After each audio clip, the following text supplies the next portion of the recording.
Boom. Ice-cold seawater splashed all over my face. I jolted awake. This isn't my cheap rental. Blinding white light filled my eyes.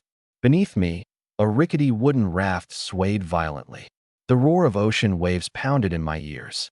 I was lying on a 3-meter square, barely holding together raft, a dozen half-rotten planks tied randomly with fraying rope, ready to fall apart at any moment. All around me, endless ocean. Welcome to the infinite sea. A chilling mechanical voice boomed. All intelligent life forms globally have been pulled into the game. Starting vehicle, 1 garbage raft. Objective, survive. Safe zone time remaining, 4 minutes and 59 seconds. Game start. WTF. I was completely dumbfounded. A game? A survival game for everyone? Seconds ago, I was just placing a food delivery order, and now I'm dumped into this hellhole? Where's the system? Where's my cheat skill? I yelled at the ocean.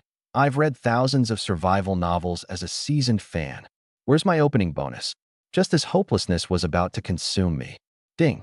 Mechagod Infinite Upgrade System Binding. Binding complete. Host, Lin Huan. Vehicle, garbage raft, on the verge of collapse. System core, infinite upgrade. Break physical laws. Cross-dimensional exchanges. Starter pack, reward points times 100. Warning, safe zone time is running out. I was ecstatic. The system is here, and it stepped straight out of a sci-fi movie. Mechagod? Open the store. A blue holographic screen instantly unfolded before me. Exchange list. Basic survival. Freshwater collector blueprint, 15 points. Fishing net blueprint, 10 points. Compressed rations, 5 points. Vehicle upgrades. Raft reinforcement plan, 25 points. Primitive sail, 20 points. Special items, limited time. Spark fragment, 100 points. Awakens your vehicle's consciousness. Grants it transformation abilities. Neptune-class fortress blueprint, 100 points. The ultimate ocean dominator. Costs astronomical resources to craft. Kelly's enhancer, 100 points. Quality boost. Normal, advanced, excellent, legendary, mythic origin. Note, success rate varies. I locked my eyes onto the last 3 items. A spark fragment? Like freaking Transformers? A Neptune-class fortress? That sounded like pure power. But they'd both demand a mountain of resources later. Now, Kelly's enhancer. Sure, it was risky, but it could change my dire situation right now. Screw it. Fortune favors the bold. Exchange for Kelly's enhancer. 100 points consumed. Remaining, 0. A metallic device materialized in my hand. I stared at the palm-sized enhancer. Kelly's enhancer. Success rate. Normal 90%. Advanced 80%. Note, each enhancement requires reward points. Holy crap. I exploded in a fit of rage. Why didn't you mention the reward points earlier? I spent them all. 100 points. That was everything I had. Forcing myself to calm down, I opened the world chat. Shrimp bro, damn. I was just pouring hot water into my instant noodles, and in a blink, I'm stuck on this crappy raft. Spicy wings. Is seawater drinkable? I'm dying of thirst. No cilantro. Don't drink it. I licked some, and I nearly puked blood. Survivor 9527. A crate just floated by, but something's swimming around it. End times outlaw, haha. I just fished out a knife. Anyone tries to get close, I'll stab him. System. Trade function unlocked. I sighed and grabbed my starter fishing rod. Crude fishing rod. Quality, common. Note, seems like it can fish up just about anything. I cast the line without hesitation. A few minutes later, splash. I reeled up a wooden crate. Obtained. Pure water times 1. Reward point times 1. You can fish up reward points. My eyes lit up. Without hesitation, I started casting furiously. 2 hours later. 15 crates. 15 reward points. 3 bottles of water. 1 pack of crackers. So 1 point from each crate. I immediately exchanged points for the blueprint of a freshwater collector. Breaking down the wooden crates got me 15 pieces of wood. I jumped onto the trade channel. Pure water times 1. Trading for plastic sheet times 2. The deal went through instantly. Assembly complete. Small freshwater collector. Generates 50 milliliters of water per hour. Water problem? Solved. Just as I took a breath. Warning.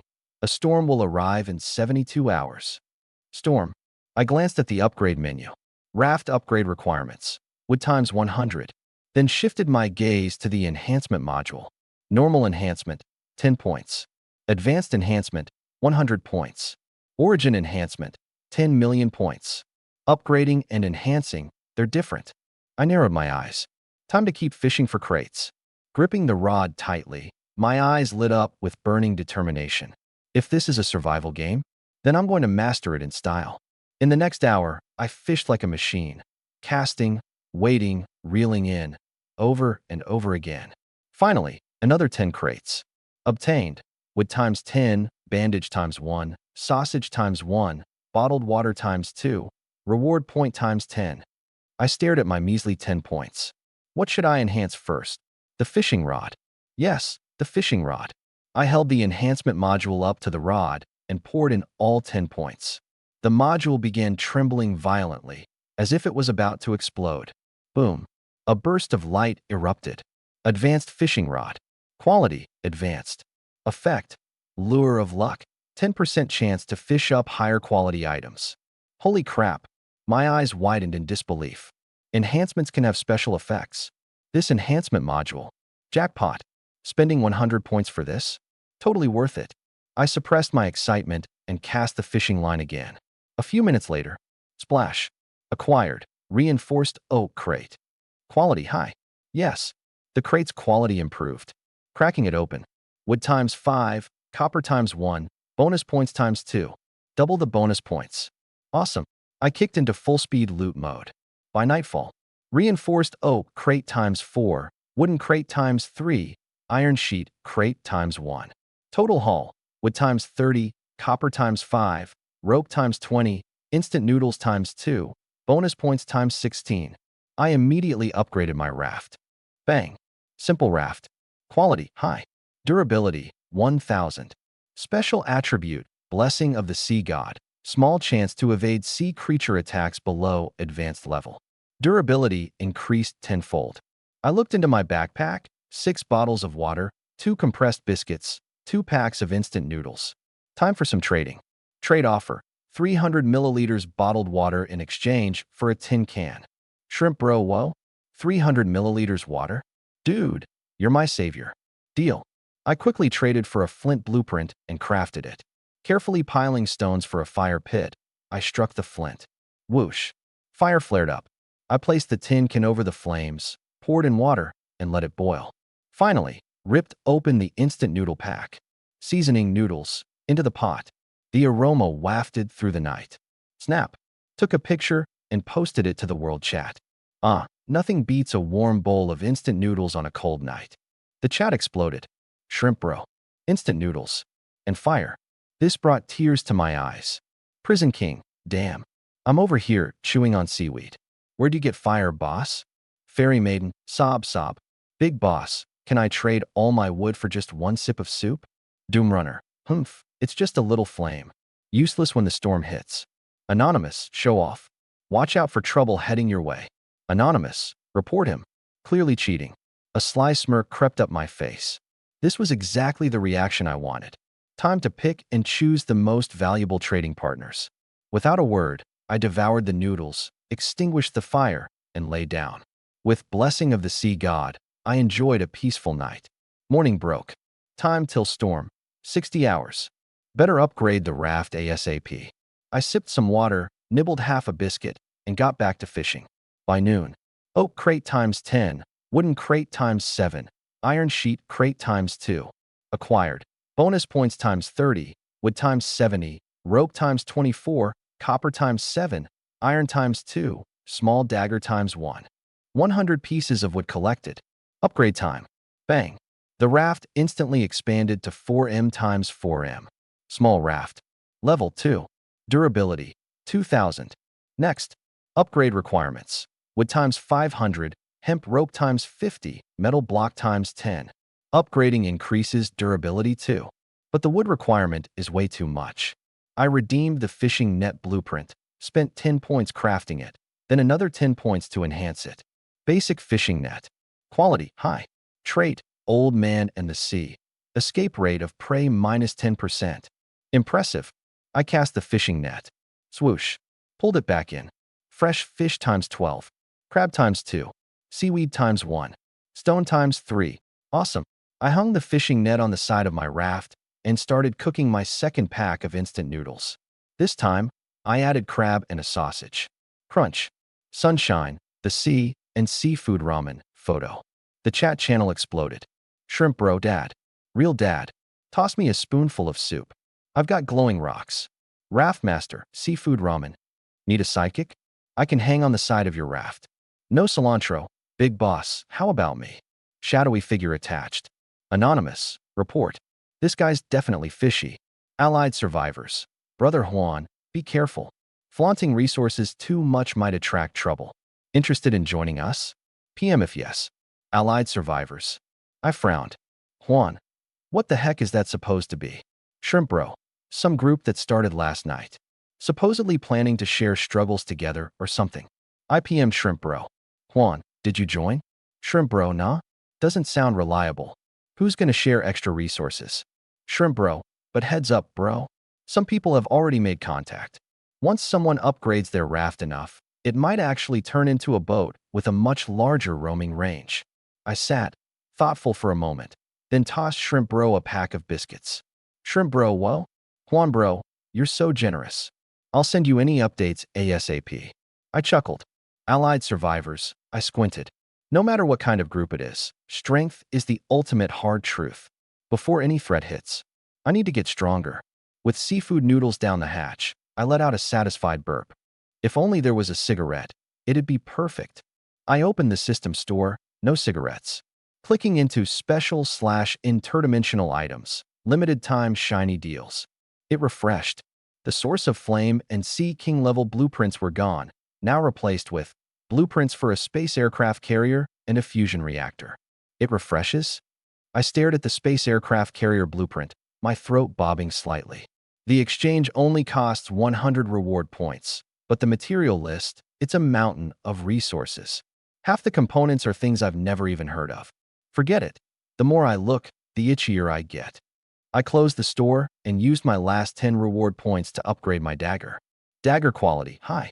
Trait, sharpness, cutting efficiency plus 50%. Not bad. Gripping the fishing net's rope, I got ready to cast it again. Splash.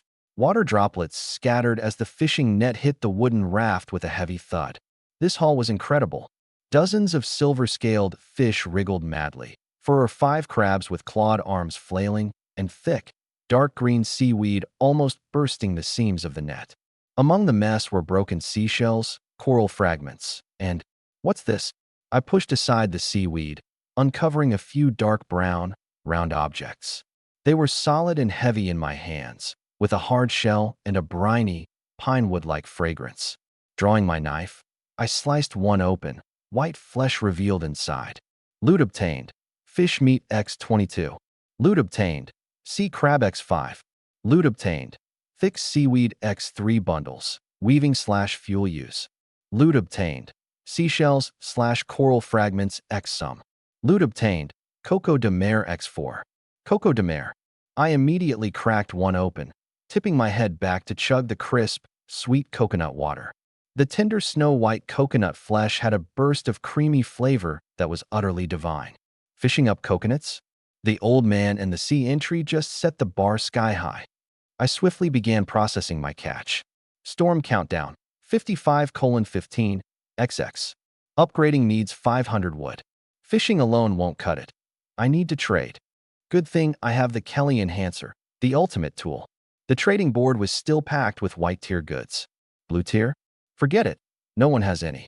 I opened the world channel. Juan. High-level dagger, trading for treasure chests. 20 wooden chests or 10 oak chests. Boom. The channel instantly exploded. Shrimp bro, holy crap. Blue tier? Absolute legend. Hail the boss. Lauda, 20 wooden chests? I've only got 5 total. Are you hacking? No cilantro. What's an oak chest? Boss, need a cuddle buddy? Little fairy, no tears. Wah, I have nothing. Anonymous. Fake? Photoshop. Lee C. Brother Juan, such a big move.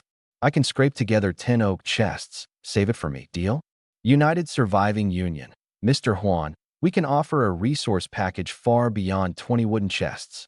We formally invite you to join as an honorary member. Please DM us. Envy, doubt, admiration, recruitment. The channel was in utter chaos. I stayed cool. This was exactly what I wanted, to make a splash. By leveraging an unused blue dagger, I could trade for the treasure chests I urgently needed. I responded to the survival union. Thank you for the invitation. At the moment, I'm only trading for treasure chests. Let's discuss collaboration after the storm. To Lee C. Reserved for 12 hours.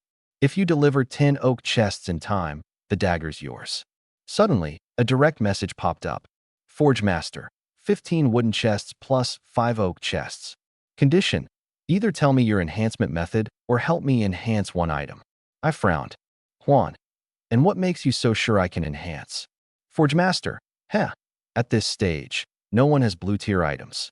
Oak chests are the only way to produce blue tier tools. If you really pulled a blue out, you wouldn't just sell it, right? Sharp. 5 oak chests plus 15 wooden chests equals 25 reward points. Juan, the price is too low. I can only enhance once, no dagger included. Forge Master, deal. Transaction complete. Forge Master wants to enhance a sledgehammer. I open loot boxes, gather 10 reward points, and activate the enhancer. Sledgehammer, quality high. Attribute, durable, durability plus 50%. I trade it back. Forge Master, awesome. I owe you big time. Juan, don't spread this around. I immediately open 20 more loot boxes. White flashes, lumber, hemp rope, and metal fragments flood in. Private chat pops up. Lee C. 10 oak crates ready. Still got the dagger? Juan, got it. Let's trade. A white flash, and I received 10 oak crates. Open them all. Lumber X100. Hemp rope X80. Iron ingots X12. Copper ingots X20. Reward points X35. Water and food stock is now sufficient for 10 days. Strike while the iron is hot. I spend 15 reward points to unlock the dagger crafting blueprint. Unlimited crafting. Craft 2 daggers. Then spend 20 reward points to enhance them. 2 glowing blue daggers. World Channel. Juan. Selling blue quality daggers. 20 regular crates or 10 oak crates. Bulk buyers welcome for discounts. The channel goes wild. Xiaobro bulk discounts. Did the boss open a dagger factory? Big prisoner. Bulk sales? Are you insane? No cilantro please, big boss. I'll bankrupt myself for one. Take all my crates and me. Clearer profile pic attached. Anonymous fake. Exploit. Report him. Doom Wanderer. Interesting. Kid, you have my attention now. Union for survival. Mr. Juan. Cease all sales immediately. You're disrupting the balance. Kindly cooperate with us. The channel is in chaos, but I sip on my refreshing coconut juice. Who cares about them? Gotta keep this snowball rolling. By the end of the afternoon, I've sold 4 daggers. Final supplies. Reward points, 70. Lumber, 230. Copper ingots, 30. Iron ingots, 20. Hemp rope, 110. Also found soda, instant noodles, and canned food. With skills in hand, the world is mine. 70 reward points, almost enough to enhance an item to excellent quality. Lumber is still 270 pieces short to upgrade my raft to level 3. Storm countdown, 56 hours. Private chat pops up again. No cilantro please. Boss Juan, I have 5 regular crates. Can I exchange them for a dagger? The price is only half of what I'm asking. I'm about to reject. No cilantro please. I also have a blueprint. Flintlock gun blueprint. Flintlock gun blueprint. Materials. Iron X3, lumber X2, copper X1. Requires gunpowder, saltpeter, sulfur, charcoal. Arranged weapon. Juan, where did this come from? No cilantro. From opening a crate. Blueprints for flintlock rifles cost 15 reward points in the store, and templates cost 100. Juan, deal. 5 crates plus blueprints for an advanced dagger plus 1,000 milliliters of water plus instant noodles. Keep this between us. No cilantro. Thank you, boss. I swear I won't tell anyone. Trade complete. Mutual benefits. She got weapons and supplies, and I got vital intel. Night fell. 2 days and 1 night have passed, and most people have adapted to life at sea. The lucky ones have upgraded to large rafts. Sipping on cola, I scanned the global chat. The screen was filled with fear over the approaching storm 2 days from now. What's there to panic about? After reinforcement, My raft now has 2,000 durability and the sea god's blessing. Solid as a rock. A private message popped up. United Rescue Alliance. Mr. Juan, hello. Juan, speak. United Rescue Alliance. Where did you get your blue tier weapon? From a crate? Or is there a method to enhance one? Juan, luck. United Rescue Alliance. We need an armed escort team. 5 blue tier daggers are required. You mentioned bulk discounts earlier. Could you give us a deal? A big order. My heart raced. Juan, original price, 100 crates for 5. I'll give you 20% off, 80 crates. 40 oak crates, 25 metal crates. United Rescue Alliance, 80 crates. Let's trade now. The trade window popped up, 80 crates neatly displayed. I placed 5 blue glow daggers in. Deal complete. United Rescue Alliance, a pleasure doing business. Bonus intel. The storm's intensity is beyond imagination. Regular rafts won't survive. At least large rafts are needed to stay alive on the periphery. Surviving the storm may yield special rewards. Special rewards? Sounds interesting. Juan, appreciate it. I closed the chat and laid my eyes on the mountain of 80 crates, the corners of my mouth lifting. Time to open them. Wooden crate X80. Opening. White light flashed. Wood X 300. Rope X 120. Copper ingot X 20. Iron ingot X 15. Reward points X 80. Canvas X 5. Suddenly. Damaged compass X 1. Blue tier. Status. Broken. Description. Once pointed to treasure or deadly whirlpools. Now erratic due to a chaotic magnetic field. A blue tier item. I held the compass. Its needle spun wildly. Broken, but it's blue quality. Fixing it will surely make it useful. Tucking away the compass, I assess my resources. 300 plus wood. Over 100 reward points. Upgrade conditions met. Large raft small ship upgrade. Requires 500 wood, 50 rope, 10 metal ingots. Upgrade. Need 30 minutes. No movement allowed. Confirm. Confirm. Half an hour later. A flash of white light dissipates. An enormous structure, 8 meters long and 4 meters wide, materializes. Thick wooden planks, reinforced framework, a raised bow, a simple railing, and most importantly, a cabin. Small wooden boat, level 3. Durability, 4,000/4,000. Passive effect, blessing of the sea god, low chance to evade groups of mid-level or lower creatures. Upgrade requirements, 2,000 wood, 500 metal blocks, 200 canvas, 1,000 hemp rope. 4,000 durability. Awesome. I immediately pulled out the Kelly enhancer, tossing in 100 reward points. Enhance the small wooden boat. 80% success rate. I'm gambling on this. Enhancement successful. Small wooden boat. Quality excellent. Purple. Durability 40,000/40,000. Blessing of the sea god. Moderate chance to evade attacks from excellent level or lower creatures. Riding the waves. Plus 50% sailing speed. Me. 40,000 durability. The enhancement has a tenfold effect. That's equivalent to a level 10 vehicle's durability. I was stunned. The purple grade enhancement had transformed my vessel into an ironclad fortress. The boat's appearance also underwent a dramatic upgrade. A deep purple-brown sheen, all structural gaps sealed, a perfectly streamlined design. Quality truly is king.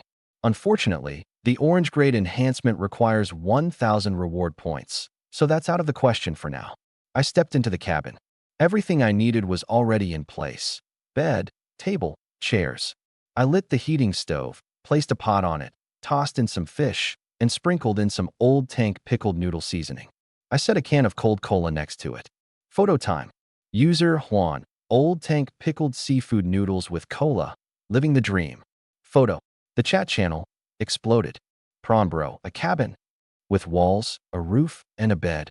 Juan, is this a beachfront suite? Big Cell. Impossible. I'm still freezing on my wooden raft, and you've got a cabin to make noodles. No cilantro, please. Hey, big shot. Need someone to swab the deck. Anonymous. Photos fake. Reporting cheats. Must be a bug. Survivors United. Mr. Juan, your progress is outrageously overpowered. Please contact us immediately. Shocked. Literal crushing level shock. While everyone else is still fighting for survival on wooden rafts, I've already moved into a seaside suite. Private messages poured in nonstop as the chat channel boiled over. I picked up a chopstick full of noodles. The sour, spicy, fresh flavor exploded in my mouth, perfectly complemented by the ice-cold cola. Bliss. After finishing the noodles, I stepped out of the cabin. A gentle sea breeze brushed past. The stars shone brightly above. The 40,000 durability purple tier small wooden boat was steady as a mountain. What I'm really short on now is reward points. If only I could help others enhance their vehicles, but the distances are too great for now. One thing's for sure, once word gets out that enhancement offers a tenfold durability increase. Absolutely crazy. Upgrading to blue gear with 10 reward points and asking for 50 crates in return isn't unreasonable, right? Forget it, everyone's broke nowadays. I shook my head and temporarily put that idea aside. Back in the cabin, I lay down on the wooden plank bed. Though simple, it's miles better than sleeping out on the deck. I opened the system panel and checked my stats. Player, Lin Huan. Vehicle, small wooden ship, excellent. Durability, 40,000/40,000. Supplies, abundant. Status, healthy. 50 hours until the storm arrives, plenty of time. Just as I was about to rest, a private message popped up. Forge Master, bro, is that cabin photo of yours legit? Juan, it's real. Forge Master, damn. Can you share how you upgraded it? I'm willing to pay. Juan, as long as you've got enough materials, you can upgrade. Forge Master, got it. By the way, quick heads up, watch your back. That United Survival Alliance group isn't to be messed with. Juan, thanks for the tip.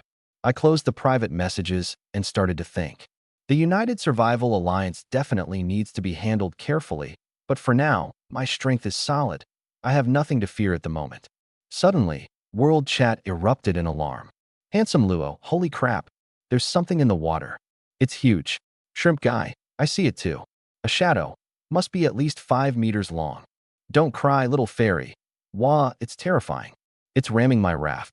Sea beasts. I immediately rushed out of the cabin and scanned the ocean surface. Under the moonlight, several enormous shadows glided through the distant waters. System notification. Nighttime sea beast activity has increased. Please remain cautious. The world chat fell into chaos. Anonymous help. My raft is falling apart. Anonymous durability is dropping like crazy. How am I supposed to survive this? My ship, however, didn't move an inch. As the sea beasts approached, they seemed to sense something and suddenly veered away. Poseidon's protection activated. Excellent grade sea beasts have chosen not to attack. Purple tier trait, top-notch. I grinned. While everyone else struggled on the brink of death, I got to sit back and enjoy the show. This is what it means to have an overwhelming advantage in quality. The world chat was in complete disarray. Death notification. Player 8527 has been killed by a sea beast. Death notification. Player 6324's raft was destroyed, causing them to drown. In just a few minutes, over a dozen players had perished. United Survival Alliance. All members, light your torches immediately. Sea beasts are afraid of light. Use weapons to fend them off and hang in there until dawn. Doomsday Raider. Huh? Bring it on. My spear is itching for action. Lee C. Brother Juan, how's your situation? I thought for a moment and replied. Juan, pretty good. Sea beasts don't dare come near. That one message set off a firestorm. Shrimp bro, too scared to get close. Are you serious, Flamelord? Boss Lao, why? We're fighting for our lives, and he's just chillin'. No cilantro. Does his boat have some kind of special ability? I didn't reply. Let them guess. Sometimes, a little mystery can be intimidating. The sea beast attacks lasted 2 hours before they finally began to subside. The aftermath? Nearly 100 people dead overnight. As for the survivors, most were left with heavily damaged rafts. My boat. Durability. 40,000/40,000. Perfect. As dawn broke, I reeled in my fishing nets. This time, my haul was even better. Not just fish, crabs, and seaweed, but also some glowing blue crystals. Reward, sea crystals, X3. Rare material, can be used to craft magical items. Magical items? Looks like this world is more complex than it seems. I stashed the sea crystals and got back to my fishing grind. Storm countdown, 42 hours. The game's just getting started. Night fell. I tore a piece of canvas, combined it with some rope and seaweed, and, with a few quick moves, managed to make a bed. Pretty basic, but infinitely better than lying on bare boards like I did the first night after crossing over. My purple-grayed boat remained steady as a rock. With the sea god's blessing, the waves might as well not exist. Lying down, I opened my private messages. Flamecaster. Hey, Flame Brother, did you fortify your boat? This guy's sharp as ever. Flame, yeah. Flamecaster. Ships can be upgraded? Must have been expensive, huh? Flame. White to blue. Durability multiplied by 10, plus stat bonuses. Free tip. Flamecaster. Flame, feeling tempted. Flamecaster, of course. But right now, I'm sure I can't afford it. Plus, without the world map unlocked, we're too far apart, and you can't come over to boost my ship. Flame, fair enough.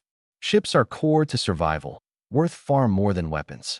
Flamecaster, once the map opens up, you're the first person I'm coming to. The storm might not phase someone as strong as you, but keep an eye out for other survivors. Flame, appreciate it. I closed the interface. The rest of the messages were freeloaders. Not interested. Before long, I was out like a light. The next morning, the sea breeze greeted me as I stretched, my joints cracking like firewood. A new day, a new way to get rich. Storm countdown, 37 hours, 48 minutes, and 22 seconds. It'll hit tomorrow night. Plenty of time. I grabbed a coconut for breakfast. With my high-grade knife, cracking it open was child's play. The juice was sweet, the flesh tender. Simple, yet satisfying. While eating, I skimmed through the private messages from last night. Most were junk, but a few trade requests caught my eye, all of them offering treasure chests in exchange for knives. Trade confirmed. High-grade knife X1. Wooden treasure chest X1. Trade confirmation. Advanced dagger X1. Wooden chest X8 plus reinforced oak chest X1. Trade confirmation. Advanced dagger X1. Wooden chest X10. 3 deals done. Got myself 28 wooden chests and 1 reinforced oak chest. Time to break them down.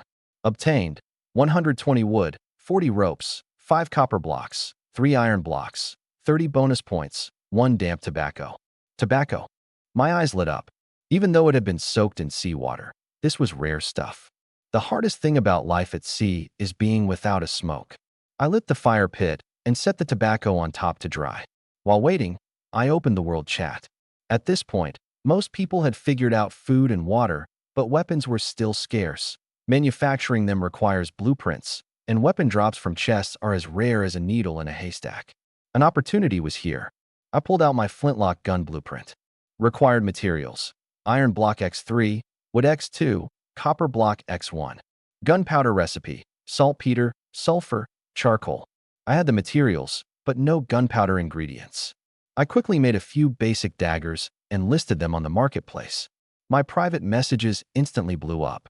I set filter criteria, only accepting saltpeter, sulfur, or charcoal in trades. Nothing else. 1 generic dagger for any 3 pieces of a single ingredient, or 1 piece of all 3 types. Trading mass-producible weapons for strategic resources? A win-win. Valid offers came flooding in. Saltpeter miner. Boss. I've got saltpeter. Found some salt deposits on the edge of my island and refined it into 9 pure chunks. We'll trade for 3 daggers right away. Sulfur smell. Got sulfur. Picked it out of a busted chest. Broke it down into 6 chunks. Please trade for 2 daggers. Charcoal maker. Charcoal here. I burned it myself. 12 chunks for 4 daggers. I sealed the deals immediately. 9 basic daggers for 9 chunks of saltpeter, 6 chunks of sulfur, and 12 chunks of charcoal. In a flash of light, the materials appeared in my inventory: grayish saltpeter, bright yellow sulfur, and jet black charcoal, each with its distinct smell. With the ingredients in hand, I got to work. A bright flash later, the flintlock gun materialized, along with 6 batches of gunpowder. The gun had an old-fashioned design, but in this era, a ranged weapon was a game-changer. Without hesitation, I upgraded it using Kelly's enhancer. Flintlock gun, advanced. Skill effect: double shot, shoot twice consecutively. Great skill effect. I stowed the weapon and was about to start fishing for more chests when Shrimp Bro messaged me. Shrimp Bro, boss Glint. Big news. Glint, spill. Shrimp Bro, Found a map. Looks like a treasure map. A parchment map came through, depicting an island shaped like a whale with a prominent X marked at its center. Glint. Interesting. I'll take it. As payment, I send him a blue tier dagger and some instant noodles. Shrimp bro, damn. Is Huan Shin seriously handing out blue gear like it's on sale? I smiled without saying a word. Sure, I can practically mass-produce blue-grade equipment, but there's no need to broadcast that to the world. I studied the map carefully. The parchment was aged, its edges frayed, but the majority of it remained intact. The island's shape resembled a whale spouting water, and the deep red X near the central mountain range was especially eye-catching. Beside it were mysterious wave-like symbols. Whale Island treasure? In this bizarre survival game, what exactly could the so-called treasure be? No coordinates for now. I'd better stash it away for safekeeping. I picked up my fishing rod and prepared for today's grind. By noon, I had 10 treasure chests in the bag and 15 reward points to show for it. I opened the system store and went straight to the boat propulsion section. Steam engine blueprint, 50 points. Diesel engine blueprint, 200 points. Gas turbine blueprint, 500 points. Electric propulsion blueprint, 1,000 points. Nuclear fission engine blueprint, 2,000 points. Nuclear fission? I nearly choked. This isn't just boat propulsion. They're showcasing the evolution of human energy systems. The 2,000-point price tag was outrageous enough, but just imagining the thought of collecting materials like enriched uranium was enough to crush anyone's spirit. Still, it's good to dream. Even a coal-burning steam engine would be 100 times better than manual oars. I clicked on the steam engine blueprint. The material list made my scalp tingle. Metal components. Cast iron/low-carbon steel, 200 units for the boiler, cylinder, main structure. Copper ingots, 50 units for condenser pipes, valves, seals. Lead ingots, 10 units for sealing and counterweights. Non-metal components. Rubber, 5 units for sealing, shock absorption. High-temperature resistant fiber, 3 units for insulation, heat resistance. Hardwood, 30 units for the frame, control station. Canvas/leather, 10 units for belts, protective covers. With the pitiful amount of metal I currently have, I couldn't even make the boiler casing. It's going to be a long road. But having a clear goal made the path ahead more straightforward. Metal. I needed a lot of metal. Who knows, maybe this tiny boat of mine will become a factory on the sea someday. Imagining myself piloting a steamship, black smoke billowing from the chimney, while rowing teams struggled in my wake, I couldn't help the grin creeping onto my face. What a sight that would be. So satisfying. Noon. I tore a few pages out of my notebook, crumbled dried tobacco leaves, and rolled them into a rough cigarette. With a flick of a spark, smoke curled upward. I took a deep drag. Cough, cough, cough. The harsh tobacco burned my throat like fire, making my eyes water uncontrollably. But shortly after, that long-lost dizzying sensation began to spread. The tension in my nerves slowly unwound. Days of anxiety, fear, and worry about the unknown seemed to dissipate with the plumes of smoke. The sharp, spicy smoke cleared for a moment. I let out a wry chuckle to myself. Who would have thought that in a place like this, even a lousy cigarette would feel like a luxury? Boom. Thunder rumbled violently through the sky. Dark clouds pressed overhead as rain the size of beans began to pelt down, and the temperature dropped sharply. I added more wood to the fire, setting water to boil, and opened the World Chat channel. Instantly, panic came flooding in like a tidal wave. Shrimp bro, holy crap. Lightning just struck right next to me. My damn raft nearly flipped over. Big Cell, help. The waves spun my raft around. I'm about to fall off. Crybaby fairy, wah, my raft is leaking. Somebody save me, please. Anonymous, southeast direction, giant water tornado incoming. It's closing in. Anonymous, something just hit my boat from underneath. And it wasn't a wave. Emergency broadcast from the Self-Rescue Union. Storm front incoming. All survivors must reinforce their vessels immediately. Doomsday lunatic, haha. Let the storm rage harder. If you can't survive it, you're better off as fish food anyway. I frowned. This was just the prelude. When the real storm hits, who knows how many were going to make it out alive. My sturdy little purple boat, on the other hand, sat as steady as a mountain. I sipped on hot water, keeping an eye on the trading hub. Prices for materials were spiraling out of control. Wood and rope were now literally lifelines. These profiteers, I scoffed coldly. If they drive up prices so much that everyone dies, then who's going to work for me later? Without hesitation, I posted on the public channel. Juan, rope for trade. 1 piece of fish meat or 1 liter of water gets you 1 unit of rope. Limited supplies, maximum 5 units per person. Rainwater also accepted. The chat exploded instantly. Shrimp bro. Juan, are you nuts? It's raining right now, water's free. Big sell. Are you serious, Juan? Do you even know how much rope is going for these days? Don't like cilantro. Big shot. I've got fish. I want to trade. Anonymous. What an idiot. Selling for pennies in this market? Anonymous. I'll pay triple. Prioritize me. Doomsday lunatic. Stop playing the hero. How many people can you even save with that little bit of rope you have? I ignored the noise and focused on filtering trade requests. My rules were simple. Small requests get priority, helping true survivors. Big requests are rejected, preventing hoarding. No inflated prices, maintaining fairness. The trades moved fast. Trade complete. Rope times 2, silver-scaled fish meat times 2. Trade complete. Rope times 1, 1 liter of rainwater. Trade complete. Rope times 3, gray-finned fish meat times 3. Every single piece of rope could mean someone's life. The rope stock sold out. I closed the trading interface and started smoking the fish I'd just traded on the fire. A private message popped up. Don't like cilantro, hey. Dish, Huanshan.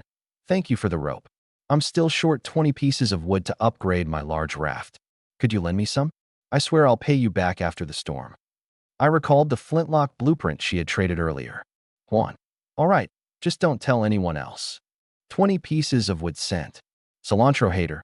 Sniff, thank you. I swear I won't say a word. I'll pay you back double. Hope you survive, I muttered softly. 100 miles away. The wind roared like a beast. Rain lashed like knives. A frail figure clung desperately to a makeshift raft. Each towering wave threatened to be the end. Her name was Cilantro Hater, 20 years old. At this age, she should have been wandering college campuses, dreaming of her future.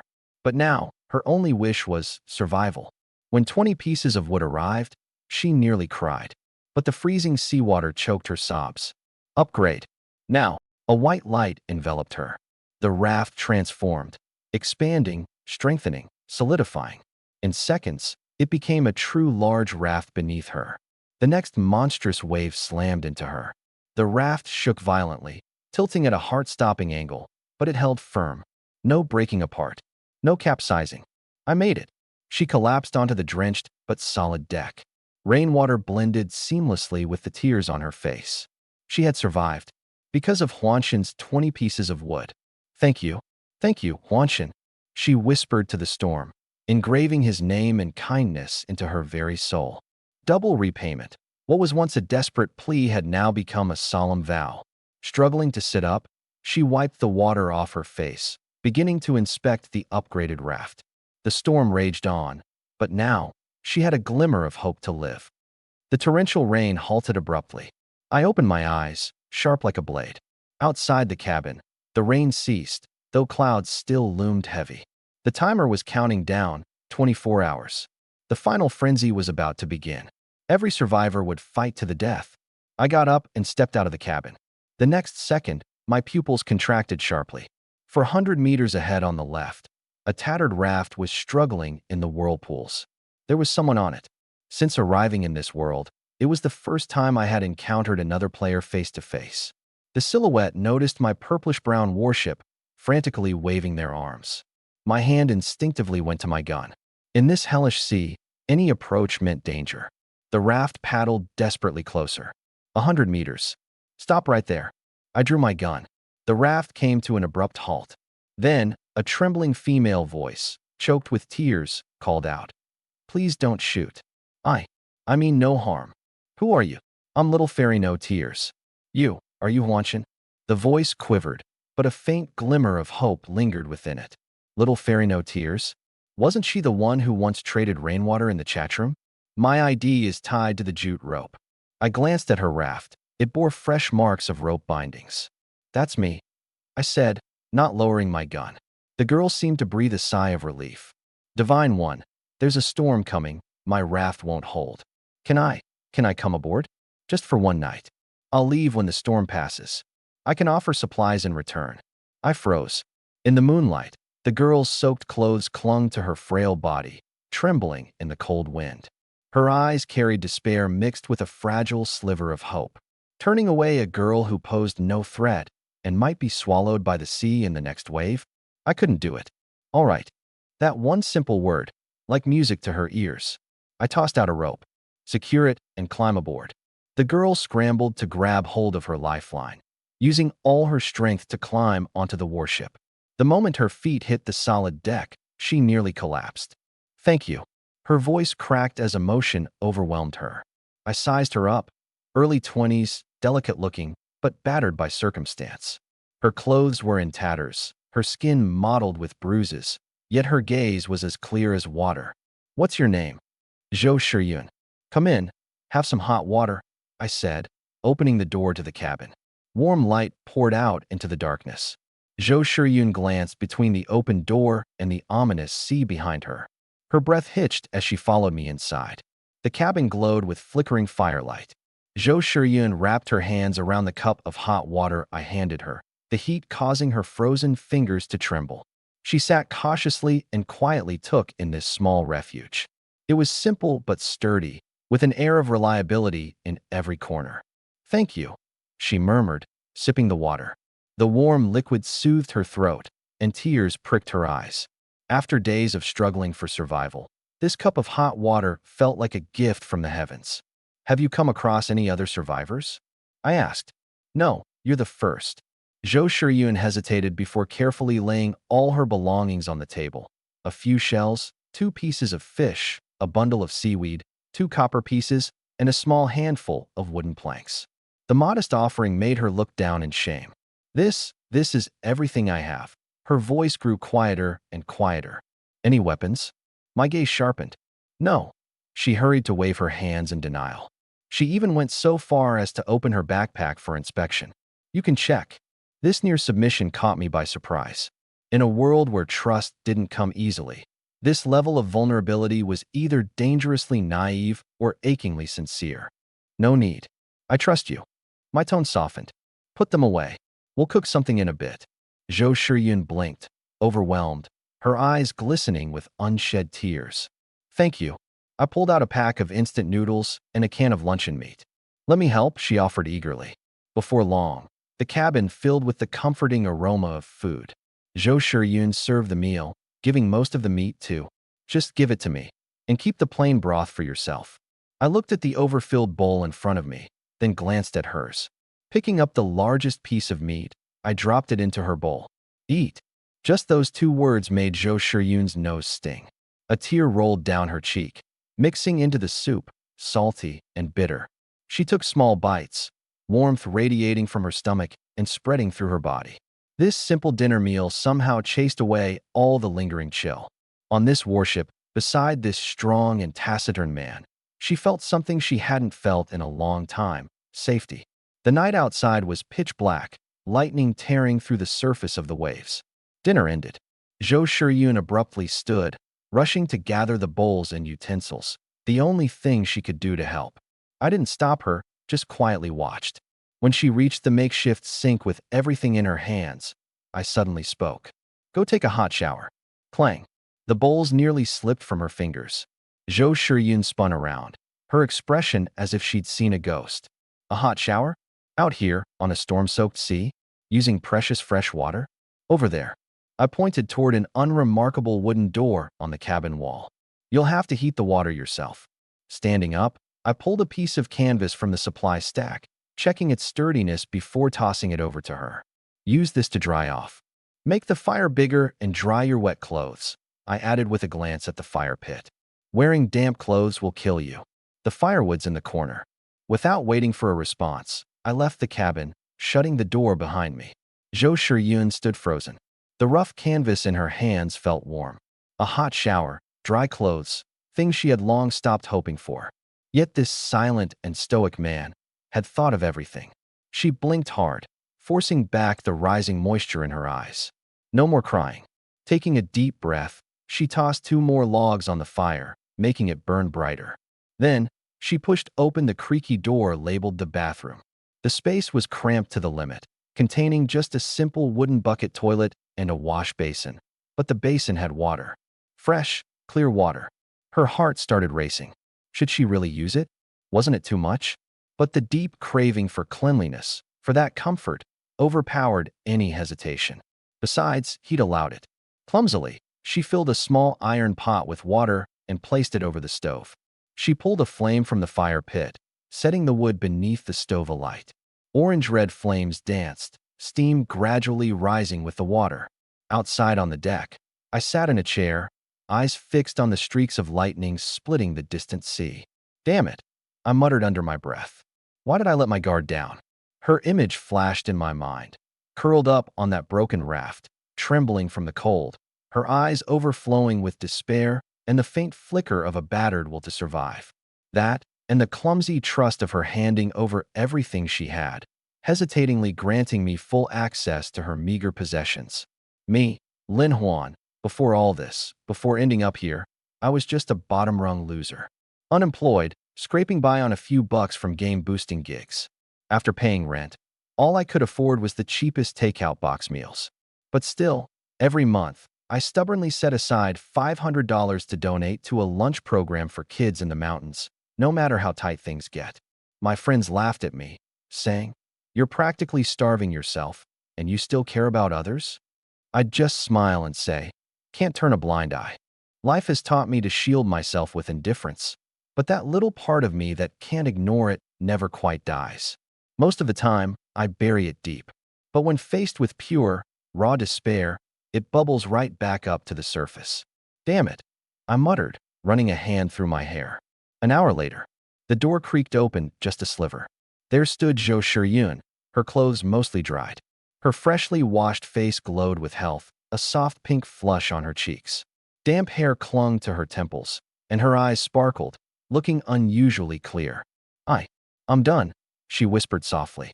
"All right." I glanced at her. "Want to talk?" "Why, yeah." She seemed startled, but quickly nodded.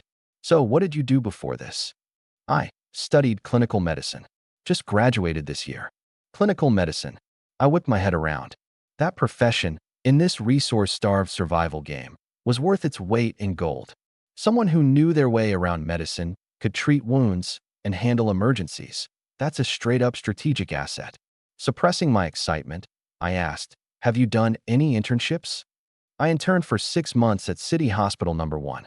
Rotated through surgery and emergency departments." "Where's your hometown?" "Jiangsu Province, Sioux City." "Sioux City." My brows knitted together. "That's my hometown too. What are the odds?" A bold theory stormed into my mind. Could the placement of survivors be tied to their real-world geographical location? I immediately opened up private messages and sent inquiries to a few players I'd traded with before. "Quick question. Where were you from before crossing over?" Replies came in quickly. "Brother Shrimp. Xiqing. You know, near Taihu Lake." "Wait, are you from Jiangsu too, man?" "No cilantro. Shanghai. Forge Fire. Nanjing. All from Jiangsu region or nearby." My guess was spot on. Keeping my curiosity in check, I sent brief replies thanking them, then tossed each of the 3 a fire starter. A surplus item for me, but a potential lifesaver for them. Once the trades were finalized, I turned back to Zhou Shiyun. "I'm from Sioux City too," I told her. "Really?" Her eyes widened, her tone rising with genuine surprise and excitement. To stumble upon someone from your hometown, the person who saved your life, no less, on the brink of survival in the vast unknown, the gravity of that connection is indescribable. "I'm from Gusu," I added. Her eyes rimmed red as she nodded heavily, overwhelmed. "It's getting late," I said, rising to my feet. "You take the bed. I'll keep watch." "No, I can't. I'll sleep on the floor." "Just take the bed." I cut her off. "You need the rest. There's work to do tomorrow." Having something to do made her feel a bit more at ease. She wasn't just freeloading. "Thanks, Master Huan." She didn't argue further and lay down on the crude but warm bed, pulling a thick canvas over herself. Warm, dry, safe. It felt almost too good to be real, like a dream. I stepped out of the cabin into the endless darkness. Lightning struck, carving out the sharp outline of my stoic face as a complicated glint flickered in my eyes. The aroma was like a hook, yanking Zhou Shiyun awake from her slumber in an instant. The rich fragrance of fish soup mixed with the savory allure of grease. Her stomach came alive immediately. She blinked her eyes open to see the flickering firelight and my silhouette, broad and unmoving, mountain-like. Growl, the protesting sound of her stomach broke through the quiet. Her face flushed hot with embarrassment. "Awake?" I asked, not turning around. Yeah," she stammered, sitting up hastily, wishing there was a hole to crawl into. "Fish soup with some luncheon meat," I said, lifting the iron pot. "It's cold and damp. Have some while it's still hot." The soup's creamy surface glistened with droplets of oil. Chunks of glistening fish and soft, tender luncheon meat floated beneath. I ladled 2 bowls, sliding one over to her before picking up the other and drinking straight from it. Piping hot, rich, savory. The meaty aroma seemed to explode with flavor. It was the most satisfying meal since the beginning of this strange journey. Simple, yet it hit straight to the soul. "Master Huan, is there anything I can do today?" she asked after setting down her empty bowl, determined not to freeload. "Take this fishing rod and fish for treasure chests," I replied. "Don't open them, just stack them." I glanced at the clock, 10 hours until the storm hit. Picking up tools, I began making wooden barrels. By the time I was done, I had crafted dozens, with a total capacity of 300 liters. The ship had only 200 liters of fresh water left, and with an additional person aboard, we needed more reserves. "Got one," Zhou Shiyun called, dragging up an enhanced oak chest. "Put it in the hold," I instructed. Tuning into the global channel, I scanned the latest updates. King Shrimp, Huan God is always crushing it. I just upgraded my raft to a large one. Forge Master, energy anomaly spotted in the southeast. It's not just the storm. Anonymous, a gigantic whirlpool, several hundred meters wide. Ships are going down. United Rescue Group, final slots opening for our southwestern storm shelter camp. Audits required, contribute supplies for entry. The skies grew darker and more ominous. I walked to the stern and glanced at Zhou Shiyun's fragile wooden raft. There was no way it could survive a storm of this scale. That raft would be torn apart. I pulled out the enhancer and spent 10 reward points. Enhance Zhou Shiyun's raft. A flash of light. Ding. Vessel enhancement successful. Simple raft, high-quality raft. Durability, 1000/1000. New attribute, Sea God's Blessing. Low probability of avoiding sub-advanced hostile sea creatures. Zhou Shiyun froze, her mind reeling. Blue tier quality? Tenfold durability? A special attribute, too?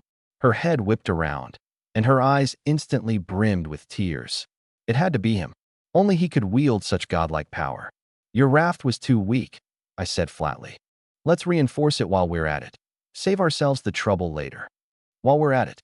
How could that possibly be while we're at it?" "Master Huan." Her voice choked with emotion. "Don't cry." I cut her off, my tone firm. "Just know about this. Don't let it slip out. I swear, I'll never speak a word of this, even if it kills me." She fully understood the chaos that would unfold if this ability was made public. This trust? I knew she was ready to guard it with her life. The sky churned black, clouds roiling like enraged beasts. In the far distance, the sea boiled into a dark and restless abyss. "Get inside the cabin," I ordered. The storm could hit at any moment. And then, the rain came. Giant raindrops hammered the ship's sturdy frame. But my purple-tiered vessel held strong, as steady as a mountain. With 40,000 durability and attributes working in tandem, the storm's ferocity was reduced to something akin to a gentle caress. Zhou Shiyun was dumbfounded. This was supposed to be a storm? Why did it feel more like a calm boat ride on a serene lake? I sat comfortably, an air of leisure around me, and began opening chests. Acquired. Wood times 25, rope times 8, reward points times 8, copper ingot times 2, short-handled axe times 1. Still a terrible drop rate, I muttered to myself. If I want more reward points fast, I'll need to take on higher-tier tasks. "Master Huan," Zhou Shiyun suddenly asked, her voice tentative. "Before you crossed into this world, what did you do?" Her question caught me off guard. In her curious gaze lay a cautious attempt to get closer. "Unemployed," I replied calmly. Did a bit of gaming to make ends meet. What? Zhou Shiyun blinked, stunned. Unemployed? A gamer? This wasn't anything like what she had imagined. She'd conjured up fantasies of a seasoned special forces operative, a survivalist, a covert agent shrouded in mystery, but a gamer? That had never crossed her mind. And yet, every decisive action I took, every incredible feat I displayed, how could any of it resemble that of a gamer? I smirked. I read a lot of random books in my free time. All kinds of stuff, really. A treasure trove hidden in books? No, not quite. For me, books were something else altogether, a cheat sheet for life. But I'd never say that out loud. This storm we're in, it's a filter, I said, steering the conversation elsewhere. My gaze turned distant. Out of billions of people, it's not like everyone will be wiped out in 3 days. But it's a test. Those who manage to upgrade to a large raft will qualify for the next stage. Those who stay at the beginner level. I trailed off, leaving the meaning unsaid. But it was clear enough. Survival of the fittest. Only the strong make it. This game's merciless nature was just beginning to reveal itself. Outside, the storm roared its fury. Inside, the warm glow of the fire filled the room. Zhou Shiyun sat, staring at the enigma of a man before her. A swirl of emotions stirred in her chest. Unemployed? Did she believe that? Absolutely not. But no matter who I had been, here and now, in this brutal new world, I was her only lifeline. Storm countdown, 8 hours. The real challenge was just around the corner. So that's how it is, Zhou Shiyun murmured, her eyes suddenly brightening with realization. No wonder Master Huan was so formidable. He must have spent his time studying survival techniques. I ignored her admiring gaze, calmly reaching into my inventory and pulling out a few fat, juicy crabs. Set the pot on the stove. Pour in water. I ripped open a packet of compressed biscuits, crushed them into crumbs, and tossed them into the pot. The biscuits absorbed the water almost instantly, swelling up as clear water turned into a creamy porridge base, sending out a rich, comforting aroma of wheat. The knife came out of its sheath. Crack. The crab shell split with a satisfying sound. With practiced efficiency, I cleaned out the innards, chopped the bright orange crab roe and snow-white crab meat into generous chunks, and threw them all into the boiling pot. The crab roe burst open in the bubbling porridge, its vibrant orange blending beautifully with the creamy white soup. The explosive aroma, rich with briny sweetness, immediately filled the cabin. Zhou Shiyun gulped, almost letting a tear roll down her cheek from sheer food envy. You can cook? She asked, voice tinged with disbelief. When you live alone for a long time, you can't survive on takeout forever. I stirred the porridge with a wooden stick, tone as calm as the sea before a storm. Placing a wooden board over the pot, I let the aroma steep in the confined space. The cabin fell silent, save for the crackle of firewood, the bubbling of porridge, and the increasingly chaotic storm outside. Zhou Shiyun stared at the pot lid as if her gaze could burn through the wood to reveal the heavenly feast within. A few minutes later, the lid was lifted. The scent erupted.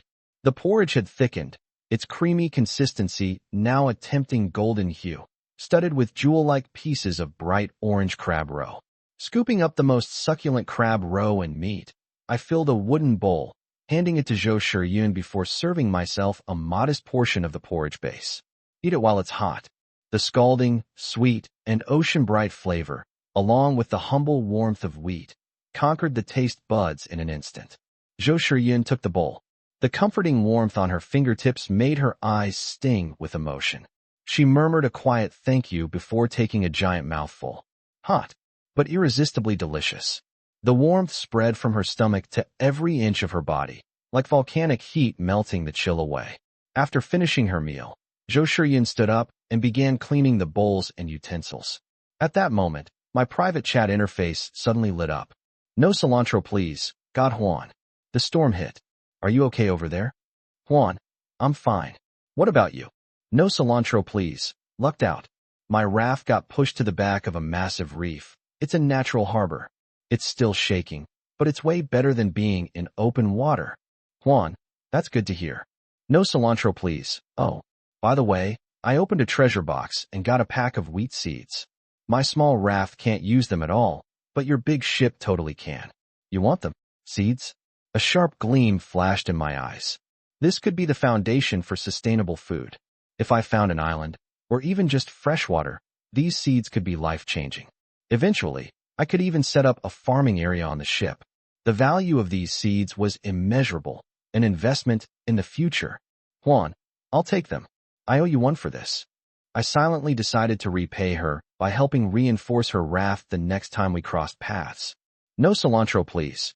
You're too kind, God Juan. I'll send the trade right now. I took out a bottle of cola and a pound of smoked fish jerky as my side of the trade. Juan, surviving the storm takes strength. Don't hold back. No cilantro. This is too valuable. Thank you, Juan God. The trade was completed. A small pack of seeds appeared in my hand, perfectly preserved, untouched by moisture. I carefully stored it in my backpack. Storm countdown, 30 minutes. The global chat was in chaos. Anonymous, it's over. The raft is falling apart. Help. Anonymous, Mom. I want to go home. Anonymous, planks. Who's got planks? I'll trade all my food for them. Anonymous, haha. Die all of you. Let's all perish together. Thankfully, there were still voices of reason. Shrimp bro, large rafts can hold out. Tie yourself down. Just close your eyes, and when you open them, it'll be over. Warden, large rafts are the baseline survival guarantee. As for small rafts, good luck to you folks. Doom Wanderer, idiots. I just upgraded to a small boat. Solid as a rock. When the storm passes, I'm coming for you all. Especially you. Juan, I'm taking your boat. Zhou Shiyun saw the message and clenched her fists, audibly cracking her knuckles. Juan God, that jerk dared to threaten you. You, just an insignificant clown, I said calmly. Still, his upgrade speed wasn't something to brush off. Was it sheer luck? Smart trading? Or robbery? I immediately consulted the game system. Hey system, is it possible to steal someone's raft? The cold, mechanical voice responded instantly. Rule: without permission, you cannot board another player's vehicle. Note: if the vehicle owner dies, the vehicle becomes unclaimed. Warning: destroying a vehicle automatically results in the owner's death. My heart sank. The rules seemed to protect property rights, but actually left a brutal loophole. Kill to claim. Kill the owner, and their vehicle is yours. Attack the vehicle, and it's equivalent to attacking the player directly. Doom Wanderer's intention to kill was especially dangerous under these mechanics. How had he accumulated his resources? Had someone already fallen victim to his tactics? I felt a surge of relief knowing I had fortified Zhou Shiyun's raft. Her blue-tier raft with 1,000 durability points far outperformed the crumbling scraps many others were using to barely hang on. Remember, I said to Zhou Shiyun, my tone serious, protect your raft at all costs. It's your lifeline. Although she didn't fully understand the stakes, she saw my solemn expression and nodded firmly. Got it. The countdown hit 0. The storm descended. Through the porthole, waves as tall as 10 meters crashed down like mountains, threatening to tear everything apart. And yet, the purple-tier boat was as steady as a rock. Its 40,000 durability was an unshakable fortress.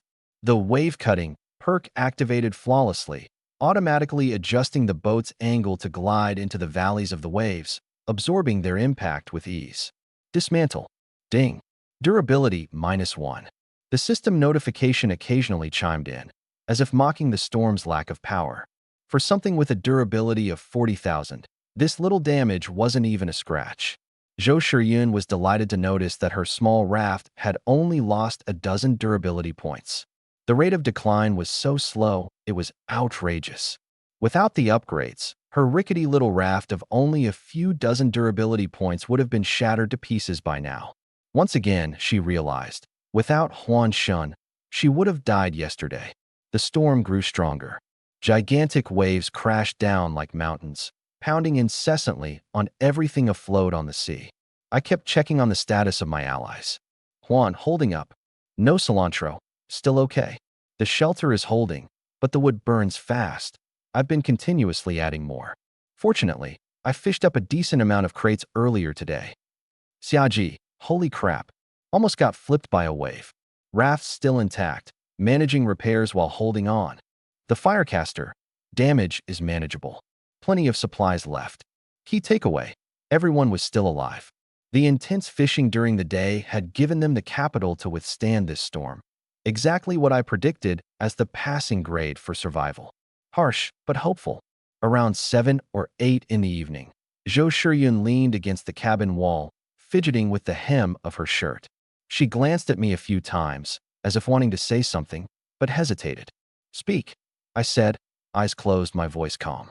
Startled, Zhou Shiyun took a deep breath and spoke like she was betting it all. "Huan Shun, can I stay?" She blurted out quickly. "I don't eat much.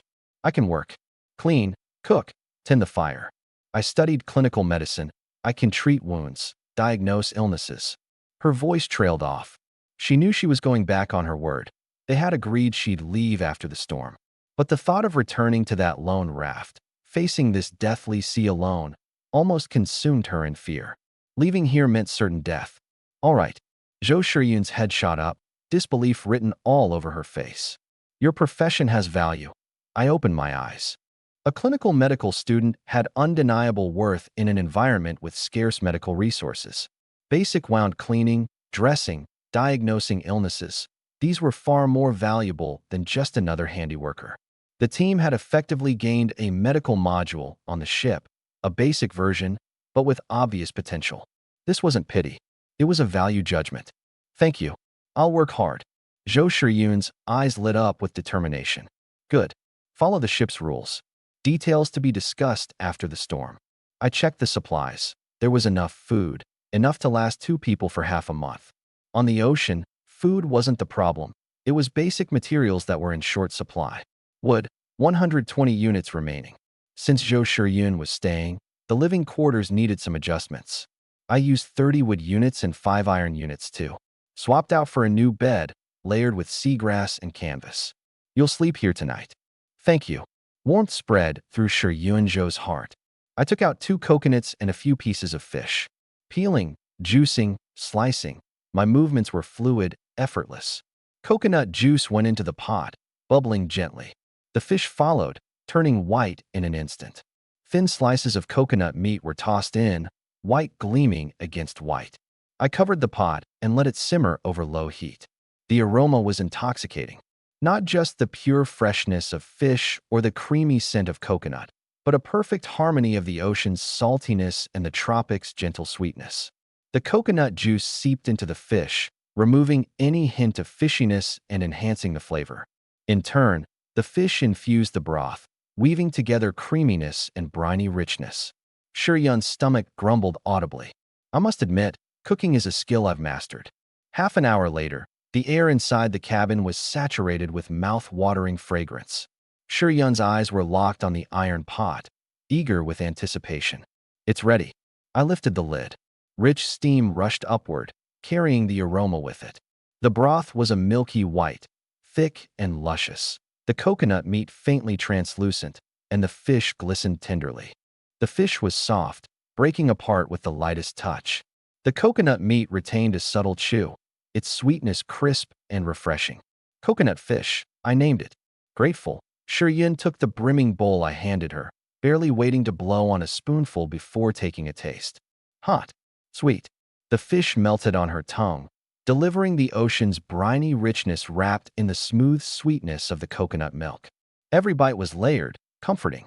In this desperate wasteland, it was a feast for the soul. Then, I took out 2 bottles of soda. "Cola."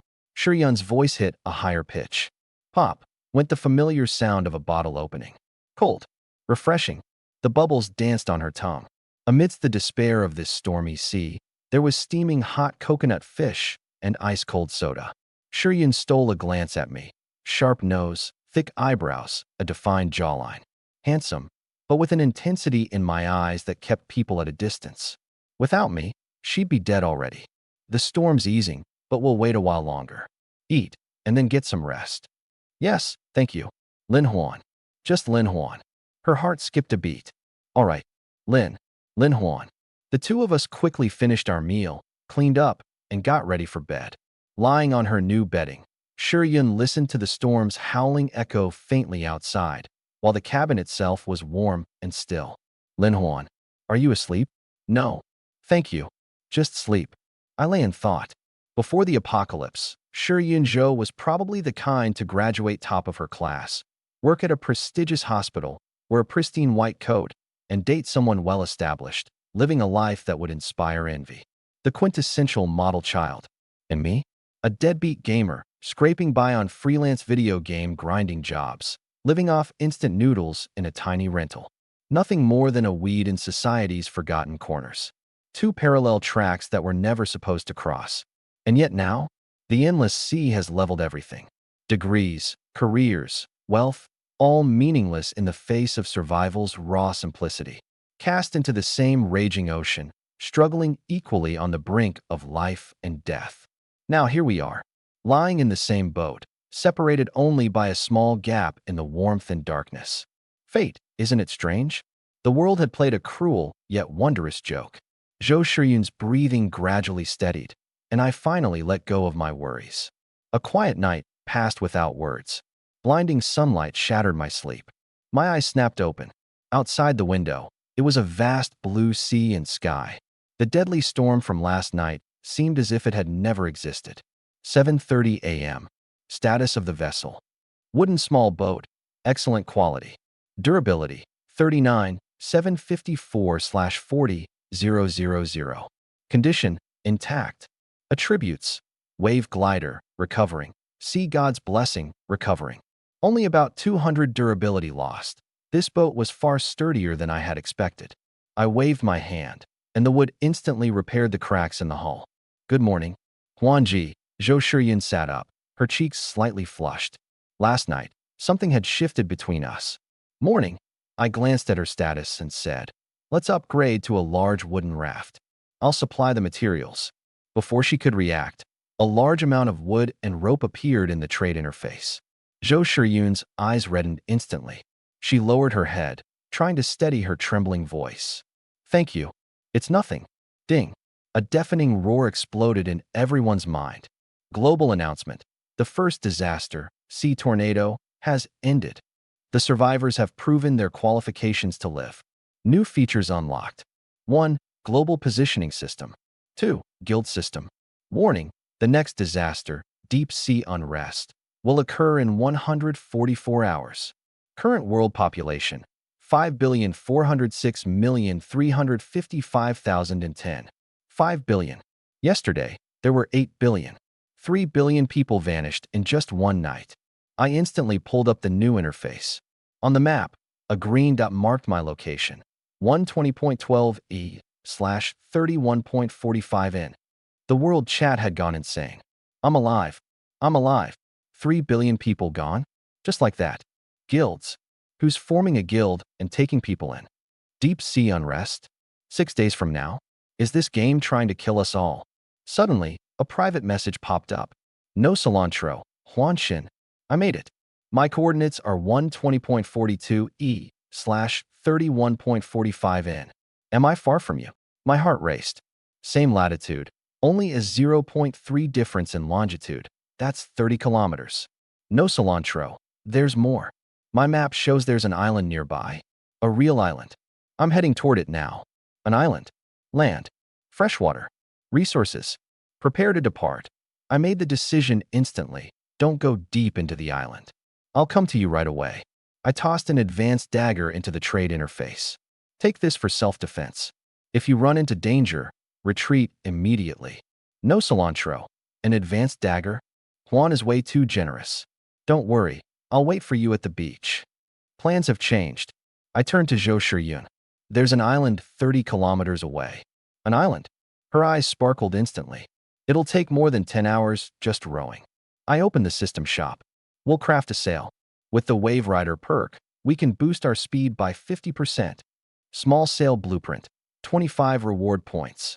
Materials required. Canvas times 10, wood times 20, rope times 5. I'll go fishing for treasure chests right away.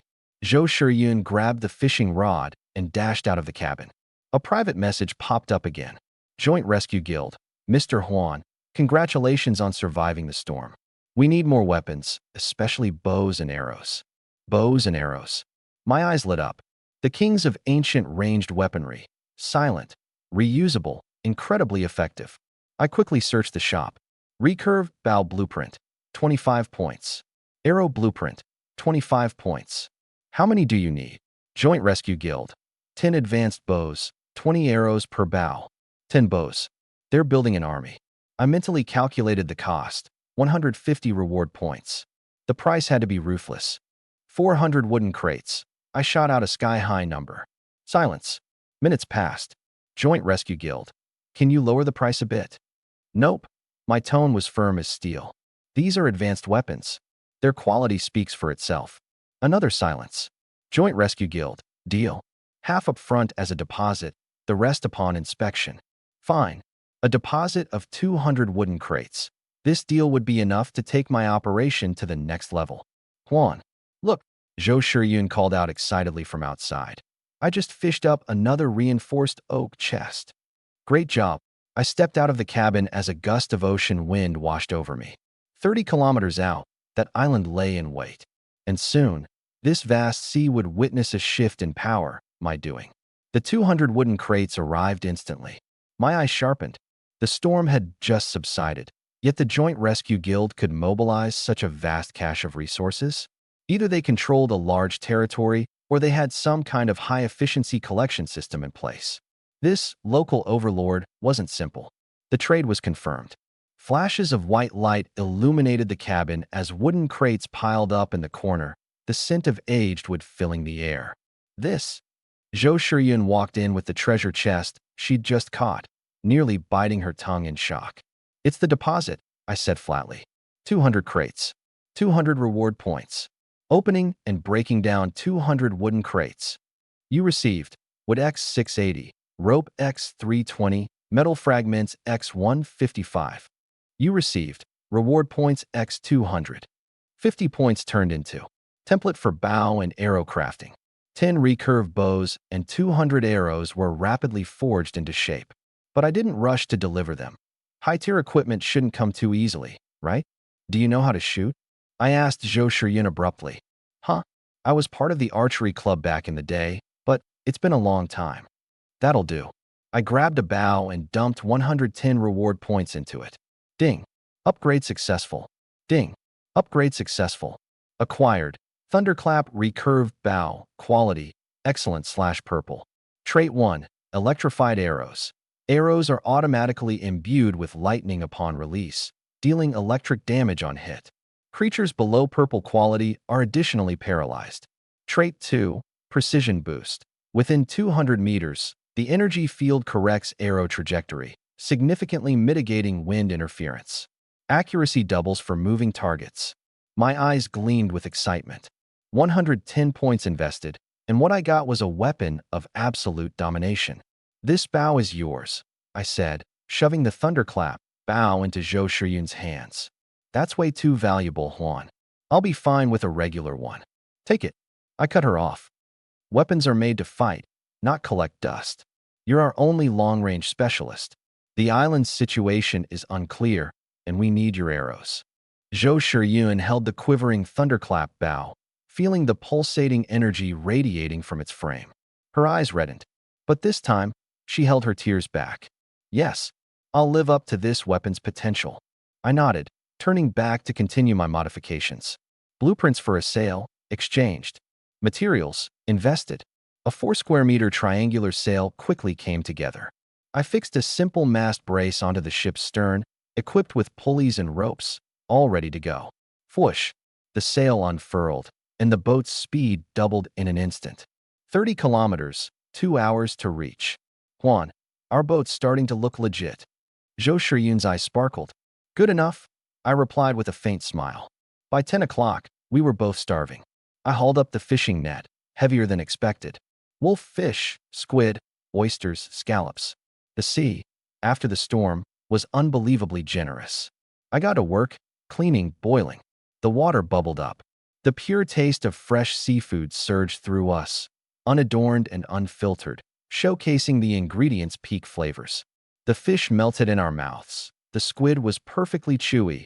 The shellfish were sweet and juicy, with the broth rich, creamy, and piping hot. A single sip sent warm waves straight to the core of my stomach. Zhou Shiryun was eating so enthusiastically that sweat dotted her nose, and even the soup was wiped clean. Half an hour later, we're here. A crescent-shaped white sandy beach appeared up close. Dense vegetation cloaked the landscape, and hills in the distance were partially shrouded in mystery. Is it God Juan? A girl called from the beach. No, cilantro. It's me. Incredible. This is amazing. The moment Zhou Shiyun and I set foot on the beach. Ding. Detected special energy fluctuations. Discovered. Fragment of the heart of civilization. Urgent quest. Explore the island and retrieve the fragment of the heart of civilization. Reward. 300 reward points. Significant upgrade to system permissions. Warning. This fragment is a key material for system upgrades. Missing it will severely delay progress. Holy crap. My heart raced wildly. For the first time, the system had issued an active mission. 300 reward points. A critical element for upgrading the system. The heart of civilization. Just the name alone sounded extraordinary. System bro, what exactly is this? I asked in my mind, trying to suppress my excitement. Heart of civilization fragment.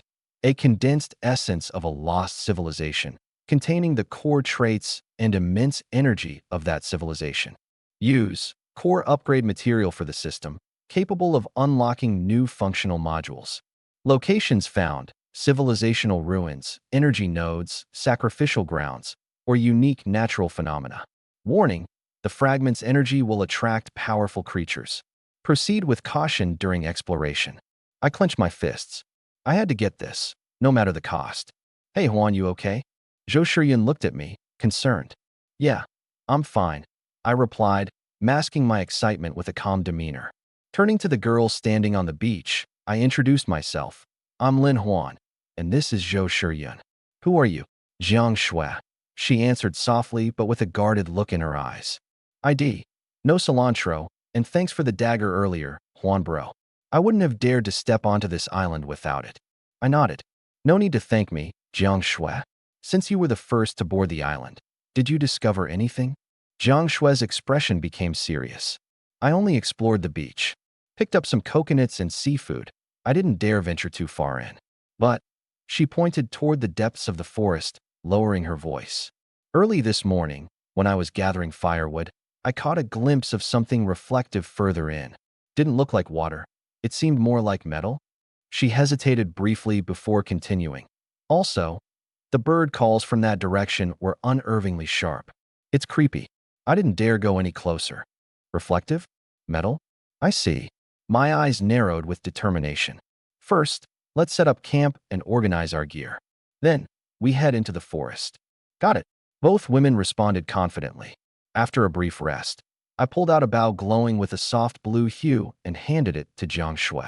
Precision bow, blue tier quality. Jiang Shui's eyes widened in shock. A blue tier weapon. This thing would sell for an absurd price in the market. And here my Huan bro just casually handed it over? Meanwhile, Zhou Shiyun smirked slightly and unconsciously touched the thunderstrike bow slung on her back. Someone with a purple tier weapon like hers wouldn't be jealous of something like this. Jiang Shui, you take this bow. As for compensation for the seeds. Walking over to the large raft on the beach, I raised my glowing hand. Boom. A burst of vibrant blue light exploded forth. The raft transformed in an instant. Durability, 2000. Quality, blue. Attribute, Poseidon's blessing. Jiang Shui. Her jaw dropped, and her eyes nearly popped out of their sockets. Upgrade vehicles. What kind of godlike ability is this? If this gets out, the entire ocean will go crazy. A part of the deal, I said calmly. Let's go into the forest. The three of us entered the dense woods. I stepped on the soft soil, testing its texture. Let's collect some soil first to grow wheat on the boat. Zhou Shiyun immediately pulled out a wooden shovel. I'll help. Soon, a cubic meter of high-quality soil was secured. Look over there, Divine One. Coconut trees. Jiang Shui pointed ahead excitedly. Several tall coconut trees stood in the distance, laden with fruit. Nests perched on the tops of the trees. Perfect. My eyes lit up. Zhou Shiyun, stay on alert. Jiang Shui, keep an eye on the birds. I'll collect the coconuts. Cutting down these trees will also yield 30 units of wood. Understood. After half an hour, our harvest was bountiful. Jiang Shui discovered some yellow boletus and maitake mushrooms. These are edible. My family used to run a plantation, so I recognized them. I nodded silently. Useful skills. Let's keep moving and see what else this island is hiding. 20 minutes later, a small, abrupt hill appeared in front of us. It's here, Jiang Shui exclaimed excitedly. The reflection came from that side. We circled the hill, parting the vines. And there it was, a pitch-black hole. The entrance was arched, and the walls glistened with an eerie, dark sheen. I'll go first, I said, raising a torch in one hand and holding a flintlock in the other, taking the lead. At the end of the tunnel, it suddenly opened into a larger space, with stone steps spiraling downward, carved by human hands, leading to the unknown depths below. There are stairs. This must have been the site of an ancient civilization. We descended dozens of meters into the underground until we reached a decayed chamber. On the remnants of a table, a faint, ghostly blue glow flickered quietly. It was the size of a fingernail but was spotless, like the lone heartbeat within the silence of death. A fragment of the civilization's core. What is this? It's beautiful, Zhou Shiyun whispered, holding her breath. A fragment of the civilization's core, I replied softly. It's essential for evolving my abilities. Jiang Shui and Zhou Shiyun exchanged glances, just as they suspected. The god-tier ability to casually upgrade equipment must stem from a mind-blowing encounter like this. Go ahead, Big Brother Huan. Take it, Jiang Shui said sincerely. I reached out to grab the fragment. Buzz. The world collapsed. Illusions descended upon us. Scene 1. A futuristic science lab. Holographic projections. Precision instruments everywhere. Researchers in white coats shouted, their voices hoarse. The boundary membrane of the dimensional abyss is collapsing. This is the end. Opportunity. Machine God System. Final debugging. Requesting approval. Allocate all strategic resources to the Dawn Project. This is humanity's last ember. Scene 2. In a cramped room, a dying middle-aged man shakily signs a document. Dawn Project. Civilization Seed Dissemination Agreement. The pen falls. Breathing stops. Dust floats in the air. Civilization collapses. The vision shatters. I staggered backward, cold sweat dripping down my face. Brother Huan. The two girls hurried to support me. I'm fine. I shook my head, a trace of shock flickering in my eyes. The abyssal dimension, the machine god system, the Dawn Project. What on earth is all this? Ding. Civilization core fragment ×1 obtain. Hidden task. Lost token of civilization completed. Reward 300 points. For the first time, the system notification in my mind was exceptionally clear. Replenishing machine god system's core energy. Host genetic confirmation. Pureblood human. Dawn Project seed compatibility extremely high. System upgrade conditions met. Current version 0.9, the Ember ignites. Upgradable to 1.0, Fleet Cradle. Requirement: Civilization Core Fragment ×1. Upgrade now. My pupils shrank sharply. Upgrade preview. Fleet Management Module. Bind and control multiple vehicles. Expanded manufacturing blueprints. Unlock small and medium-sized watercraft. Environmental scanner. Detect resource points, energy anomalies, and life signals. Tactical command network. Establish a telepathic communication channel. Upgrade time, 10 minutes. Fleet. Scanners. Tactical network. System. That memory just now. The Human Federation, the Dawn Project. What does it all mean?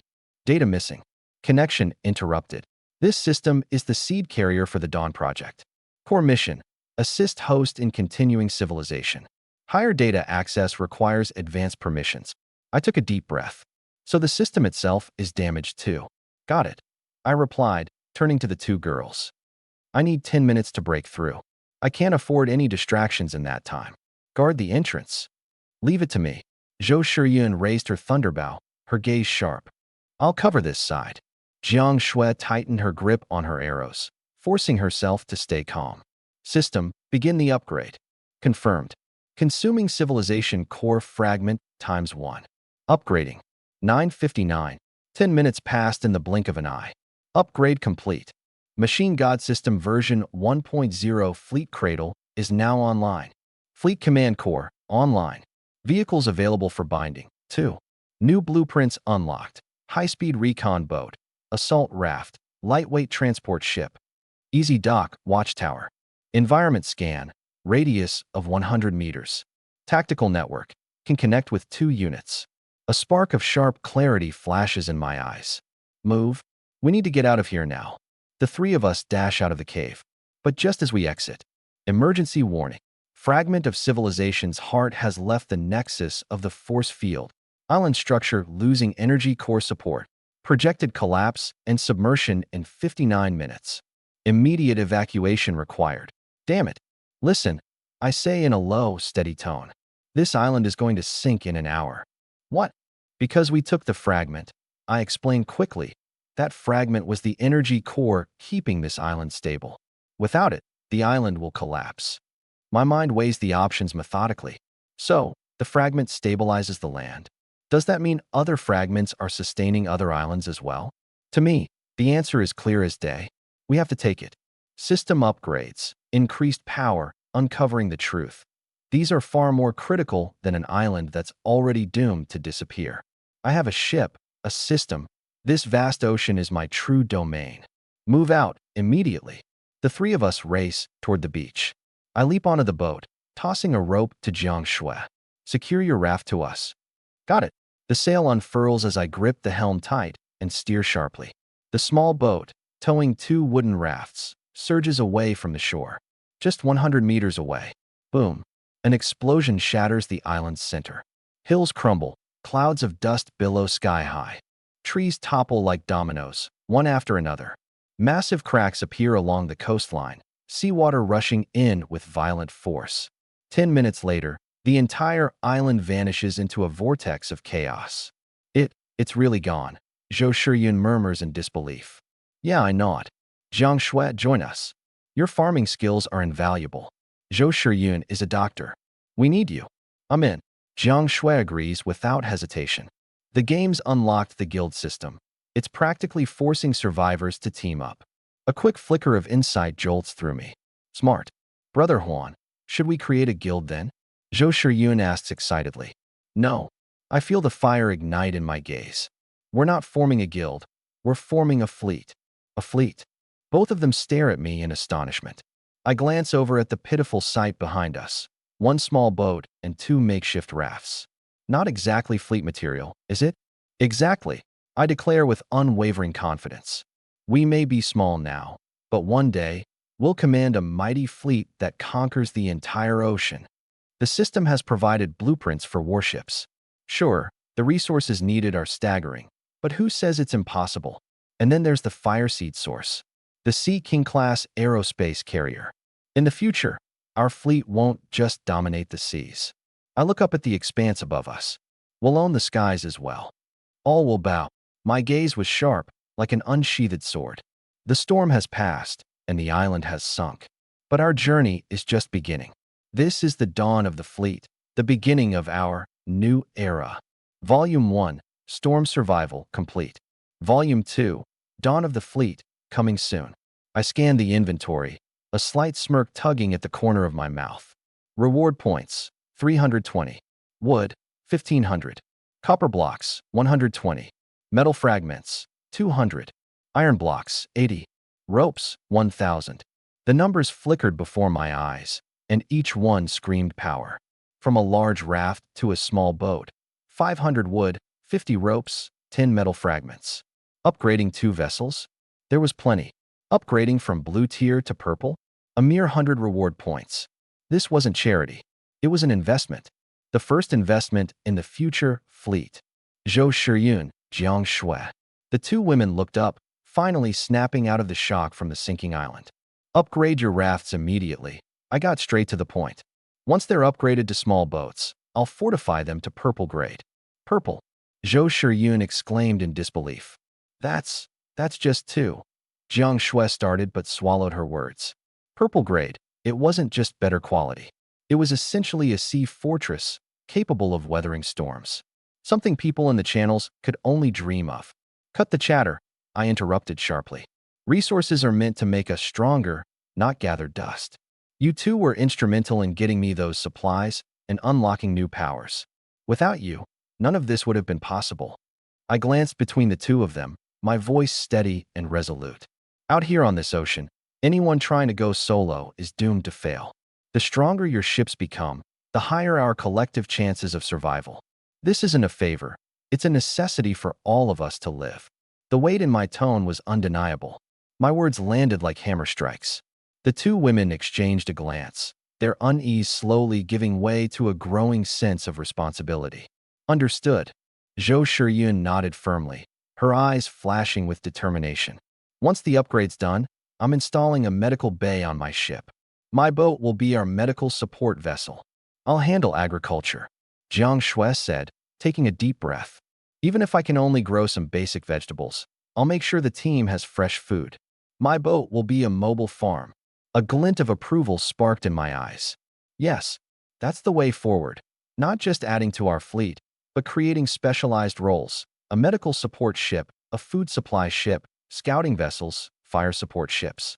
One day, we'll have a real carrier strike group, I said, my voice calm but filled with unshakable conviction. It sounded crazy, perhaps, but when they looked into my eyes, brimming with ambition, they somehow couldn't see this as mere delusion. Go. Be back in 30 minutes. With that, the two women nodded decisively and left to execute the plan. I turned and stepped inside. Entering the cabin, my consciousness seamlessly integrated into the newly awakened system. Mech System 1.0, Cradle of the Fleet. A new module unfolded before my eyes. Fleet Command Hub. In the virtual space, 3 holographic projections of ships floated silently. Mine was the largest. The other 2 bore the label Upgrading. Fleet Integration Effect. Production Efficiency plus 50%. Enhanced Strategic Guidance. Fleet Consciousness Link. Encrypted communication, immune to distance limitations. So that's how it works. A spark of realization lit up in my eyes. Encrypted communications, immune to distance. This meant real-time updates during scattered exploration, rapid assistance in dangerous scenarios, and uninterruptible coordination even in battle. Set fleet name, Dawn Voyage. Command received. Pending completion of upgrades for designated vessels. Owner confirmation required for formal integration. In the marketplace, new blueprints had been unlocked. High-speed reconnaissance boat, shallow water assault craft, light transport vessel, plus basic hydroponic modules, an entry-level medical workstation, and a standard shipboard furnace. Basic multi-mode environmental scanner activated. A semi-transparent holographic map unfolded in my field of vision, covering a 120-meter radius. Ocean currents, underwater terrain, biological activity, all within grasp. Let's complete the trade first. I took out 10 bows. Kaylee's enhancer flickered with a soft glow. 90% success rate and 1 failure. 110 reward points earned, with 9 blue-quality bows now completed. Opening private chat. Juan, goods are ready. United Salvage Alliance. Impressive efficiency. Let's trade immediately. 200 treasure chests secured. United Salvage Alliance. Mr. Juan, would you consider joining us? We're offering you the vice president position, second only to the leader. We currently have 500 members and are rallying more. Soon, we'll dominate these waters. 500 members. I was taken aback. The storm had barely subsided, and they had already amassed such a sizable force. Thank you for the invite. I replied swiftly yet diplomatically. I prefer to work solo for now and don't intend to join any organization at this moment. However, your guild is a valuable partner, and I'll prioritize cooperation with you should there be any need in the future. Throwing bait, leaving an opening, avoiding conflict. They were a significant client. After all, no sense in burning bridges. United Salvage Alliance. Understood. Our doors are always open to you. If you come across a guild token or rare blueprints, do contact us. The price will be well worth your while. Ending the comms, I frowned slightly. A 500-strong organization, already rallying forces. Their growth speed had exceeded expectations. Whoever was running the show wasn't to be underestimated. Looks like this stretch of the sea is far livelier than I imagined. I stepped onto the deck, greeted by the salty sea breeze on my face. In the distance, Zhou Shiyun and Jiang Shui's rafts were undergoing a transformation. As light flickered around them, their outlines gradually shifted. Before I knew it, 30 minutes had flown by. Brother Juan, it's done. Zhou Shiyun's voice was brimming with excitement. Two brand-new small wooden ships lay quietly anchored nearby. They were still blue-grade in quality, but had already started to show the makings of true warships: sturdy hulls, spacious decks, and fully equipped cabins. Excellent. I pulled out the enhancer. Now, get ready to witness a miracle. A burst of purple light. Both ships were enveloped in radiant light, and mysterious patterns emerged on their surfaces. The wooden structures seemed as though they had been coated with an invisible layer of armor. Enhancement complete. Small wooden ship, purple quality, X2. So this is what purple quality feels like. Jiang Shuem muttered, her hand resting on the ship's hull. She could sense the sheer power within. Now, let's officially add them to the fleet, I said as I activated the system. Detected 2 eligible vessels. Add them to the embark fleet? Confirm, the 3 of us said in unison. In that instant, a strange and wonderful link formed between us.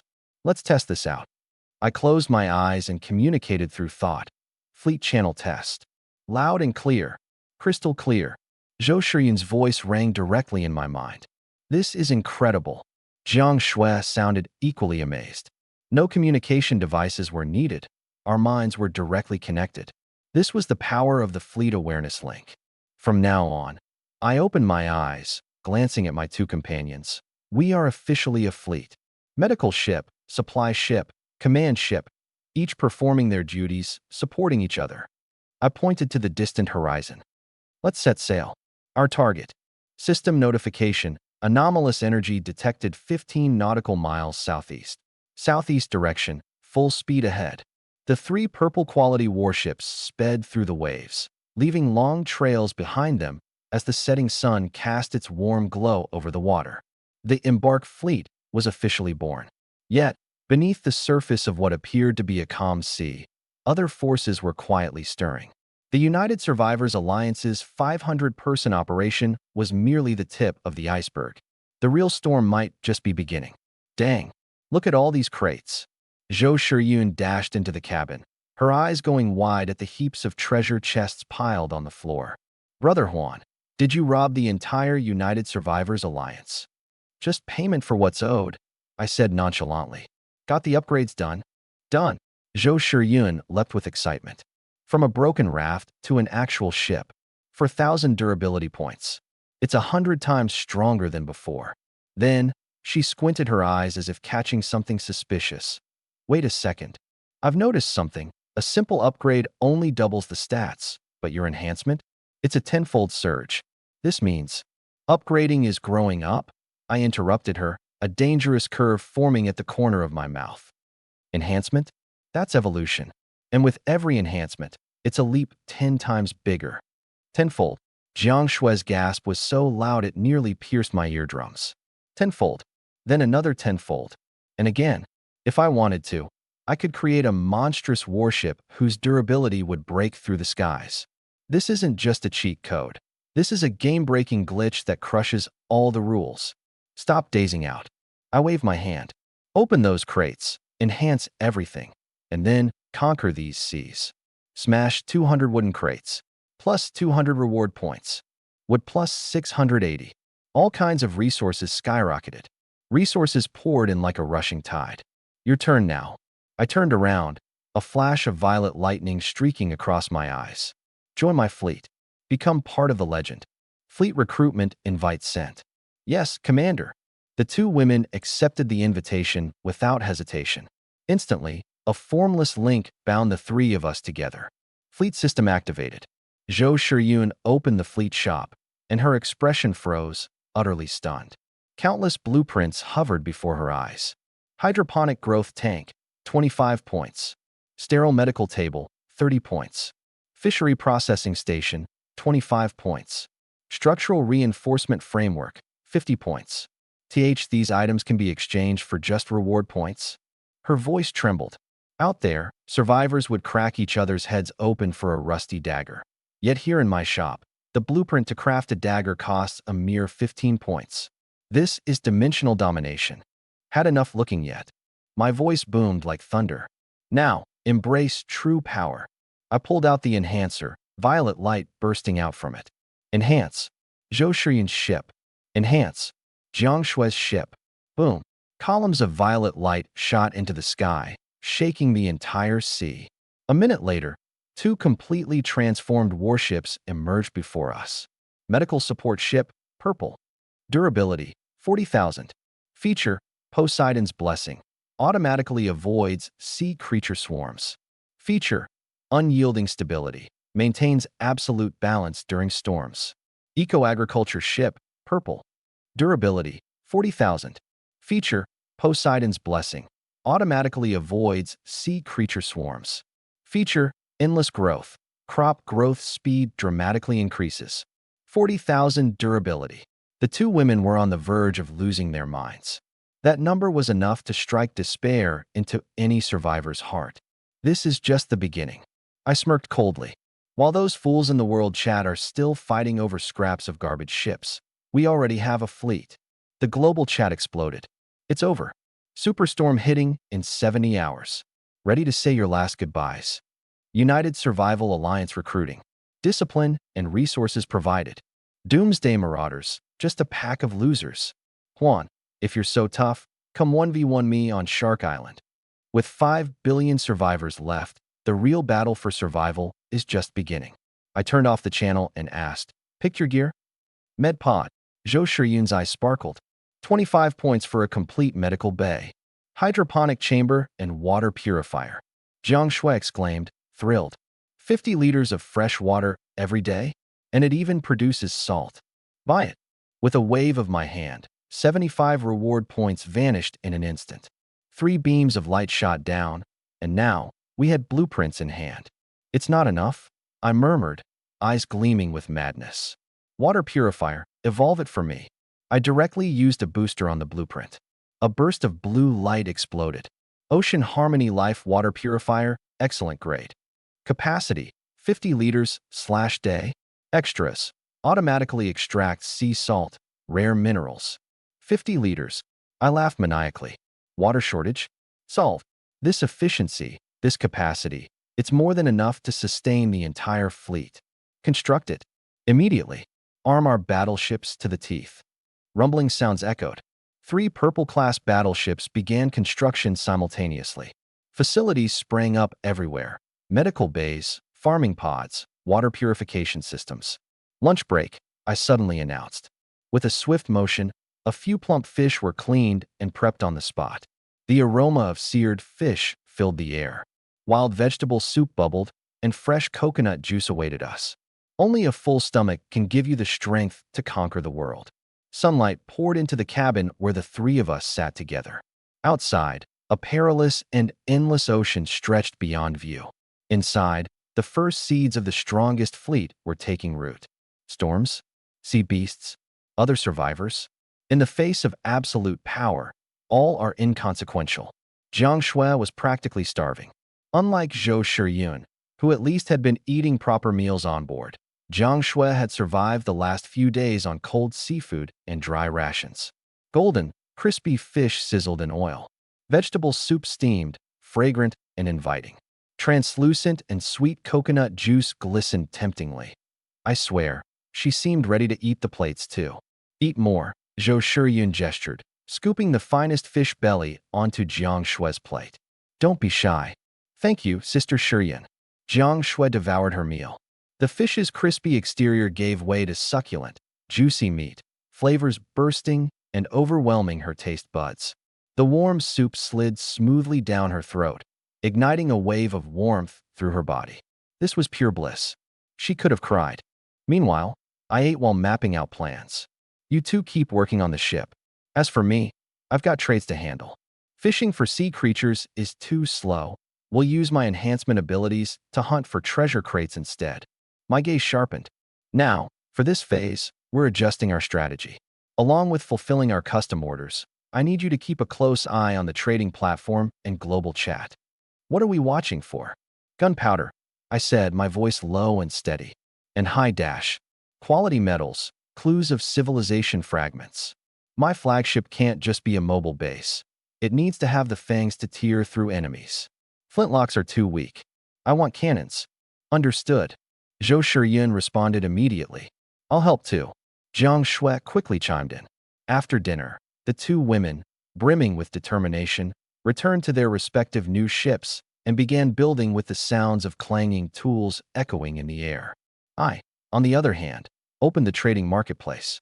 Prices for food and water were stabilizing, basic materials were in high demand, and white-grade tools were flooding the shelves. Survivors were evolving. Weapons. They were still luxury items perched at the top of the pyramid. White-grade weapons appeared occasionally, priced at several times their material costs, and were snapped up instantly. Blue-grade weapons?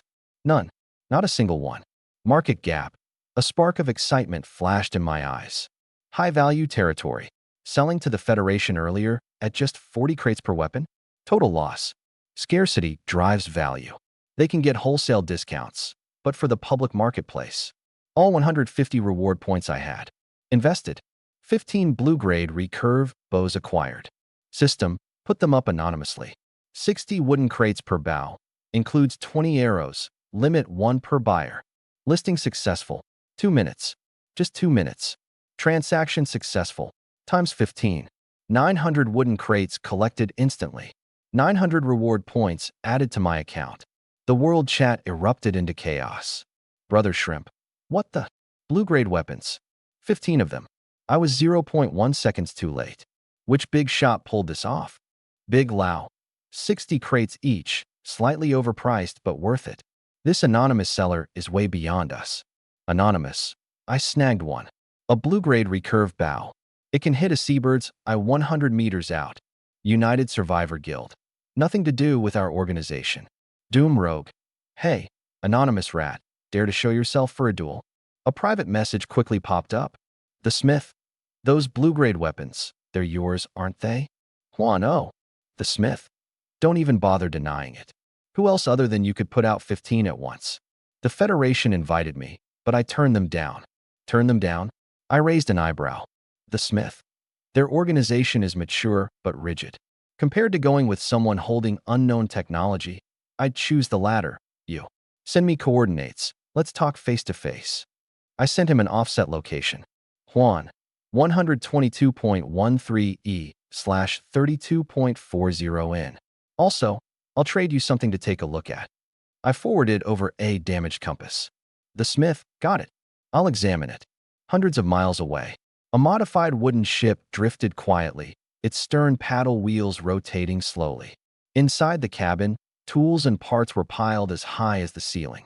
A short-haired young man, with obsidian black hair, meticulously studied. A slender woman in a utility vest and a white lab coat toyed with a compass in her hands. She was the Forge Master. Faint residual energy, non-standard alloys, ancient craftsmanship. A flame of excitement ignited in her eyes. Rejuvenation, bulk deals on blue-tier equipment, and interest in relics, rejected the Dominion. What a gamble, but it paid off. She glanced in my direction. A little over 100 nautical miles away, not far. Let me take care of this compass first, as proof of my commitment. 2 unfamiliar ships. 2 ambitious survivors. The threads of fate intertwined. Got it, boss. Zhou Shiyun's voice rang out from the deck. She and Jiang Shui leaped aboard the flagship, their eyes gleaming with excitement. How's the deal? Jiang Shui asked eagerly. 15 blue-tier bows. Sold out instantly. I said, a smirk tugging at the corner of my mouth. Profit brought us back 900 trade points and replenished a variety of materials. My gaze sharpened. But those 900 points will stay untouched for now. Upgrading purple to orange gear costs 1,000 points, with only a 60% success rate. We can't afford the risk. The blue-tier business will continue, but we need to keep a low profile. List a few anonymously each day. Slow and steady wins the race. I glanced at the 2 women. Rarity drives value. Flooding the market only reveals our hand too soon. Understood, they replied in unison. Oh, by the way, Jiang Shui suddenly pitched in.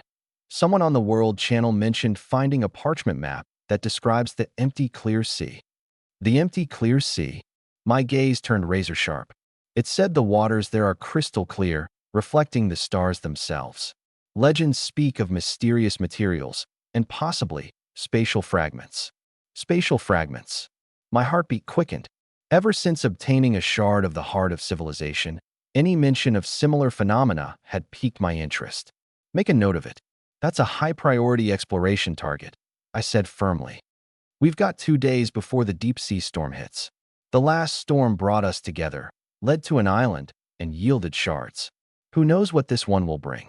Status report. Zhou Shiyun was quick to respond. The medical pod framework is complete. The surgical table can now handle basic procedures. Once the wheat matures, we'll be able to distill alcohol. The life resonance trait is genuinely effective. Wound healing speeds have significantly improved. Jiang Shui followed. The first phase of the hydroponics bay is complete. By mixing soil from the island with treated substrates, seed germination speeds are 30% faster than normal. The endless vitality trait is remarkable. Good. I clapped my hands. Shiyun, reinforce the medical facilities and prep more hemostatic agents. Jiang Shui, stabilize the hydroponic system and keep monitoring the trade market. I'll chart our storm avoidance route. Remember, we operate as one. If any anomaly arises, report immediately. Got it. The two departed on their tasks as the sunset splashed the world in crimson. The sea's surface turned red. After dinner, Jiang Shui tactfully returned to her own boat. Zhou Shiyun dawdled while tidying up the dishes and finally mustered the courage to edge closer to me. Brother Huan, can I stay here again? Her voice was as soft as a mosquito buzzing. I froze for a moment.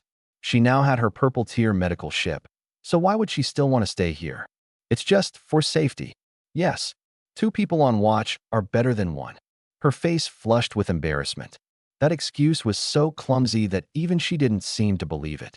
Glancing at her reddened earlobes, I felt a faint stirring in my heart. I wasn't oblivious. I could sense the change in her attitude, from gratitude to dependence, and now something more indescribable.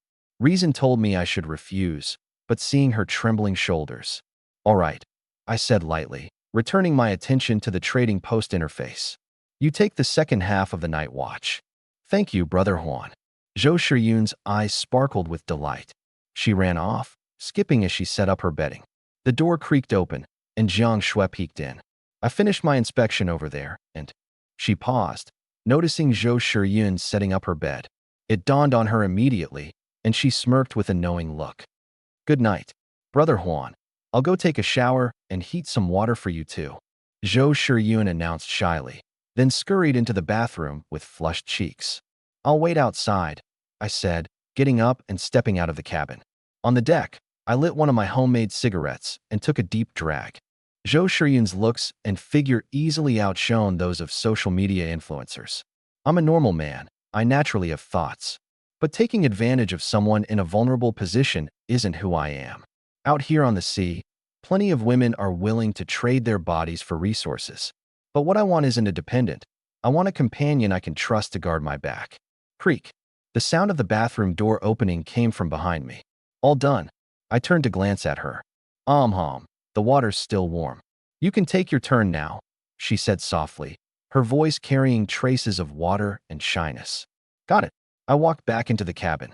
After I'd cleaned up, Zhou Shiyun was already in bed. Her blanket was pulled up high, covering most of her head except for the very top.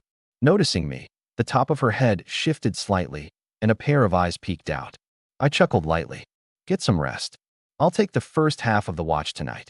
Okay, she murmured, her voice sweet and muffled. Good night, Brother Huan. I stoked the fire pit to keep it burning bright, then checked in on the fleet channel. Huan, Jiang Shui, do you need more firewood? Jiang Shui, got plenty, Brother Huan. Huan, good. I returned to the bed, lying on my back as I stared out at the dark and endless waves through the porthole. The night was uneventful. The sky was overcast when morning came. I opened my eyes and glanced at the timer. Time until storm arrival, 22 hours, 46 minutes, and 38 seconds. Less than a day left. Zhou Shiyun was awake too, her face now turned in my direction. Still groggy, she blinked at me, and our gazes locked. Her face turned pink. Good morning, Brother Huan. Morning. I averted my gaze. Did you sleep well? Really well. She didn't dare admit she only fell asleep in the second half of the night. Let Jiang Shui sleep a little longer. She finally got a decent rest last night. I stood up. You go prepare breakfast. The ingredients are in the fleet storage. I'll start working on today's projects. We should arrive at Safe Haven by the afternoon. Got it. Zhou Shiyun shook her head, forcing down her nerves. The immediate concern was tomorrow's storm. I started my work for the day.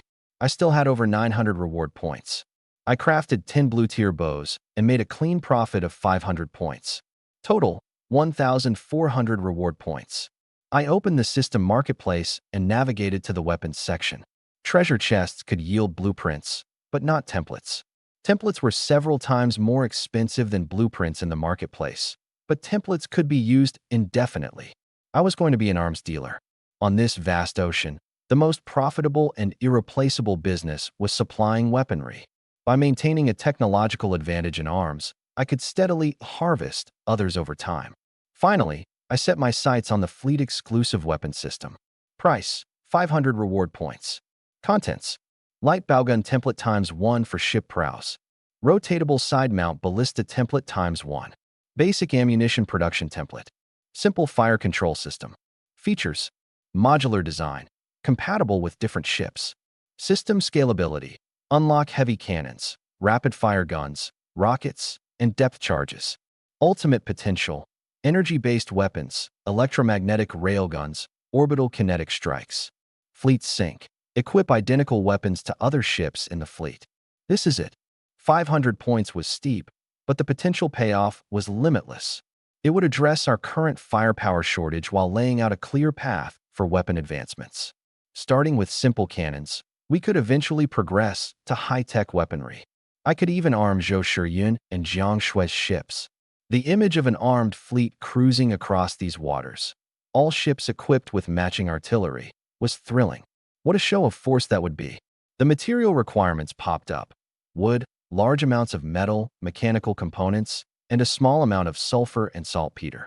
Luckily, the basic framework and solid ammunition could be made immediately. A necessary investment. Greater than 500 reward points consumed. Successfully redeemed. Fleet-exclusive weapon system. Brother Huan, breakfast ready, Zhou Shiyun called from a distance. The table was laid out with steaming fish soup and grilled fish. Let's eat first, I said as I sat down. Afterward, we've got a new toy to explore. Call Jiang Shui over, too. We'll have a short meeting. A big toy. Zhou Shiyun's curiosity was piqued. I sipped the warm soup, a sharp glint in my eyes. Something that'll make our presence on these seas carry more weight. Soon enough, Jiang Shui joined us. I slept so well. Thank you, Brother Huan. She expressed her gratitude earnestly.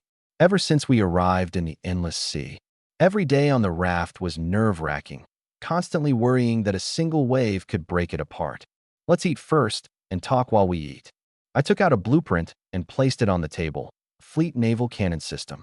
The two women checked the attributes, their mouths turning into an O shape. Bow-mounted light, smoothbore cannon. Damage, 200 durability points. Fire rate, 5 rounds/minute. Range, 1,500 meters. Broadside rotating ballista. Damage, 50 durability points. Fire rate, 10 rounds/minute. Range, 800 meters. 200 damage points. One shot could sink a large wooden raft, Zhou Shiyun exclaimed. And it's just white quality. Jiang Shui was dumbfounded. If upgraded to blue or purple quality, its power would be unimaginable. Calm down, I said with a smile. This is a naval cannon system. It requires gun mounts, operators, a stable platform, and, most critically, ammunition. We're severely lacking in raw materials for gunpowder. So, this is a trump card for deterrence. We need to finish the muzzle-loading cannon quickly and keep collecting sulfur and saltpeter. Understood. While we were sailing, Brother Shrimp sent me a private message. Brother Shrimp, hey Huan God, are you there? This is my current location. Am I far from you? There's a storm coming, and I was hoping we could stick together for safety. I checked. It was over 300 nautical miles away in a direction opposite to ours. Huan. The distance isn't close, over 300 nautical miles. We're heading toward a southwest storm shelter. I recommend you find a safe spot ASAP. Brother Shrimp, I knew it. I'm just on a large wooden raft. Even though I've reinforced it, I don't feel good about the storm. I guess, at the very least, you'd need a small wooden ship to make it through, right? I nodded to myself. Brother Shrimp's intuition was spot on. Brother Shrimp, oh right, Huan God. The United Survival Alliance contacted me. Their terms aren't bad, so I temporarily joined them. They're organizing local members nearby, and someone should be coming over to group up for storm defense tonight. The United Survival Alliance again? I raised my eyebrows. This organization was expanding faster than I expected. First, they recruited the Forge Master. Now, they recruited Brother Shrimp. They were casting a wide net for known survivors. Juan, that's not a bad idea. They have numbers, and mutual support beats going solo. Brother Shrimp, haha, you said it, Juan God. But they don't even have a guild token yet. Even if they get one and I join, I can still leave any time, right? Teaming up makes sense, but I've got to see if the team's strong enough first. Brother Shrimp. By the way, Juan God, just between us, those blue weapons on the trading post this morning, especially the 10 anonymous bows. Was that your handiwork? I can't think of anyone else who could pull it off. I chuckled.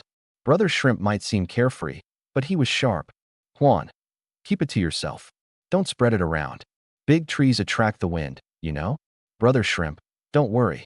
Even with a knife at my throat, I won't spill the beans. After the storm, let's meet up for sure. Hey, I'll treat you to the fattest fish I've caught myself. Juan, sure. Let's see how things go after the storm. Stay in touch. 300 nautical miles away. A massive reinforced wooden raft swayed with the waves, lashed together with floating logs and ropes. At its center stood a triangular hut.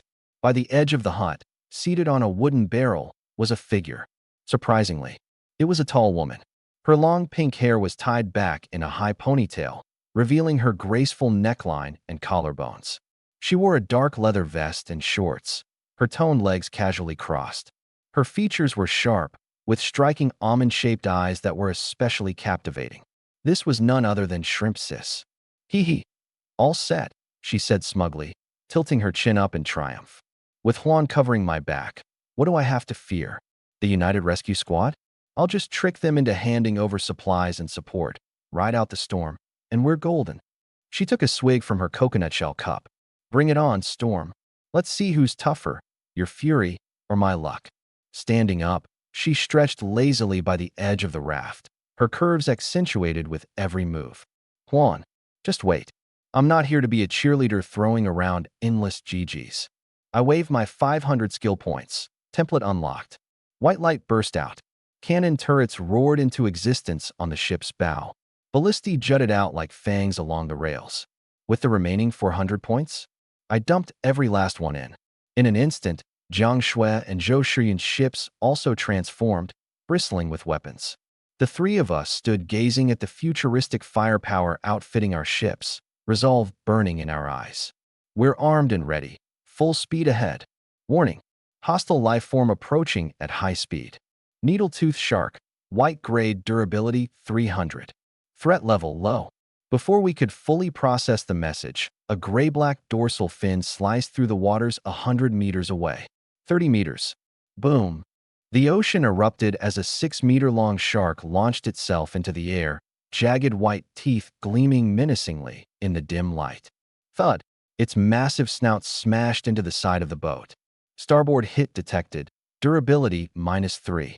Remaining 39, 997/40,000. That's it. Zhou Shiyun blinked in disbelief.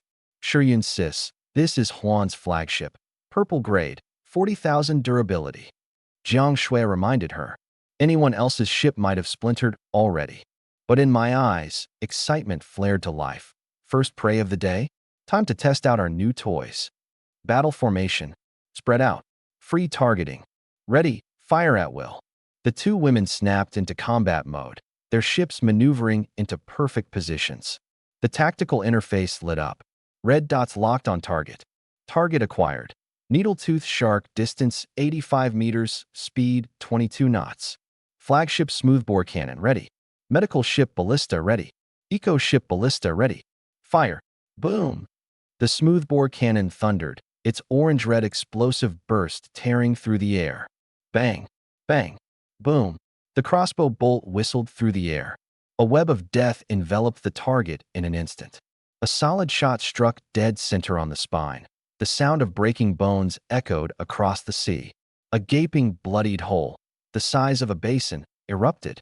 The crossbow bolt pierced through the torso, flesh and blood scattered everywhere. Flintlock cannon hit. -200. Ballista hit. -50. Ballista hit. -50. Instant kill. The giant shark didn't even get to let out a wail. Its massive body twitched once before sinking into the crimson Red Sea. T2 powerful. Zhou Shiyun's voice trembled. This is the power of a fleet volley, Jiang Shui murmured, cold sweat forming in her palms. Just 3 cannons and 4 crossbows, and this destructive force. I stood at the bow of the ship, a smirk forming at the corner of my lips. The sensation of unleashing firepower, obliterating in an instant, its perfection. Collect the spoils. Move fast. I snapped back into focus. Shark meat is high-quality protein, and its skin, fins, snout, and teeth are all valuable materials. The storm won't wait. Yes. Spoils retrieved. Sharp-nosed shark long snout X1. Full shark fin X1. High-grade shark meat X 800 kg. Coarse shark skin X assorted. Shark teeth X dozens. I held up the half-person long sharp snout, my eyes deep and focused. This is just the beginning. In my mind's eye, I could already see the future. Hundreds of steel behemoths forming an aircraft carrier strike group, conquering the endless sea like mobile fortresses. Fighter jets roaring through the skies, missiles tearing apart the horizon, railguns pulverizing everything at supersonic speeds. That would be the ultimate form of the pioneer fleet. The first step, we took it solidly. 800 kilograms of apex predator meat, safely stored.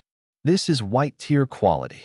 Zhou Shiyun's eyes sparkled as she admired its fine texture and energy-infused sheen. Truly extraordinary. I weighed the long snout in my hand. Natural piercing and armor-penetrating properties. Pair this with your Thunderbolt bow, and its firepower will double. I handed the long snout to Zhou Shiyun, issuing clear instructions. All the shark meat goes into storage, it's hard currency. Jiang Shui, grind the fish skin and bones into powder, ferment it, and make high-grade fertilizer. Got it. The 2 women sprang into action immediately. I opened the trading hub screen, just as I expected. With the deep-sea unrest approaching, resource prices were skyrocketing, up 30% to 50%. Perfect. And we've got the goods. Looking at my warehouse inventory, I couldn't help but beam. Wood, 3,000 units. Rope, metal, canvas, all in the 4-digit range. Copper and iron blocks, 300 units. This haul would make any faction green with envy. Time to check the upgrade requirements. Upgrade to medium-sized sailboat. Requirements: wood X 2000, metal blocks X 500, canvas X 200, rope X 1000. Upgrade duration: 1 hour. Materials all accounted for. A sharp glint flashed through my eyes. A medium-sized sailboat. This would be a leap in quality. More storage space. Stronger structure. Faster speed. Enhanced firepower. Jiang Shui, Zhou Shiyun, we've got enough materials to upgrade the flagship. A medium-sized sailboat. The 2 women exclaimed in surprise. Right after the storm, we'll upgrade. Thoughts? Of course, I'm all for it. Zhou Shiyun answered without hesitation. The flagship is the core. If you're strong, we're strong. Shiyun's got it spot on. Jiang Shui nodded. Pooling resources together will maximize efficiency. All right then, it's settled. I felt a wave of warmth in my heart. I glanced at the sky. Lunchtime. Shark feast. I'll personally handle the cooking. Awesome. Both women were visibly excited. Soon, the cabin was filled with mouth-watering aromas.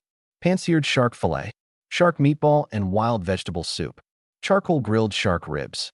Golden fillets sizzled on the pan, tender white meatballs swirled in vibrant green broth, and the ribs glistened with an irresistible sheen. Let's dig in. The first bite, no fishy odor, just pure and exquisite sweetness. The unique elasticity of sea beast meat exploded on the palate. The 3 of us devoured the meal, laughter filling the cabin. Outside, a storm loomed, the sky darkening like ink. Inside, warmth and the tantalizing scent of food made it feel like spring. 3rd Rescue Squad of the Unified Survival Association. Responding to your coordinates, and the voice abruptly cut off. Several reinforced wooden boats, bearing the symbol of 2 clasped hands, broke through the waves. The survivors aboard looked weary, but their eyes burned with the determination to live.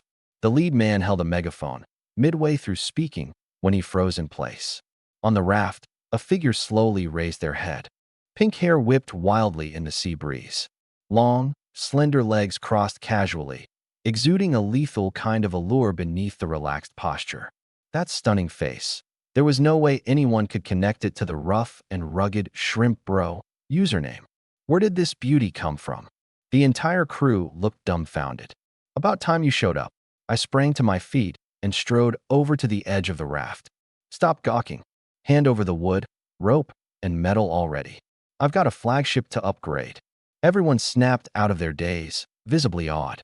Shrimp Bro, ma'am, the squad leader stammered as he signaled his team to unload supplies. Call me whatever you want. I accepted the materials without ceremony, casually tossing out. Oh, you're asking about my profession? Doctor. A proper medical school graduate. Boom. It was as though a thunderclap cracked open the sky. A doctor. Are you serious? The shock in their expressions instantly transformed into joy. Unrestrained, overwhelming joy.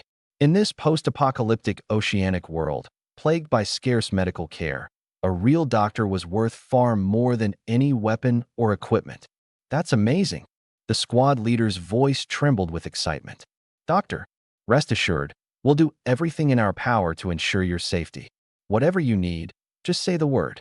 The other crew members' eyes gleamed with fervor, as if staring at their savior. I felt a bit uneasy under their intense gaze and awkwardly rubbed my nose. Well, I guess a vet counts too. A doctor, huh? Well, saving lives is saving lives, more or less. All right, the storm's coming. You all better go find shelter. I waved them off dismissively. I've got upgrades to handle. Yes, take care, Dr. Shrimp. We'll rendezvous near the reef, 5 nautical miles southwest. Standing by for your orders. The squad leader saluted respectfully, clearly reluctant to leave, before finally leading his team away. As I watched the fleet slowly disappear into the horizon, I let out a deep sigh, flopping down onto a wooden barrel. Phew, close call. I muttered, smirking as I planted a quick kiss on a piece of metal in my hand. Heh, a vet is still a doctor, right? Materials secured. Time to upgrade. Soft white light enveloped the raft as its structure began to evolve. While waiting, I started sharpening a fishing hook, my gaze drifting toward Lin Huan's fleet in the distance. A dangerous smirk tugged at my lips. Dear Huan God, I murmured mischievously, you owe me one now.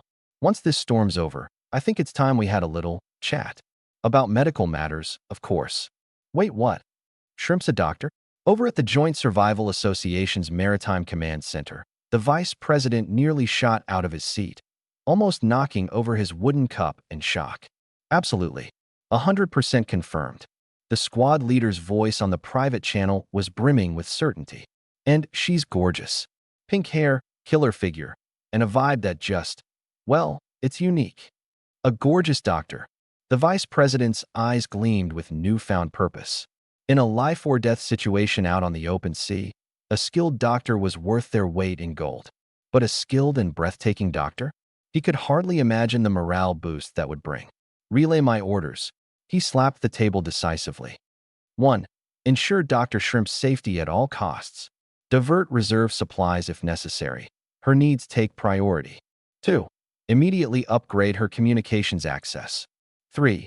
Gather intel on her specialties and requirements, but approach with respect. And 4. He paused for emphasis, subtly mentioned that we're forming a medical team and would love for someone of her caliber to lead it. Compensation to be discussed, of course. Understood. The vice president sat back with a satisfied grin, already envisioning the impact of having a stunning, skilled doctor on their side.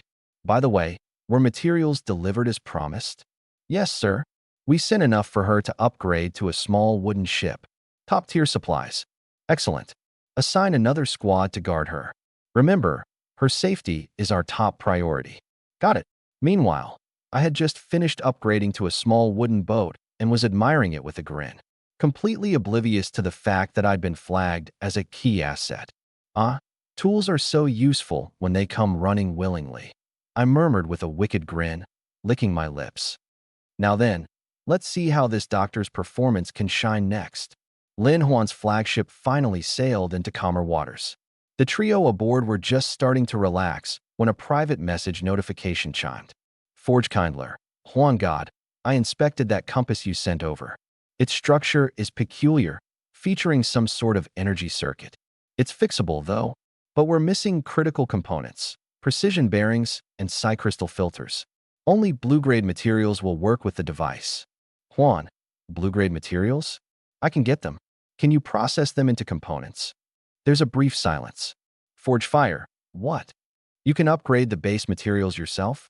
Huan, theoretically, yes. Forge Fire, if you can really bring me blue-quality metal, I could give it a try. I'll forge replacement parts manually with a blue hammer. Start by getting me a chunk of blue copper. We'll begin after the storm. Huan, no problem. Do you need any specific tools? Forge Fire, a micro-engraving needle and high-temperature forge would be ideal. But for now, just focus on the copper chunk. I've got about a 60% chance of success. Huan, noted. Let's revisit this after the storm. The communication ends, and I'm left deep in thought. The value of fixing that compass is beyond measure, and Forge Fire's skills are unlike anything I've seen before. There's potential here, more than I'd initially imagined. The storm is nearing, and tension ripples through the air. Everyone is positioning themselves for survival, but the true test is only just beginning. Rain starts to fall, sudden, relentless. The lead gray sky seems to split open, unleashing a torrential downpour like a waterfall. Visibility shrinks to less than 100 meters, and the deafening sound of rain hammering against the deck fills the air. Jiang Shui, activate all freshwater collectors now. I shout through the fleet channel. This is the first wave of storm rain. Don't waste it. Got it. Zhou Shiyun. The deck's too slippery. Get back to the ship. She leaps onto the flagship, and I grab her arm, pulling her into the cabin. Dry off. I toss her a thick towel and quickly seal the cabin door. The violent sounds of the storm are muffled as soon as the door clicks shut, leaving the room noticeably calmer.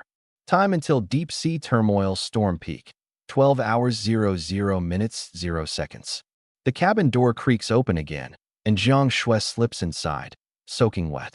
Huan, we've collected 200 liters of rainwater. Our freshwater reserve is topped up. Good work. Huan, check the global channel. Zhou Shiyun suddenly yells. A golden-framed server-wide announcement flashes across the top of the interface. Global announcement. Congratulations to the United Survivors Guild for obtaining the first guild token. They've created the first player-led guild in the game. Rewards. Base ship Blueprint X1. 5% reduction in vehicle upgrade material cost. Independent guild channel. Guild quest board. Reputation system activation. The world chat explodes. Holy crap. That's insane. The first guild. Base ship Blueprint? Are they recruiting? Of pure luck. The Doom clan is offering double market rates for guild tokens. Zhou Shiyun frowns. Huan, what do you think? That reward doesn't feel as strong as our fleet system, does it? I chuckled. You're absolutely right. I turned off the noisy channel. The guild system is, at its core, just a loose collection of people. Save some materials, add a few chat functions, that's about it. But our fleet system, my gaze sharpened. It was designed from the start as a professional combat unit. Independent weapon systems, production bonuses, encrypted communications, environmental scanning, and the revolutionary leap brought by Kelly's enhancer. They got the buzz and blueprints, sure, an early lead. But out here on this sea, survival isn't about who builds the deck first. It's about whose crew is tougher, whose team is sharper, and who can truly adapt. They'll walk their path, we'll walk ours. And ours? One of a kind. In their eyes, I saw resolve. They had something far greater than a mere guild. They wielded actual strength. Night fell, aboard the flagship. The warm glow of firelight flickered across the room, cocooning us in comfort as the storm howled furiously outside. A clash of worlds. Zhou Shiyun cradled a coconut drink, sighing contentedly. This is the life. Jiang Shui savored a sip of hot soup, her fatigue melting away. Ladies, let me show you something good. I smirked and pulled out a small cloth pouch. Deep brown pellets spilled out, releasing an intense, spicy aroma that filled the air. Black pepper. Jiang Shui's eyes lit up like stars. Pulled it from a treasure chest. Just this little bit. I sighed with mock regret. Shame we can't grow it. But tonight, black pepper pan-seared shark steak. Seriously? Zhou Shiyin practically jumped from her seat. I headed for the kitchen, heat already radiating from the stove. The shark loin hit the pan with a satisfying sizzle, the aroma of its roasting flesh swirling upwards. Coarse black pepper scattered across the golden crust, its spicy fragrance blending beautifully with the rich, savory scent of the meat. Suddenly, alert! Unknown vessel detected. Bearing, southeast, 105 degrees. Distance, 1.2 kilometers. Target, white wooden ship, 1 unit. Status, unstable navigation, drifting toward our position. Threat level, unknown. My instincts kicked in. I killed the stove flame and bolted to the tactical panel. On the map, a single red blip wobbled closer, unsteady in its approach. A white wooden ship in a storm like this? Zhou Shiyun's voice was tight with concern. Out of control? Or intentional? Jiang Shui clenched her fists. My gaze locked onto the screen, sharp as a blade. 1.2 kilometers out. Cannon accuracy drops sharp in these winds. But we can't let it close in too far. Battle stations. Level 2 alert. Bow cannon loaded with solid rounds. Target southeast. Keep the safety on. Nobody fires without my direct command. Yes, sir. The two of them dashed into the storm, disappearing toward their respective posts. I stayed glued to the screen, my finger hovering above the trigger controls. My eyes burned, drilling straight into that unsteady red as it drifted closer and closer. The ship fought fiercely against the raging winds and towering waves, inching ever closer. Friend or foe?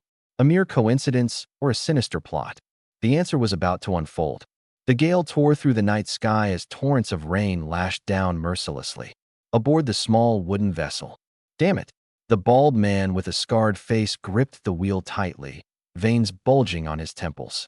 Where the hell is this storm trying to fling us? Take it easy, boss. The wiry man cowered in a corner, his eyes darting about uneasily. The big boss of the Marauder Syndicate said this boat would hold up just fine. Heck, who knows?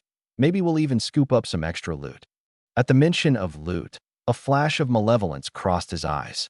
After all, this boat, and the gear that came with it, weren't exactly acquired through honest toil. Heh. The scarred man sneered cruelly. Looting's the way to go. Those idiots guarding their lousy crates thought they struck gold. One swing of my blade and bam. Everything handed over without a fuss.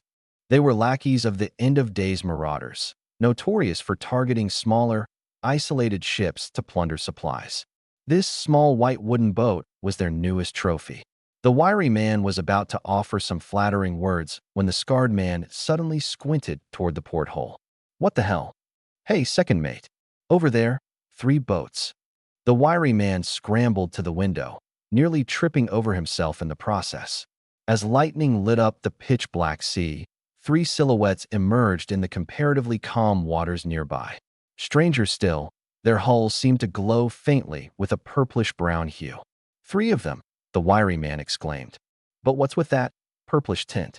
Did they paint him like that? Clearly, these crooks had never laid eyes on high-quality vessels before. Who the hell cares about the color? The scarred man's breathing grew heavy, his eyes practically alight with greed. They look loaded. This has got to be the real deal.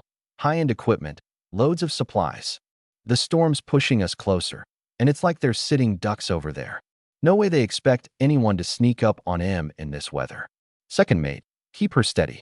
We'll slip in quietly, catch him off guard, and take everything. Ships, cargo, the whole damn lot. Got it, boss. Meanwhile, aboard the flagship of the expedition fleet, they're accelerating toward us. I calmly spoke through the comms. Zhou Shiyin, Jiang Shui, check your weapons. The moment they enter range, fire off warning shots. Everyone to battle stations. Out here at sea, trust nobody but our own. The fact that they've managed to get this small vessel out in this chaos means they've got some skill. People like that should be seeking shelter, not deliberately approaching strange ships. I paused for a moment. The odds of them being hostile are high. Prepare to sink or capture them. No one is to attempt boarding without my explicit order. Our edge lies in firepower and range, not hand-to-hand combat. Understood. Understood. The two women immediately responded. Zhou Shiyun drew her thunderstrike bow, her gaze lightning sharp. Jiang Shui locked onto the target. Oblivious to their impending doom, the small wooden vessel continued its advance. Accelerate. They're in range. Zhou Shiyun shouted. Fire. I didn't hesitate. Swish. The arrow tore through the rain, a black streak slicing toward the shadow of a ship 650 meters away. Thanks to the precision buff, its trajectory was steady, as if laser-guided. The scar-faced man barely caught sight of the incoming arrow before his pupils shrank. Thunk. Wood splintered. Metal pierced through. The arrow tore into the starboard hull of the wooden ship, blowing a gaping hole the size of a bowl. Seawater rushed in like a raging beast. Enemy wooden ship struck on the starboard side. Durability minus 300. Severe structural damage and rapid flooding. Current durability 100/400ths. What the hell was that? The twisted grin on the scar-faced man's face froze, replaced by sheer terror. The ship shuddered violently as icy seawater poured in, drenching the panicked crew. The scar-faced man lunged for the hole, staring at the torrent of water and the deeply embedded arrow with a blank expression. An arrow that could shoot this far, this accurately, with this much power. The ship's taking on water. Boss. The second-in-command sat lifelessly in the rising pool. It's an arrow, fired from over there. It wasn't until that moment that they realized the easy prey in their sights was far more formidable than they could have imagined. Retreat. Turn around. Move. Get us out of here. The scar-faced man's voice cracked as he scrambled to steer the ship. But with the hull so severely damaged, the vessel drunkenly spun in the churning waves, unable to escape its fate. I glanced at the tactical panel, where the enemy ship's durability bar plummeted. A cold light flashed in my eyes. The target is no longer a threat. Free to fire, sink it. Understood. The crack of the thunder bow filled the air once more. The second arrow struck the base of the mast dead-on. The wooden boat snapped in two with the ear-splitting sound of breaking timber, swallowed up by the dark, merciless waves. Only wreckage and two desperate, thrashing figures remained. But in moments, they, too, disappeared into the storm. Threat eliminated. Remain on alert. My voice was steady, as if I'd just wrapped up a training exercise. Sure, Yunjia, that was amazing. Jiang Shui cheered in the comms channel. That shot was like lightning. Before I even realized what happened, their ship exploded. Are purple-grade weapons supposed to be this crazy? Just lucky. Had the rhythm today. Zhou Shiyun, though a little pleased with herself, quickly returned to her calm demeanor. Don't forget, my bow has both precision and electric damage stats. Our muzzle-loading cannons and ballistae are still white-grade. Once we upgrade them to blue or purple, our firepower will be far deadlier. That's when the fleet will bear its true fangs. Good point, I added. The fleet is the foundation of our survival, but personal equipment matters just as much. When firepower doesn't fully cover the battlefield, or when engaging in tight spaces or requiring pinpoint accuracy, a good weapon can be the difference between life and death. I paused for a moment, locking onto their attention. Fleet upgrades and personal armament must progress together. Arm yourself and every ship to the teeth. Leave no weak links. This is just the beginning. Remember that. This feeling is nice, but don't get too complacent. All right, the threat has been dealt with. Let's head back to the flagship. I still haven't had dinner. Yes, sir. The two women replied with a smile. Just then, Zhou Shiyun suddenly spoke up. Huan, quick, check the world chat. That ship earlier looked like it belonged to the Doomsday Guild. I pulled up the chat, which was already in full chaos. Doomsday Marauder. Who's the bastard bold enough to touch my crew? Got a death wish. Anonymous. Wow, Marauder's popping off? Who's got the guts to provoke him? Shrimp Bro. Dude, you're so heated. How do you even know it's your guys that got attacked? Psychic powers. Doomsday Marauder, I know my ways.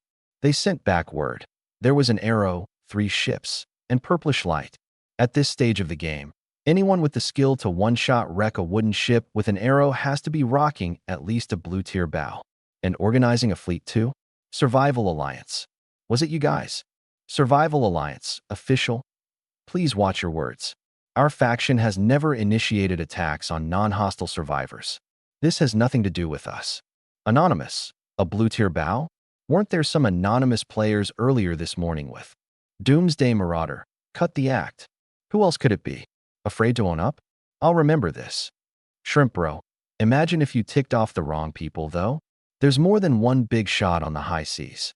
Reading the chaotic world chat, a cold smirk crept onto my lips. Let them stew in their doubts. It's the perfect cover for our fleet's escape operations. Then, my private messages pinged. Shrimp bro, hell Juan. Was that y'all? Did those unlucky fools from the Doomsday Guild hit the jackpot with you guys? Juan, how dare you make wild accusations without evidence? Shrimp bro, don't act all innocent with me. Don't worry, my lips are sealed. I know who's really got the skills to pull that off. I'll take this one to the grave. I chuckled. Shrimp bro was sharp enough to read between the lines. Juan, the storm hasn't passed yet. Get some rest. Shrimp bro, got it. Stay safe too, boss. Catch up after the storm's over. Closing my private messages, I turned toward the two women lingering around the stove, waiting for dinner. Doomsday Marauder is not one to let things slide. They took a hit this time, and they aren't going to back down easily. Even though they're barking up the wrong tree, we still need to stay extra cautious. Understood. Both women nodded with serious expressions. All right then, let's eat first. I moved toward the stove, my tone becoming more relaxed. You need energy to deal with trouble. The storm's not over yet. The real show's still to come. The lingering taste of black pepper-seared shark steaks hung in the air. Jiang Shui stood up. Juan, Shiyun, I'm heading back for now. Her gaze flitted between the two of us quickly before she grabbed her raincoat and stepped out. Be careful, I reminded her. Don't skimp on the firewood. Keep it burning strong. Got it, she replied. Click. The door shut, leaving just the two of us in the cabin. The firelight flickered, stretching shadows unnaturally long across the walls. The warmth inside stood as a stark contrast to the cold, roaring chaos of the night outside. I glanced at Zhou Shiyun. She kept her head down, nervously twisting the hem of her shirt with her fingers. Her side profile glowed a faint crimson under the firelight. Even her earlobes looked like they might drip blood. The resolute determination she displayed in battle was nowhere to be seen, replaced by the anxious confusion of a small, cornered animal. Noticing my gaze, her body stiffened even more. I'll go wash up. Her voice was barely above a whisper, like the buzz of a mosquito. The rain's too heavy outside. You should just stay here.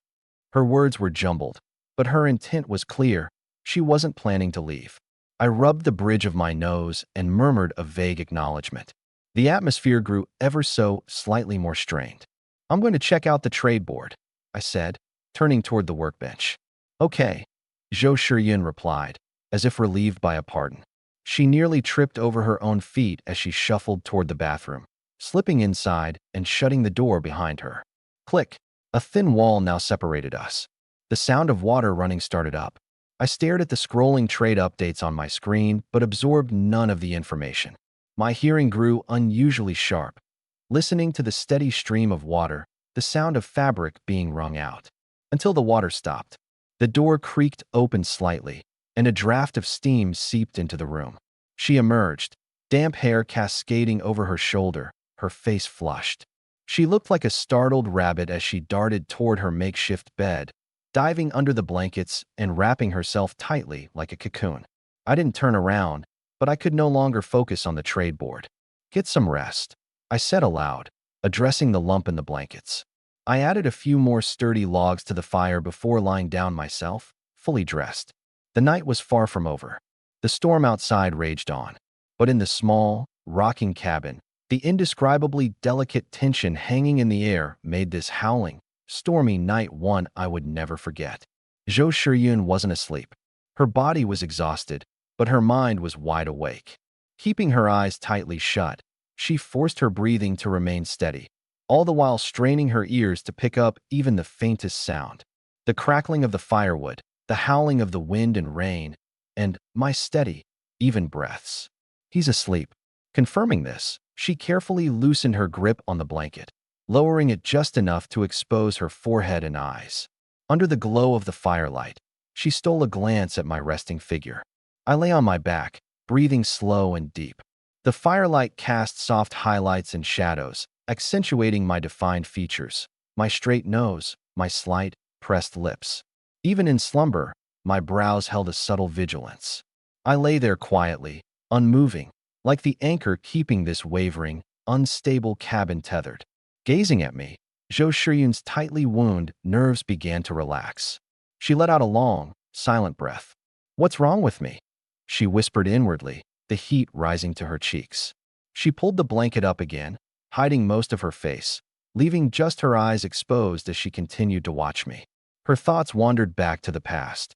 The fear from when she first crossed over into this world had almost swallowed her whole. No food, no water, just a rickety wooden raft and nothing else. She, like a primitive human collecting seashells, she fantasized about trading them for a chance at survival. She shouted in the global channel, hoping to trade seashells for water. All that responded was silence or malicious trade offers. In that moment, she thought she was going to die.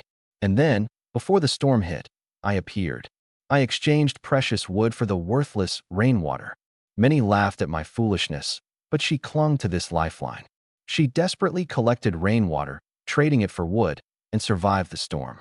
She still remembers the moment she received the wood, how she cried like a child.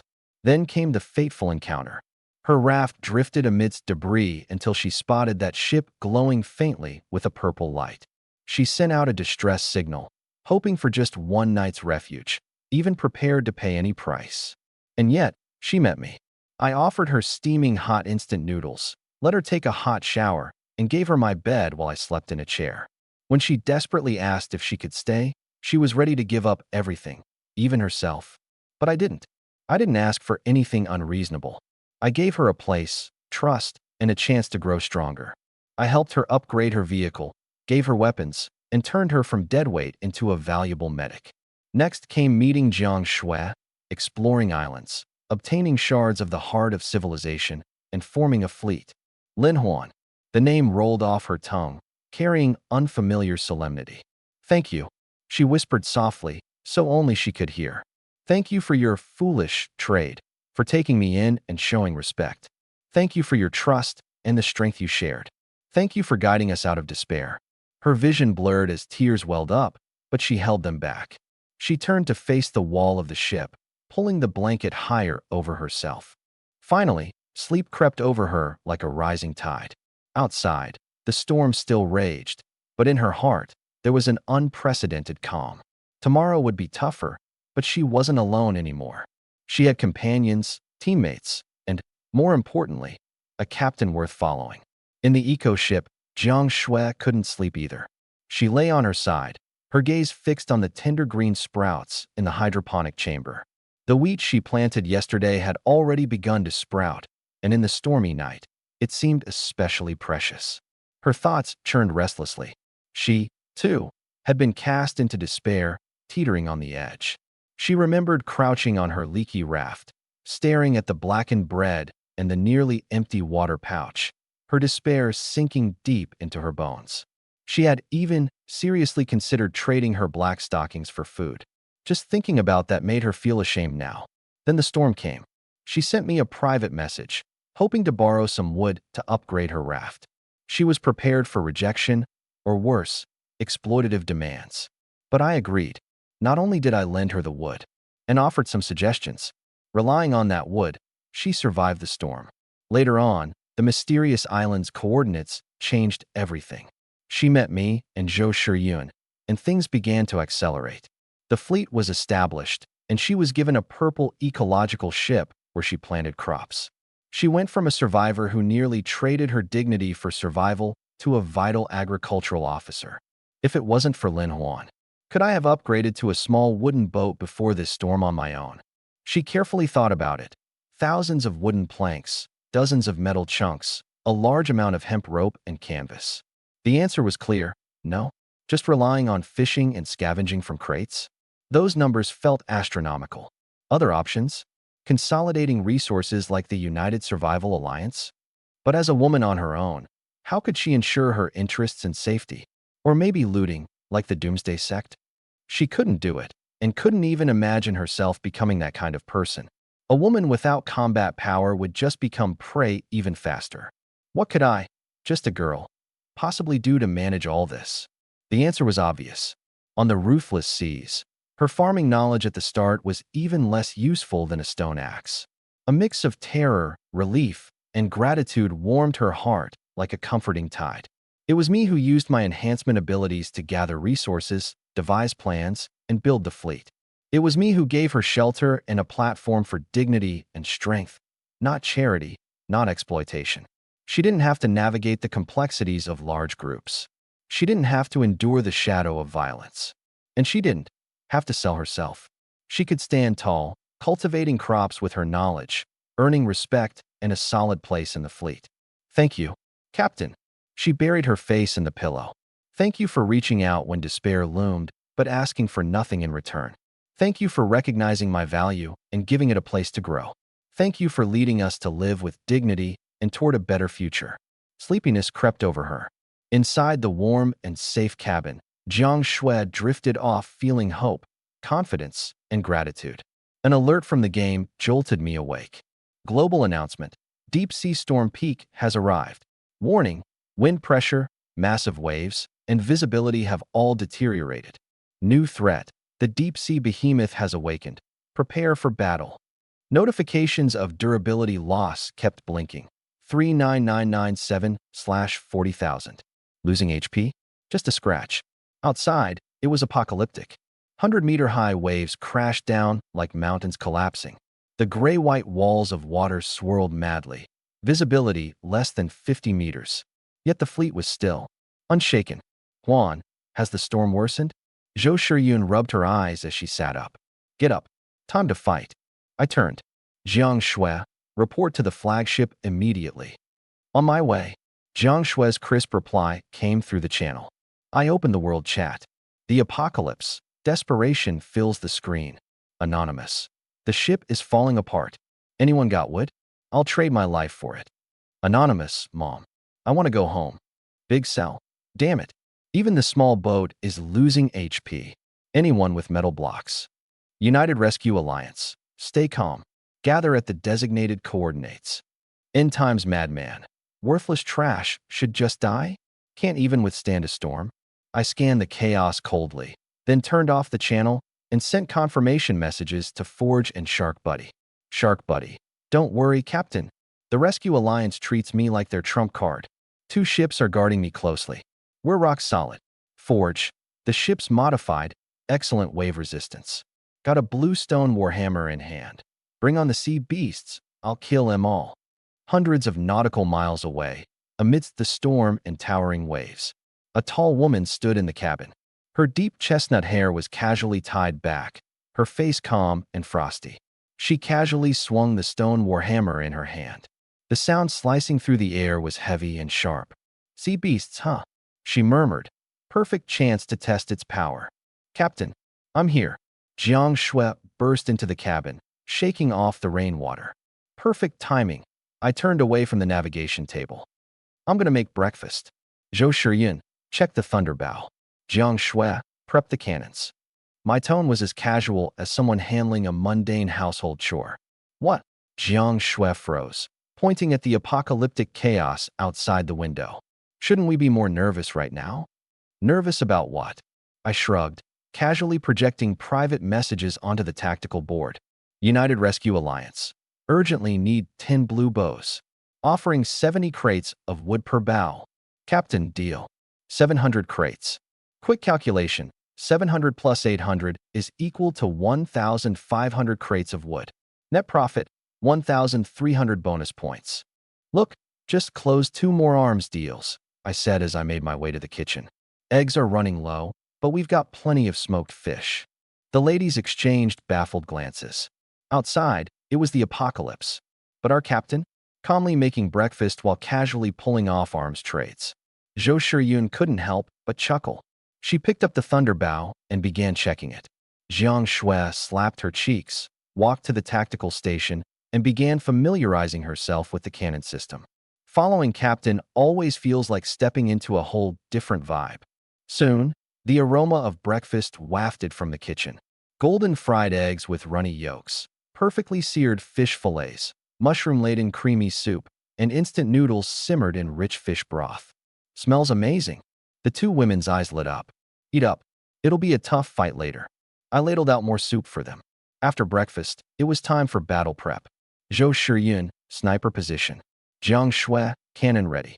Understood. Zhou Shiyun grabbed the thunder bow, her eyes sharp like an eagle's, snapping into sniper mode. Status update. Jiang Shui sat down at the control panel and locked onto the largest red target. You handle the battle. I'll take care of the transactions, I said as I activated the trading interface. 10 blue bows were instantly sold out, earning 800 wooden crates. Suddenly, an encrypted private message popped up. Doom Marauder. Doom Marauder, got more stock? Blue bows or something deadlier? I'll pay 30% more. The corner of my mouth curled up. These raiders are starting to panic because of the sea beasts. Huh? Juan. Sold out for today. Doom Marauder, damn. These deep-sea monsters are thick-skinned as hell. White-grade weapons barely scratch them. I'll take everything you've got. A chance to profit off their desperation? Excellent. Juan. Emergency restock. 3 blue bows with 60 arrows. 300 wooden crates. Limited time only. Doom Marauder, deal? Hurry up. The transaction was completed in an instant. Juan outside. Zhou Shiyun suddenly spoke up. The sea beasts. It seems like they're afraid to approach. Out the window, a massive shadow lingered 200 meters out, roaring but hesitant to attack. It's the protection effect from the sea god's blessing, I said with a light laugh. It reduces hostility from marine life. But don't get complacent. If there's enough of them, they'll still attack. Hold fire for now. Wait until they strike first, then counterattack. Understood. The two women felt an overwhelming sense of security, while others were desperately fighting for survival. We could calmly pick our targets within a swarm of sea beasts. The order was fulfilled. 1,800 treasure crates in hand. After deducting reinforcement expenses, that left me with a net profit of 1,670 reward points. I quickly sorted through the spoils. Wood stockpile shot up to 6,000, copper and iron ingots counted over 350, metal scraps tallied at 800, and we had more than enough ropes and canvas. The biggest surprise, though, was a bag of rice seeds. Handing it over to Jiang Shui would surely take the fleet's meals to a whole new level. Then there was a special blueprint. Universal Vehicle Upgrade Blueprint, white-blue. Vehicle upgrades? But it consumes 10 times the materials required for a basic upgrade. I shook my head. Next to my personal enhancement system, this is like cavemen trying to start a fire with sticks. Still, for other survivors, this blueprint would be priceless. The United Survival Alliance would lose their minds over this, I calculated in my head. If I enhanced their flagship to blue grade with this, I could sell it for an astronomical price. Suddenly, warning, high-energy life form approaching. Target identified, king crab, blue grade. Durability, 1,500. Traits, reinforced shell, overwhelming strength, crushing claw damage.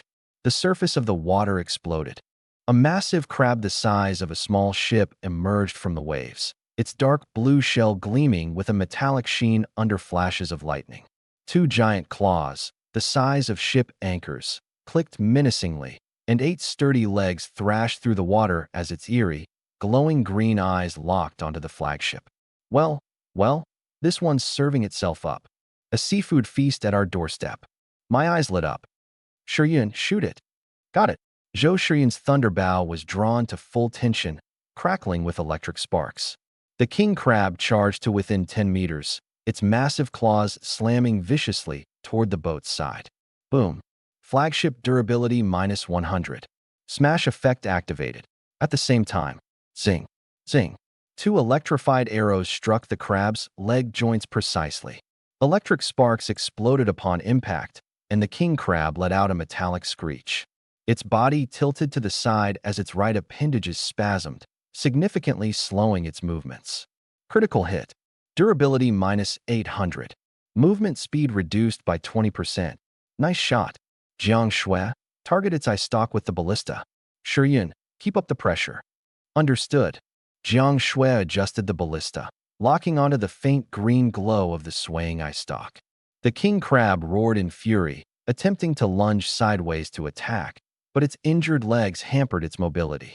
During its brief hesitation, fire for bolts launched together. Two of them pierced the base of the ice stalk, splattering blue blood into the air. The king crab shrieked in pain, wildly thrashing its ice stalk and pulling it back defensively. Durability -500. Now's the chance. Zhou Shiyun's third arrow flew straight into its mouthparts, penetrating the softer tissue. The massive crab convulsed, flipped onto its side, and lifelessly floated to the ocean's surface. Deep sea king crab eliminated. All done. I smiled. Jiang Shui, prep the grappling hooks. Looks like we're feasting tonight. Loot acquired. Black iron pincers X2, king crab carapace X1, premium crab meat X1500, crab roe X200. This haul is incredible. Once the storm cleared, the fleet's harvest was substantial. A blue lobster, 2 albino fish, and over 10,000 units of meat stockpiled. While the three of us were counting the spoils. Global announcement. Congratulations to all survivors for enduring the deep sea turbulence. New features unlocked. Sea Beast Tide Dungeon. Can be accessed once daily. Rewards include experience, materials, and skill cards. Personal skill system.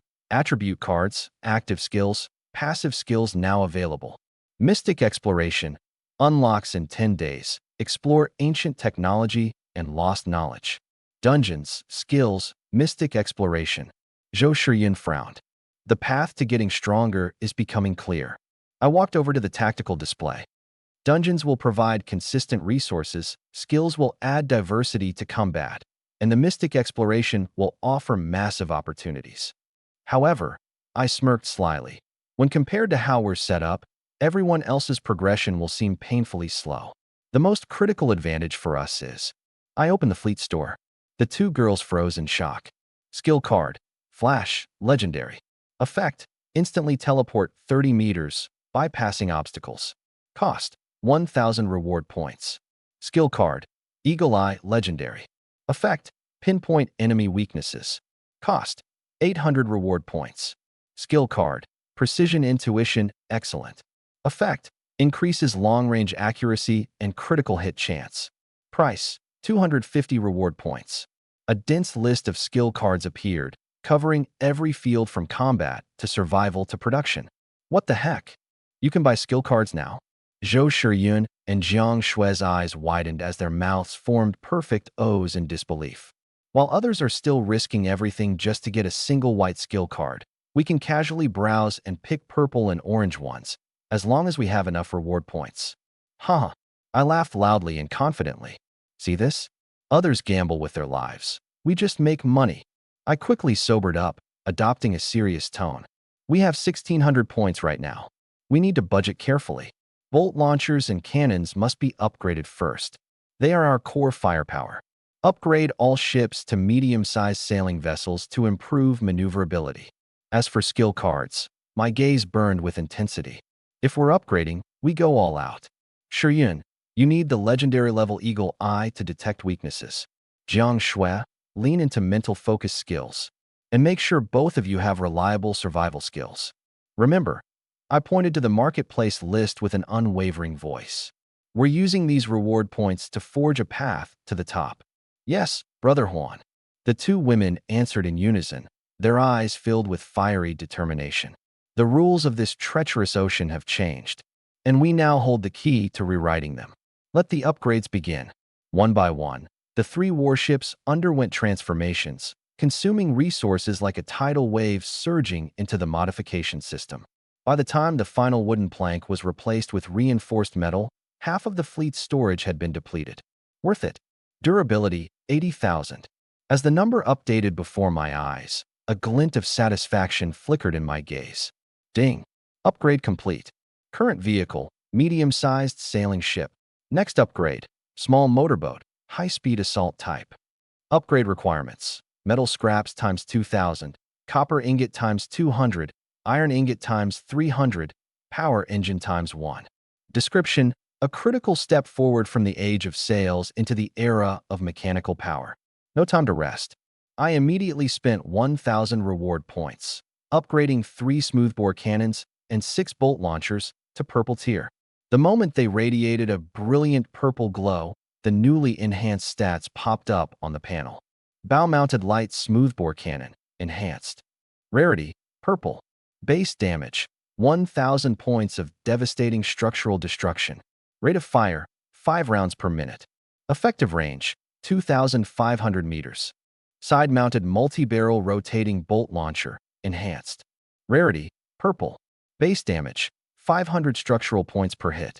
Rate of fire, 10 rounds per minute. Effective range, 1,500 meters. One shot to obliterate an entire ship. Zhou Shiyun gasped sharply.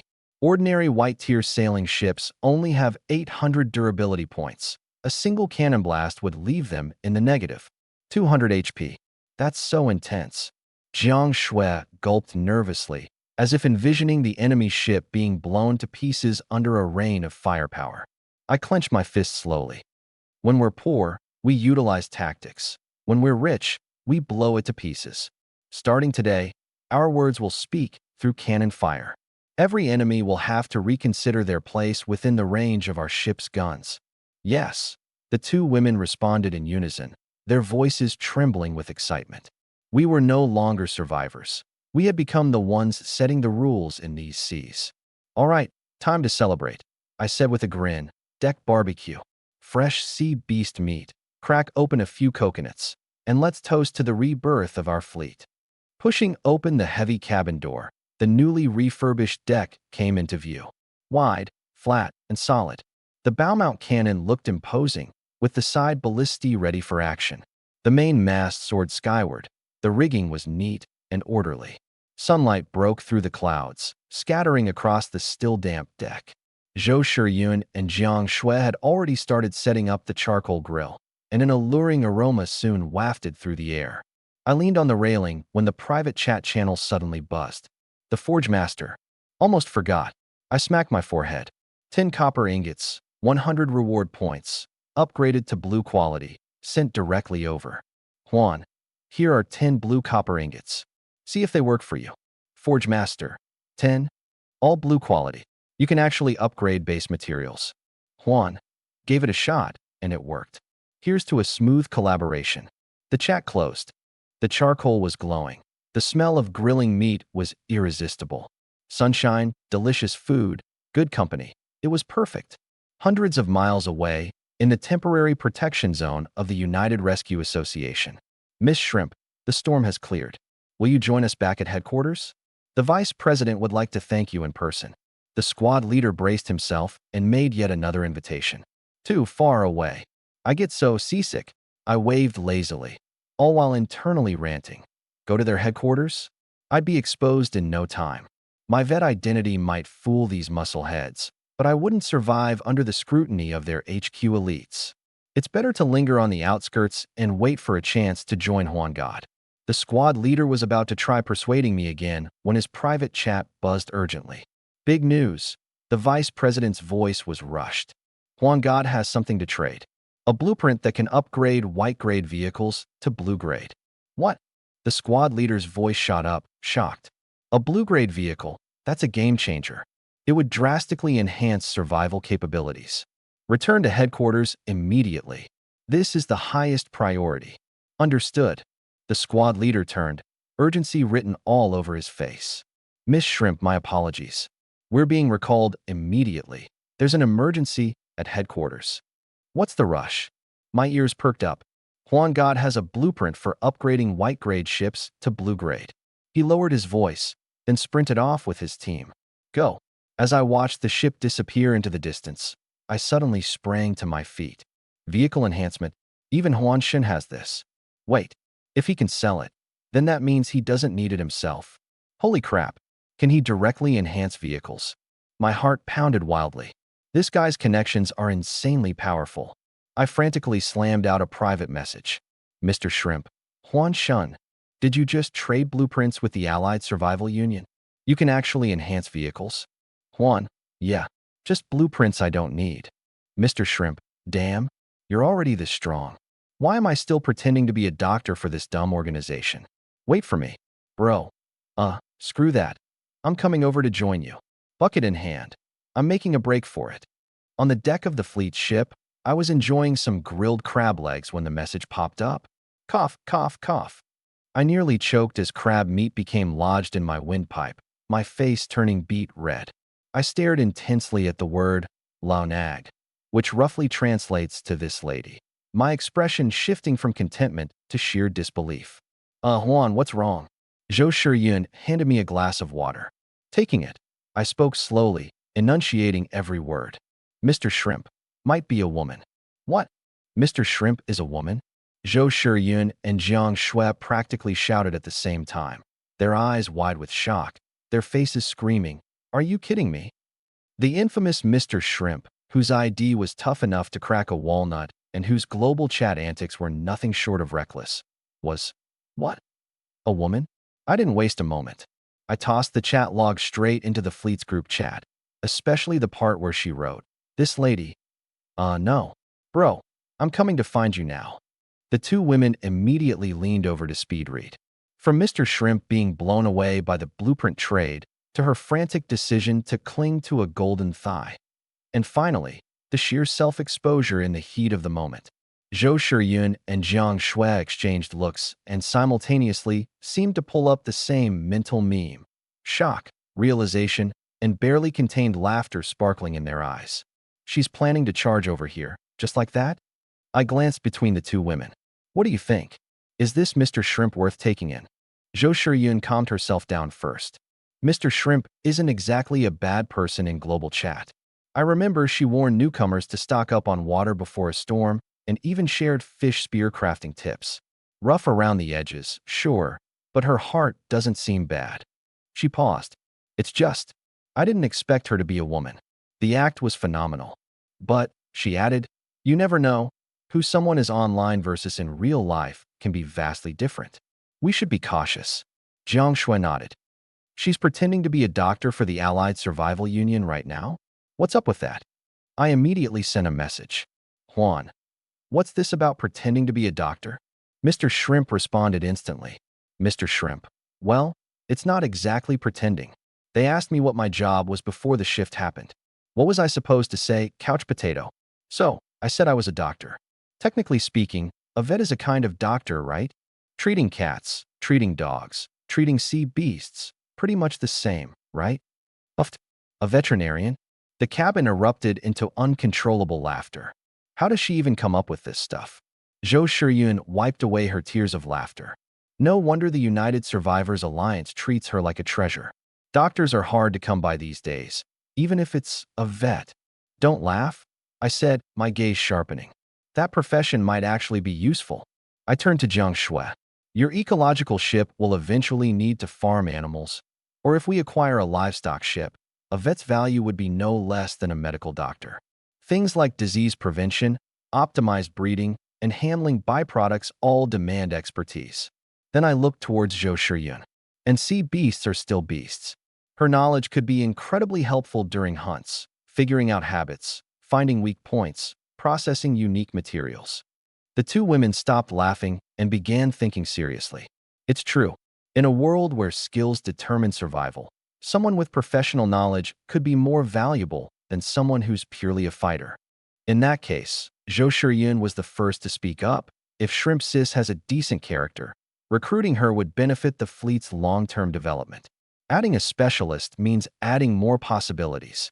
I agree, Jiang Shui said with a look of anticipation.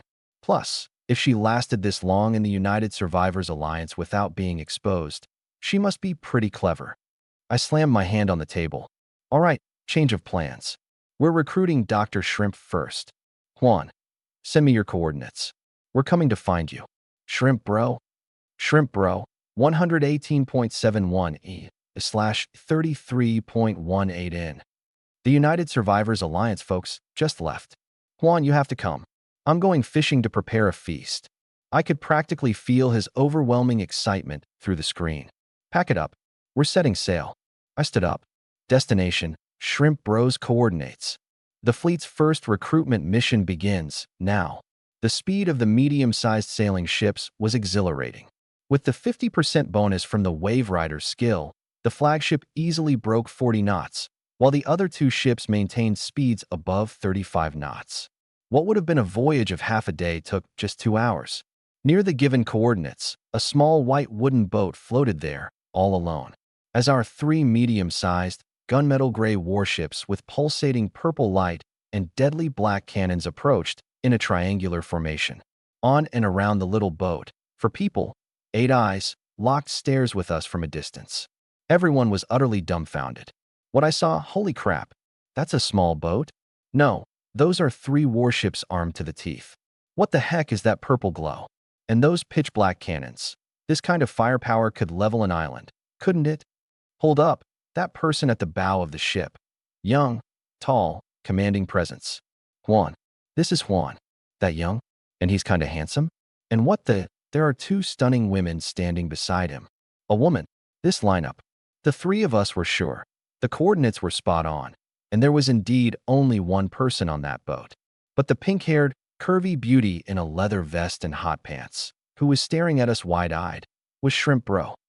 The contrast was just too outrageous. The sea breeze was gentle as 4 boats quietly lined up, facing each other. I was the first to break the silence. Shrimp Bro? The pink-haired beauty flinched. It's me. Juan Shun. She fumbled nervously, trying to steer her boat closer. Her eyes darted quickly between the 3 of us, and 2 blushes lit up her cheeks. Bring her aboard. I gestured to Jiang Shui. Jiang Shui lowered the rope ladder. Shrimp Bro climbed aboard swiftly, stood up straight, and shot us a blinding, brilliant smile. Formal intros, I began. Zhou Shiyun, kind, but no crying princesses allowed, hails from Sioux City. Jiang Shui, hates cilantro, born and raised in Shanghai. Hello. Shrimp Bro offered a friendly handshake. Game ID, Shrimp Bro, real name, Xiao Lu. From Wuxi. Great to meet you all. Her uninhibited friendliness left the 2 ladies momentarily stunned. Zhou Shiyun politely shook hands. Nice to meet you. Jiang Shui murmured shyly. Hi, Sister Xiao Lu. Once the handshakes were done, Xiao Lu's gaze had already drifted over to the remnants of our barbecue by the charcoal grill. She twitched her nose a little. Huan Shun, could you spare a bowl and some chopsticks for me? I don't eat much, promise. I couldn't help but laugh. Truly, this Shrimp Bro wasn't shy at all. I'll get it, Zhou Shiyun offered immediately. Jiang Shui crept closer to me, muttering under her breath. Huan Gu, isn't Sister Xiao Lu a bit too friendly? I glanced at Xiao Lu's pink-haired figure as she started inspecting the ingredients by the charcoal grill. Lowering my voice, I replied, I finally understand why she's doing so well in the United Rescue Guild as a veterinarian. This extraordinary level of social charisma might just be her real-life superpower. Xiao Lu made quick work of the reheated barbecue, practically mowing through it, and downed half a cup of coconut juice in one go. Satisfied, she let out a contented burp. The atmosphere on the deck had lightened considerably. While her unabashed friendliness was somewhat overwhelming, her genuine straightforwardness made it hard to dislike her. I cleared my throat. Miss Xiao Lu, regarding your joining the fleet. Huan Shun, just say the word. Xiao Lu instantly straightened up, placing her hands obediently on her knees like an attentive student. 2 core rules. I raised 2 fingers. First, resource sharing. Public storage will be distributed based on need, with priority given to essential construction. Second, centralized management and specialized roles. I gestured toward the 3 boats. I'm in charge of offense. Shiyun handles medical support. Xiaoxue oversees ecology and sustainability. Your boat will need to fit into the overall strategy, which means you'll likely need to take on specific responsibilities. This means hand over partial control of the vehicles to the fleet. Vehicles are deeply tied to one's life. This is a significant decision. I expected them to at least hesitate. However, got it. Absolutely got it. Charu said, waving enthusiastically. You handle it, Captain Huan. Repairs, farming, errands, anything. The 3 of us exchanged confused glances. She agreed so easily. Vehicles are like a second life, a sacred bond. Handing over control to a team you just met requires a monumental level of trust. Charu casually pushed back her pink hair, her smile fading into a sharp expression. I've observed animals for years. Whether someone's human or a beast, I can tell at a glance. Her gaze swept over the 3 of us. Shiyun's eyes are calm and righteous. Xiao Shui has a pure heart. like someone who's never been truly wronged in life. Then there's your ships. She gestured at 3 identical purple sailing vessels. Their quality is identical. You didn't hoard the best resources for yourself or create a one-man dictatorship. Based on that alone, I know you're someone worth following. As for specific roles, Charu shrugged. Wolves have an alpha. Even ants understand teamwork. No matter how capable one person is, there's no way they can master everything. So yeah, I'll follow your lead. Every word, precise and observant, shattered her initial quirky foodie impression. Her reasoning was impeccable. We froze. Wasn't she supposed to be the one clinging to us? Yet, she saw through everything with crystal-clear precision. Jiang Shui couldn't help but whisper, Charu, are you really just a veterinarian? That's right. Charu grabbed a coconut drink, then took a quick sip. I completed my undergrad, master's, and doctorate at Peking University's School of Life Sciences, specializing in animal behavior and conservation biology. After graduation, I worked at the National Rare Wildlife Conservation Center, managing population recovery projects for dozens of endangered species. Then I spent a few years with the Chinese Academy of Sciences Institute of Zoology. With each phrase, our jaws dropped lower. Peking University, postgraduate and doctorate, National Conservation Center, Chinese Academy of Sciences. Those top-tier, elite terms came spilling from someone who, just moments ago, was scarfing down food in a homemade leather vest. The deck fell silent. The soft whistle of the wind brushing the sails and the faint clink of Charu setting her cup down were the only sounds. And suddenly, I understood. When she said, I've observed animals for years, it wasn't an idle boast. Charu was a highly trained, extraordinarily experienced powerhouse veterinarian that barely scratched the surface of her immense skill set. With Charu, the fleet had just netted an incredible, once-in-a-lifetime catch. All right then, Charu clapped her hands. Captain Lin, can my application to join your fleet get approved now? Absolutely approved. Welcome to the fleet. I blurted in excitement. Hesitating mid-reach, I second-guessed myself. Was it appropriate to offer a handshake? She was a woman, after all. However, Xiaolu paid no mind and confidently grabbed my hand, giving it a firm shake. Now that's more like it. From now on, we're all on the same team. She then turned to the 2 young women with a playful grin, rubbing her hands together. Shiyun, Xiaoxue, how's the fleet's perks? How many meals are covered? Zhou Shiyun steadied herself and replied. First off, we can upgrade your white vessel to a purple quality level. After each upgrade, the durability multiplies by 10. For example, your current boat with 400 durability points can jump up to 40,000 points after enhancement. Second, we offer resource sharing. Basic materials, tools, whatever's in the fleet's storage, you can apply for. As for the ship's development focus, what role do you want it to play? Xiao Lu waved her hand decisively. Simple. Let's go for ecological cultivation and scientific research. Sure, we barely have anything now, not even a proper lab. She glanced around the bare deck, but her eyes burned with determination. But don't worry, I won't just sit around doing nothing. Xiaoshua's issues with fertilizers? Leave them to me. I'll optimize the formula, improve efficiency, and reduce odors. Basic tasks. Counting on her fingers, she continued nonchalantly. Besides being a life sciences PhD, I also casually picked up PhDs in biology and chemistry along the way. It was as if earning doctorate degrees was akin to shopping for groceries. Material synthesis, organic compound analysis, chemical preparation, I know a little about it all. I can whip up liquid explosives or high-efficiency fuels if needed. And those special glands from sea beasts? There's a chance we could extract bioactive substances from them. Every additional sentence she spoke made our eyes shine brighter. Triple PhD holder.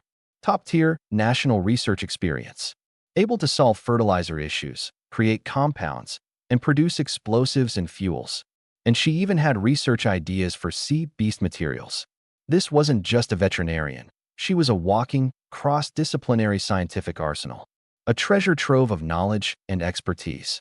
She could refine and repurpose raw resources into high-value outputs, potentially even kickstarting entirely new technological developments. I stepped forward enthusiastically. Dr. Xia, you're too kind. We're the ones honored to have you on board.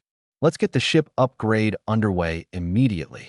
Glancing at the inventory list, I added, material reserves are limited, so we can only upgrade it to purple quality for now. As for research equipment and lab facilities, we'll figure it out. Any blueprints, rare materials, or basic tools we find will be prioritized for you. Science is the primary force of productivity, and talent is its very soul. Xia Lu's expertise combined with our system's technological potential. What kind of revolutionary results could that lead to? All right, let's start the upgrade. Xia Lu agreed without hesitation. One step at a time. Afterward, I'll head to Xiaoshue's ship to check the hydroponic pods. I'll try to come up with an optimization plan tonight. Swift, decisive, and with clear goals in mind. Pick up the enhancer and lock onto the small wooden boat. New allies, new expertise, and new possibilities converge in the fleet setting sail. The navigational chart of the future now hosts fresh and exciting routes, thanks to the addition of this pink-haired doctor. Ding! Enhancement completed. The system notification chimed, and Xia Lu leaped up in excitement. Vehicle, small wooden boat. Quality, purple. Durability, 40,000/40,000. New attributes added. Poseidon's blessing reduces hostility from sea creatures, with a chance to evade regular attacks. Life's essence enhances the vitality and reproduction rates of living creatures on board. Awesome! Xia Lu circled the newly enhanced purple ship briskly, giving its side a firm slap. The dull thud of impact echoed, yet the ship remained rock solid. This upgrade is absolutely off the charts. I smiled. The pressure eased a little, knowing this triple doctorate talent had joined us.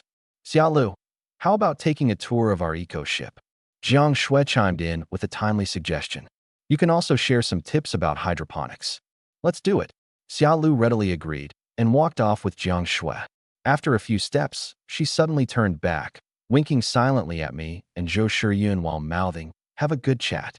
Then, she hummed a little tune and hopped onto the gangplank.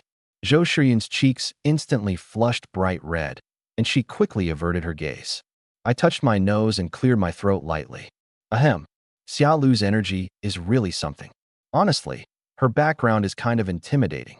Yeah, Zhou Shiyun murmured softly, the blush lingering on her face. Didn't expect such an impressive doctor to join. It's a blessing, but also a responsibility, I nodded. The stronger her skills, the greater our duty to make the most of them. The private chat icon from the United Survivors Guild Vice President had been blinking for a while now. They're getting anxious over at the Survivors Guild. I shifted focus back to business. Shiyun, could you make me a cup of tea? This negotiation won't be an easy one. Got it, Brother Huan. Zhou Shiyun quickly turned to prepare tea. I pulled up the private chat interface. United Survivors Guild, Vice President. Mr. Huan, we're determined to secure the vehicle enhancement blueprint. Name your price. As long as it's within reason, we can negotiate. I paused for a moment, considering. What our fleet needed most were treasure chests and leads on civilization fragments. Huan, my first choice would be a treasure chest exchange. Second, coordinates for unexplored islands. If you have intel on the Clear Seas area, that could also be used as leverage. United Survivors Guild, Vice President. We only have fragments of rumors about the Clear Seas, unfortunately. However, we can offer methods and locations to obtain a guild token. Given your strength, forming an organization is inevitable in the future. This intel's value far surpasses any blueprint. Huan, apologies, but I'm not interested in establishing a guild for now. The other side stayed silent for a moment. It was obvious that their ace in the hole didn't work. United Survival Guild Vice President. Then in your opinion, let's trade with treasure chests. What's the number that feels fair to you? Huan. Flat rate. 5,000 wooden chests, or 2,500 reinforced oak chests, or 1,700 rusty iron chests. 5,000 wooden chests. That would practically drain the majority of the guild's reserves. United Survival Guild Vice President. That price? Could we maybe? Huan. Flat rate. Non-negotiable. I prioritize contacting you because of our history of smooth trades, but my patience has limits. If you can't handle it, other factions will be more than interested. The command center of the United Survival Guild's base ship fell silent for a moment. 5,000 wooden chests. He's bold, all right. The resource management officer gritted his teeth. That's almost 4 or 5 days of our entire net income. Opening the chests also has its risks. The room buzzed with heated discussion until finally, the combat leader slammed his palm on the table. We're doing it. He stood up, voice firm. Get your heads on straight. We're not just buying weapons here. We're buying the blueprint for blue-grade vehicle upgrades. Do you understand what upgrading the base ship to blue-grade means? Durability increases tenfold. Unique specialized attributes. This is a game changer. At that point, what'll the Doomsday Marauders have to throw at us? Trading 5,000 chests for a definitive competitive edge in the future? Worth it. And if we say no, that lunatic from the Marauders will stop at nothing to get it. The vice president took a deep breath, exchanged glances with the core team, and nodded slowly. Reply to Juan. 5,000 wooden chests, we accept. Mobilize resources immediately. Also, starting tomorrow, raise the contribution quotas to replenish as quickly as possible. Understood. The deal was sealed. 5,000 wooden chests instantly credited to my account. Huanji. All 5,000 chests arrived. Zhou Shiyun's voice rang out with pure excitement. Good. That fills the resource gap, I said, putting my teacup down and stretching lazily. But most importantly, these 5,000 bonus points open up a world of possibilities. For purple-grade ships still needed upgrades to orange-grade. 1,000 points each with only a 60% success rate. High risk, high reward. I didn't make the decision alone and called for a quick meeting on the flagship. Xiaoxue, Xiaolu, meet me on the command deck for a discussion. Before long, the three of us were seated together. I laid everything out on the table. The purple to orange upgrade takes 1,000 points per attempt, with a 60% success rate.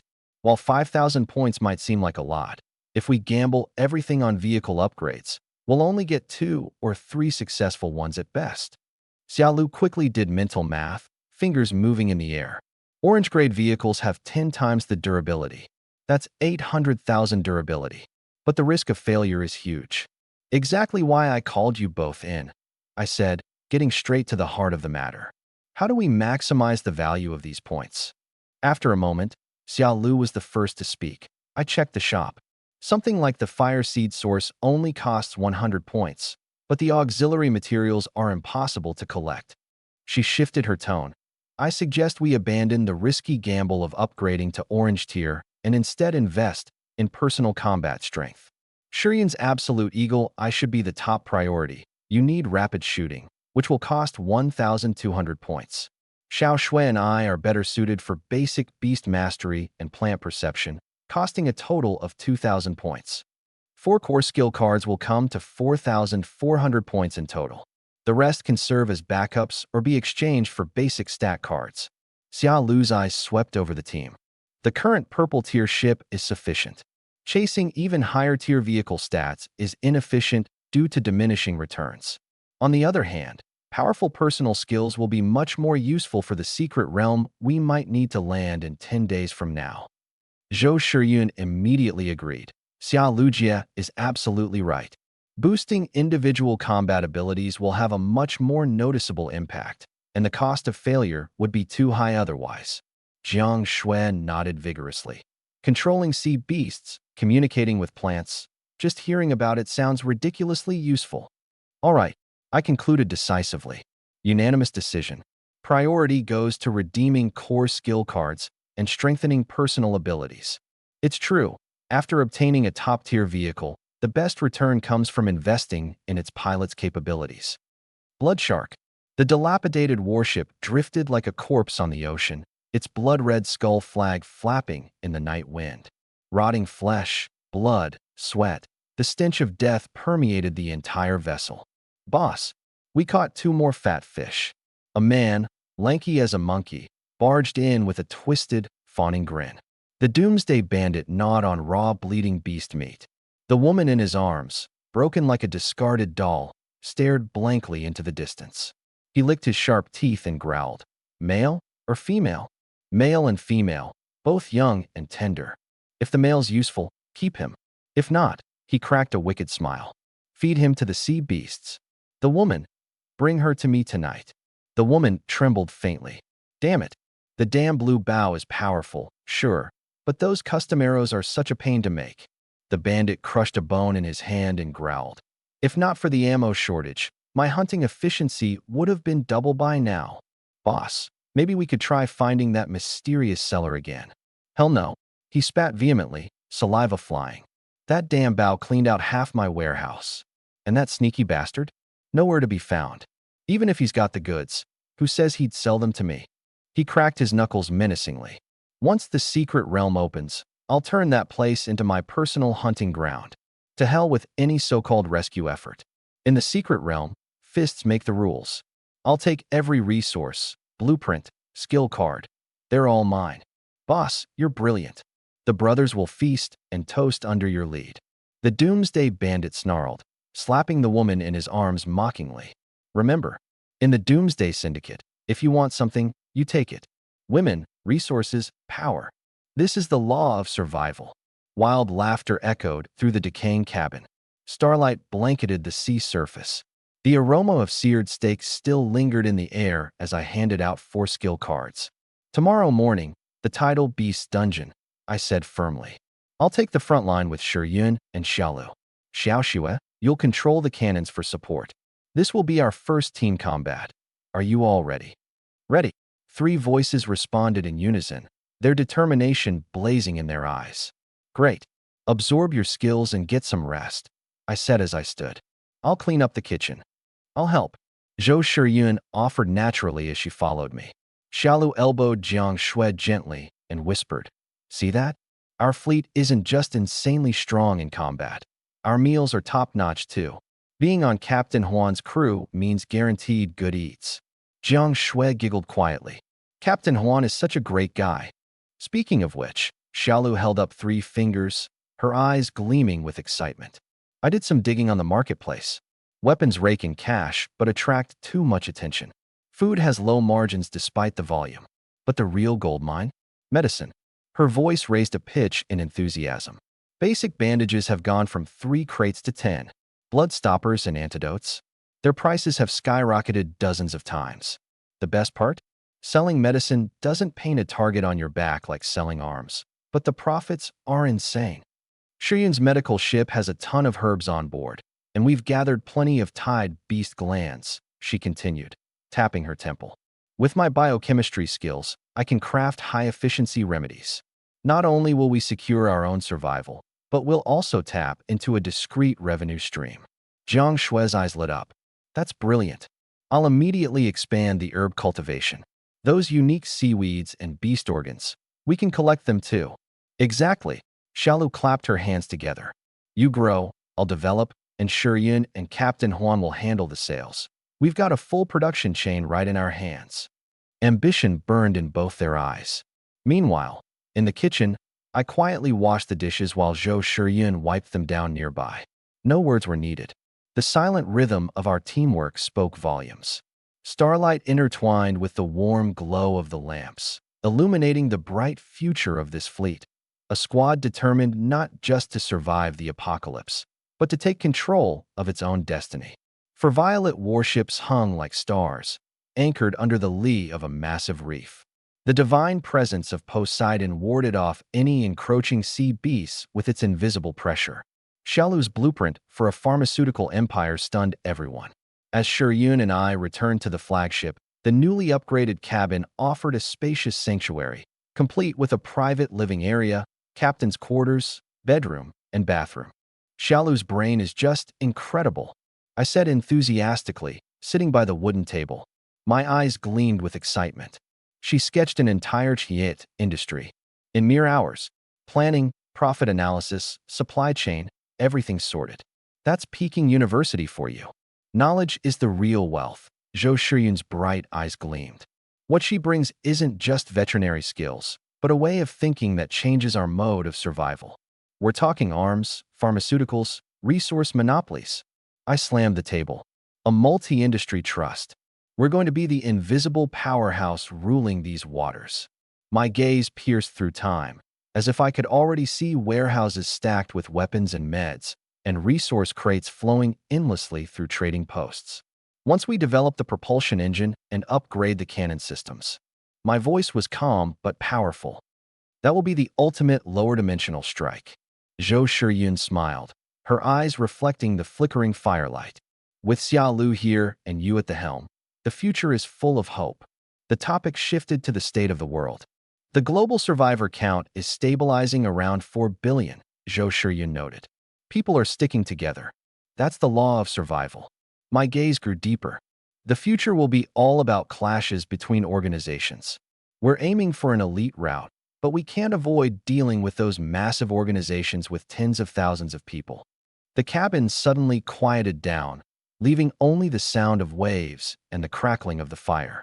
Zhou Shiyun's gaze unconsciously rested on my profile, the firelight outlining my sharp features, the straight bridge of my nose, thin lips, and those deep, ocean-like eyes. Her heart skipped a beat. I looked up. Our eyes met. The air froze. Ahem. I shifted my gaze away, breaking the moment. It's getting late. You should shower first. I'm going to study the reputation system. All right. Zhou Shiyun nodded, her pace quick as she headed toward the bathroom. The sound of running water echoed softly through the wooden walls of the quiet cabin. I took a deep breath, forcing myself to focus on the system interface. Morning, in the flagship's dining hall. Xia Lu strolled in, humming a cheerful tune. Her pink hair was tied up in a high ponytail, and she looked radiantly refreshed. What a good night's sleep.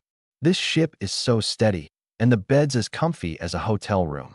Her peach blossom eyes squinted slightly, flitting between the dark circles under my eyes and the faint blush on Zhou Shiyun's cheeks, an amused grin spreading across her face. Oh, you too, last night. Cue violent coughing. I nearly spilled my soup. We're comrades. Work comrades. Exactly. Very good work, comrades. Zhou Shiyun stammered, her face flaming red. Oh, comrades who've had intense work-related discussions. Xia Lu dragged out the words with playful sarcasm. Uffed. Jiang Shui couldn't hold back and burst into laughter. Ahem. Let's eat. I forcefully redirected the topic. We're heading to the sea beast-tied dungeon later to test out new skills. Xia Lu, I'll grab a few specimens for your research. Sure thing. Ideally, ones with high intelligence or special glands. Xia Lu's eyes sparkled. Glow. Breakfast finished, and the four of us took our positions. I pulled up the system interface and paid 2,000 units of wood. Ding. Sea Beast Surge, normal difficulty, activated. Duration, 2 hours. 3, 2, 1, begin. The seawater instantly turned murky, shifting from azure blue to a yellow-green sludge. The stench of rot and sulfur hit us like a tidal wave. Beneath the waves, countless twisted shadows emerged, swarms of explosive jellyfish, iron wire sea worms, armored sea turtles, swordfish with spiked blades. The ocean teemed with life, dense and swarming. From all around came low-pitched screeches, the grating sound of exoskeletons scraping, and teeth snapping open and shut. The term sea beast surge was no exaggeration. Yet the blessing of the sea god was still in effect, and the beasts hesitated, circling at a distance of 100 meters. Strike first, I shouted. Shiyun, take down the fast-moving ones. Xiaoxue, aim the main cannon at the large targets. Sheru, mark the unique ones. Understood. Zhou Shiyun pulled her thunderbow taut. Her absolute eagle eye activated. Her vision sharpened instantly. She could even see the weak spots in the sea beast's muscles. Whoosh! An electrified arrow precisely pierced through the brain of a spike-jawed swordfish. Blue blood sprayed out. Boom! The flagship's main cannon roared to life. A solid shot smashed into a swarm of corrosive toxic flying fish, scattering chunks and spraying acidic residue everywhere. Side-mounted ballistae fired in unison. Armor-piercing bolts tore through the exoskeletons of iron wire, sea worms like paper. Our initial assault was flawlessly executed, swift and lethal. Roar. An enraged roar bellowed from the heart of the beast swarm. Mark it, Shara shouted, excitement sparking in her eyes. Direction, 11 o'clock. Depth, 20 meters. Looks like a leader is surfacing fast. Strong energy signals. Escort beasts detected. On the tactical display, an enormous red signal darted toward us at alarming speed. The red dot pulsed violently. With a lightning-fast gesture, Shara's fingers swiped across the glowing tactical interface. Select, lock on, and mark. A blood-red beacon appeared instantly on the tactical screen. The skull-shaped icon for a boss-level entity flashed wildly. Target locked. Detecting beams pierced through the seawater, and a massive ray of light revealed an emerging behemoth's silhouette just 150 meters away, at a depth of 20 meters. Its sheer size was breathtaking. Beautiful, I warred. Gun muzzles flared. Lead rounds screamed through the air. Arrows cut through the waves. 3 attacks fired from different angles simultaneously struck their mark in 0.3 seconds. Bang! Blood sprayed in an explosion. -800. Stun effect. -1,500. Energy disrupted. -1,200. Speed reduced by 50%. Damage numbers cascaded. 4,000 durability points instantly plummeted to just 500. The ocean's apex predator had been reduced to a mere fragment of its strength. Ceasefire. I need it alive. Cheryl's eyes sparkled with an intense light. She closed her eyes, her mental energy snapping like steel cables, locking onto the beast tightly. Severely injured sea serpent's consciousness. Pain. Rage. Fear. The sea serpent's mind thrashed wildly in madness. Surrender. Xiaolu's mental command struck like a hammer. Once. Twice. 3 times. On the tactical screen, the red marker representing the sea serpent began to change color, scarlet red to orange, and finally transforming into the green that indicated tamed. We did it. A massive shadow broke through the water's surface. A dark blue serpent, 15 meters long, emerged from the sea. Even in its grievously injured state, its ferocious aura was enough to make hearts race. Its barrel-thick body was covered in gleaming metallic-scaled armor. A blue elite. And it's still alive. Jiang Shui exclaimed. This is a treasure. Xia Lu's eyes lit up with excitement. Its venom glands, bioluminescent organs, pheromone emitters for commanding sea beasts, all priceless. The next 2 hours were nothing short of a hunting feast. Dungeon completed. Rating S tier. Kills. 3 blue tier sea beasts, 7 white tier sea beasts. Special rewards. Blue material crate X1, blue skill shard X1. Perfect. I clenched my fist triumphantly. Let's have a lavish lunch to celebrate. As we returned to the flagship, a notification popped up on my screen. Caster of Fire. I immediately opened the message. Firecaster, it's finished. This is a one-time decoding device. You'll need a specific sea chart to pair it with. Sea chart. An epiphany flashed through my mind. The Whale Island sea chart. That long-forgotten mysterious map. It turns out this compass is the key to decoding it. Suppressing my excitement, I typed back quickly. I owe you 1 for this. As thanks, I can help upgrade your vehicle to purple tier for free. A purple tier vehicle was an unimaginable luxury at this stage. There was silence for a moment. Firecaster, are you building a faction? Busted. I admitted openly. That's right. The Voyager fleet, an elite team of 4.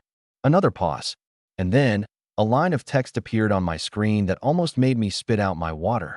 Firecaster, can I join? Allow me to introduce myself. Chun Yao, dual PhD in Mechanical Engineering and Materials Science from MIT, postdoc from Stanford, senior researcher at JPL, nominated for membership in the National Academy of Engineering. Me? My brain completely short-circuited. What the heck is this? Having Xia Lu, a triple PhD from the Chinese Academy of Sciences, on board was already wild enough. But now there's an MIT plus Stanford plus JPL super academic here too. Nobel Prize-level talent. Is this world literally throwing all the global geniuses into a real-life survival game? Brother Huan, what's wrong? Zhou Shiyan's voice snapped me back to reality. I silently shared the chat log in the fleet's main channel. 3 seconds of silence. And then, what the foo? Whoa, Charlotte jumped up. Chen Yao. I know her. She was nominated for the Nobel Prize in Physics last year. She's published more than a dozen papers in Nature and Science. Her particle confinement device design increased the stability time for microfusion by 10-fold. And Charlotte gave a sly smile. She's also a total knockout. I saw her at an international conference. Ice Queen vibes, with a presence that screams 6 feet tall, without heels. Another brilliant and beautiful scientist. I felt my worldview beginning to crumble. But after the shock came a surge of unstoppable ambition burning in my chest. Charlotte, the life sciences expert. Chen Yao, the high-energy physics genius. Two Nobel-level brains. The ship was about to set sail for greatness. Prepare to pick her up. I took a deep breath, fire igniting behind my eyes. We're about to bring aboard someone who could change the entire game. Our fleet surged forward, cutting through the waves, heading straight for the coordinates Chen Yao shared with us. In the cabin, lunch had just wrapped up. Everyone was huddled together, naturally drawn to discussing the soon-to-join Firecaster. Charlotte became the unofficial lecturer. Dr. Chen? Now that's the real deal. Charlotte sipped her coconut juice, brimming with excitement. Dual PhDs from MIT. Postdoc at Stanford. Senior researcher at JPL. Any one of those titles would be enough to wow anyone. But the coolest part is, she lowered her voice. She's been working at top American research labs, but refuses to change her nationality. Every year, she makes a point to return to Jinling University to work on projects and mentor PhD students. She's also remotely involved in multiple key national projects back home. True representation of two blossoms blooming together. For a split second, Charlotte's expression turned subtle. We've bumped into each other a few times at international conferences. Me, being extroverted and all, thought I'd break the ice since we're both Chinese scientists. Charlotte threw up her hands. Every time I eagerly went over to her, all Dr. Chen, hi. I'm Charlotte, specializing in animal behavior science. Your paper on topological insulators in science is absolutely fascinating. Do you think the quantum Hall effect could inspire research into biological ion channels? Mimicking the way Chen Yao adjusted her glasses, Charlotte put on her best ice-cold voice. She'd just glance at me. Dr. Xia, topological insulators lack an effective coupling mechanism with biological ion channels. I recommend you focus on neurotransmitter research instead. Basically, go mind your own business. Uft. Suvin and Skylar burst out laughing. I couldn't hold back a grin either. To think that even the highest peaks of intellectual brilliance could have such delightfully unexpected quirks. But honestly, Charlotte grew serious again. There's no doubt about her capabilities. High-energy, condensed matter physics. That's working at the frontier of understanding the very essence of matter. If she ever decided to translate that into applications, the possibilities would be mind-blowing. I leaned back in my chair, looking at the group of geniuses before me. The thought of Chen Yao, who would soon be joining us, crept into my mind, and a wave of pressure suddenly washed over me. I get it now, I said with a wry smile. Our fleet? The pilots here are all hardcore, one more impressive than the other. And me? The captain? My job's basically logistics, running errands, fighting, and, oh, being the ultimate support mod on the side. The three women burst into laughter. Captain Huan, don't sell yourself short. Xiaolu gave me a big thumbs up. Your ultimate support mod status is the very backbone of why we have these top-tier pros. Without you, no matter how skilled we are, we'd all be stuck feeding fish from a wooden raft. Besides, she leaned in and lowered her voice conspiratorially. Based on my analysis of her papers, she might have already built something like Iron Man's arc reactor. If she brings out fusion core blueprints, guess who's trying it on first? You know what I mean. I paused for a moment and then chuckled bitterly. So on top of everything, I'm also your human crash test dummy? But behind that jest, a spark of anticipation ignited in my eyes. Knowledge is power. And when knowledge converges in this way, the possibilities it brings are utterly exhilarating. All right, I said, standing up. We're nearing our target waters. Get ready to welcome our chief engineer, Dr. Chen Yao. As dusk fell, the fleet arrived at the rendezvous point. What greeted us, however, was not the enormous ship I had envisioned, but a compact vessel dripping with a hardcore industrial aesthetic. Its matte dark gray body was sharp and angular, dotted with rivets, weld marks, and an array of inscrutable external devices. At the back was a closed, intricate propulsion unit operating quietly at low power. Dr. Chen, we're here. Xiaolu leaned halfway out, waving excitedly. I joined Zhou Shiyun and Jiang Shui by the railing, all of us eager to finally meet this legendary physicist. The cabin door opened. Out stepped a tall silhouette. Short, deep chestnut hair grazing her ears.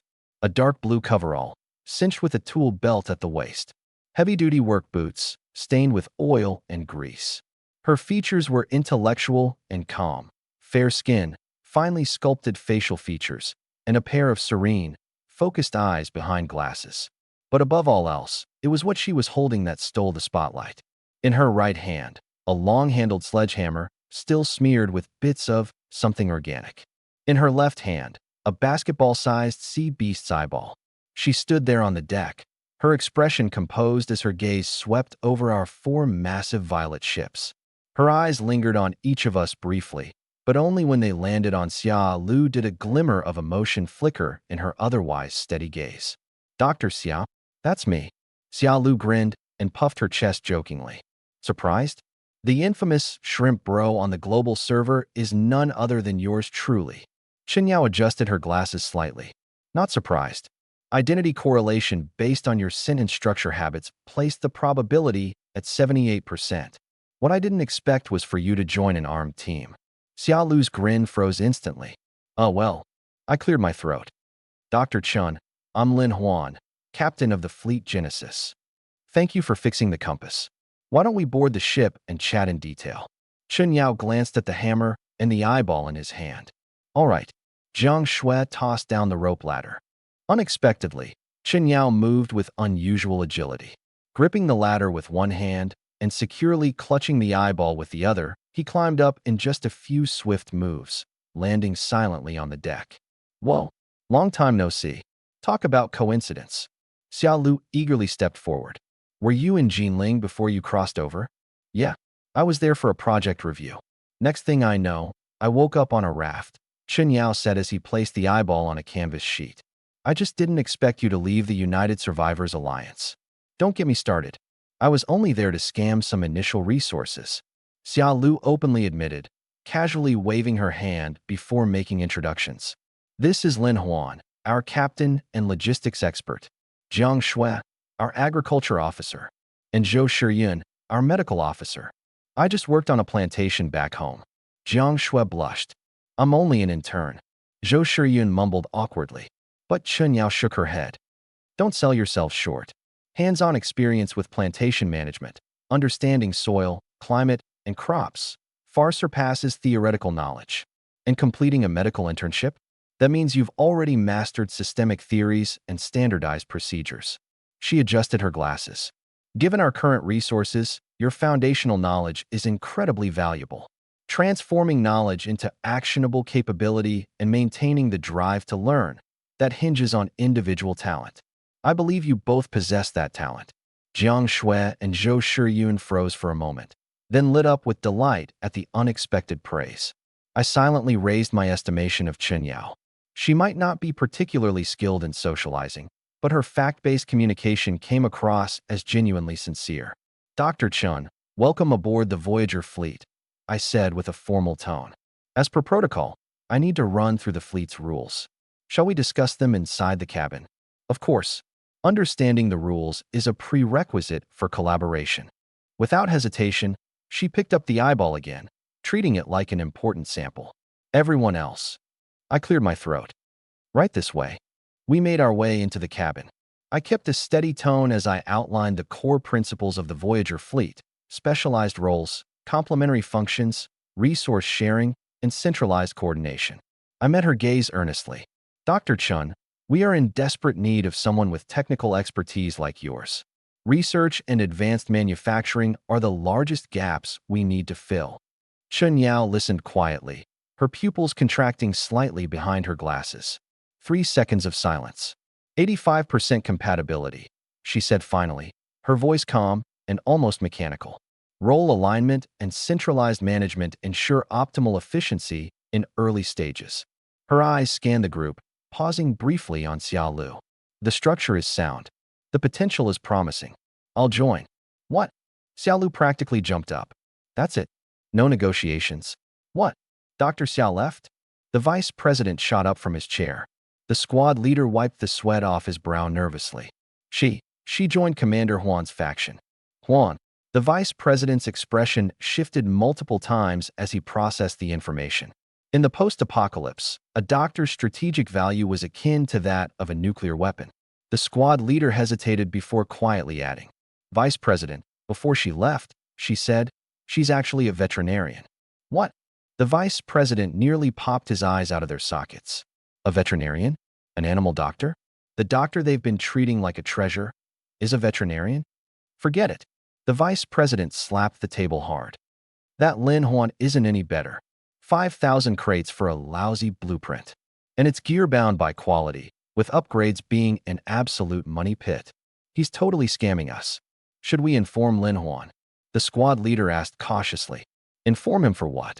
The vice president waved it off. It's a case of one willing to scam and one willing to be scammed. Who knows? Maybe Lin Huan is into this kind of thing. On the deck of the departure fleet. Achoo! Xiaolu let out a loud sneeze. Someone must be talking about me, she said nonchalantly, taking another bite of her grilled fish. The Self-Help Association is probably freaking out over their precious doctor running away. She turned toward Chen Yao. Dr. Chun, how about we have an in-depth exchange later? Chen Yao adjusted her glasses. Sure. Also, share your fluorescent protein data with me. Will do. The scent of grilled fish mingled with the sea breeze as their academic dinner continued. The night was as dark as ink, and the waves lapped against the hull. Inside the research ship, Xiaolu and Chun Yao sat across from each other, cups of steaming tea in hand.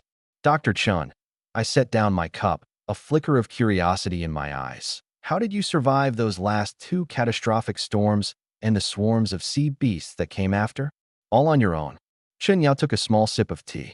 Before the first storm, I completed a trade early and acquired a blue-grade reinforced hammer. Blue-grade weapons versus white-grade sea beasts? Crush them. Her voice was calm and measured. As for the storm itself, I used a ship with a low center of gravity and high torsional resistance. By calculating real-time wind and wave vectors, I used lift to mitigate the impacts. By the second time, I had the experience and material reserves to adapt.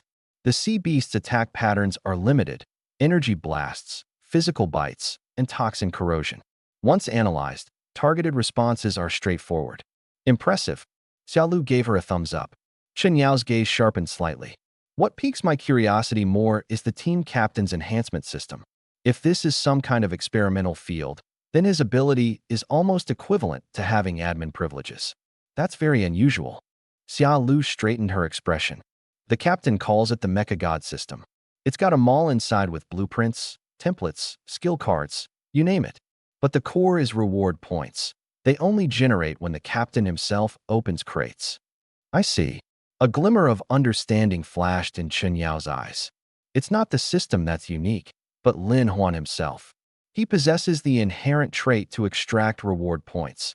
The system is merely a redemption platform. Xiaolu teased. Dr. Chun, you're not planning to dissect the captain for research, are you? Chen Yao gave her a sidelong glance. Too risky. Not worth it. What intrigues me more is the marketplace itself. Under Xiaolu's guidance, Chen Yao closed her eyes and focused, letting the marketplace interface materialize in her mind. Source of the flame? She whispered, her voice wavering for the first time. She skimmed through quickly, her eyes growing increasingly brighter. Interesting, Chen Yao said, setting down her teacup. The marketplace doesn't sell finished products. It offers possibilities. As long as we have enough reward points and materials, many things in there lead to technology that surpasses current understanding. She looked at me. Earning more reward points for the fleet isn't just about obtaining immediate combat power. It's about stockpiling resources for global changing research funding. Early morning, on the flagship's deck, I glanced around at the team. After breakfast, we head into a new dungeon to practice skills and gather resources. The afternoon is yours to spend as you wish. Chen Yao set her wooden spoon down. Captain, I have a question. Her gaze was sharp, cutting like a blade. Your Mechagod system, what is it? Its origin, principles, purpose. This could be tied to why we're here, and perhaps even the future of this world. The atmosphere turned instantly serious. I took a deep breath. It started when I transmigrated. The system suddenly activated, and I was left with just the marketplace and reward points. I spent my first batch of points on the Kelly amplifier, using it to scale up by upgrading equipment. The turning point came with the Heart of Civilization fragment. I said, my tone grave. The system detected the fragment's signal. When we found it, I experienced 2 memory projections. I described in detail the scenes of the Human Federation's downfall and the Dawn Project. After integrating the fragment, the system upgraded, unlocking the fleet feature. During binding, the system scanned me, detected pure-blood human lineage. Genetic profile highly compatible with the Dawn Project seed criteria. Authorization granted. A heavy silence enveloped the room. The Human Federation, the Dawn Project, Xia Lu murmured. The final hope of a desperate civilization. Chen Yao was already taking notes. A civilization's legacy seed that provides knowledge rather than instant results, emphasizing learning and original creation. It matches higher civilization relic characteristics. She looked up, the light reflecting off her glasses. Captain, the cost to strengthen an item from white to blue rarity is fixed at 10 points, correct? Correct. It's only determined by the item's grade. Then, Chen Yao adjusted her glasses. If we were to melt a large quantity of metal into a 1-ton block, then enhance it, would the system evaluate it as a single item and still charge only 10 points? Boom. I froze. The amplifier can be used like this? Chen Yao continued her barrage. And that's not all. First, if we obtain special energy materials, we could design new power supply systems. Second, by incorporating high-energy density materials, we could retrofit weapons and achieve a generational leap in firepower. Third, her gaze was blazing. Could enhancement technology be applied to living beings? For instance, sea beasts, or even ourselves. Dead silence blanketed the deck. Xia Lu murmured under her breath.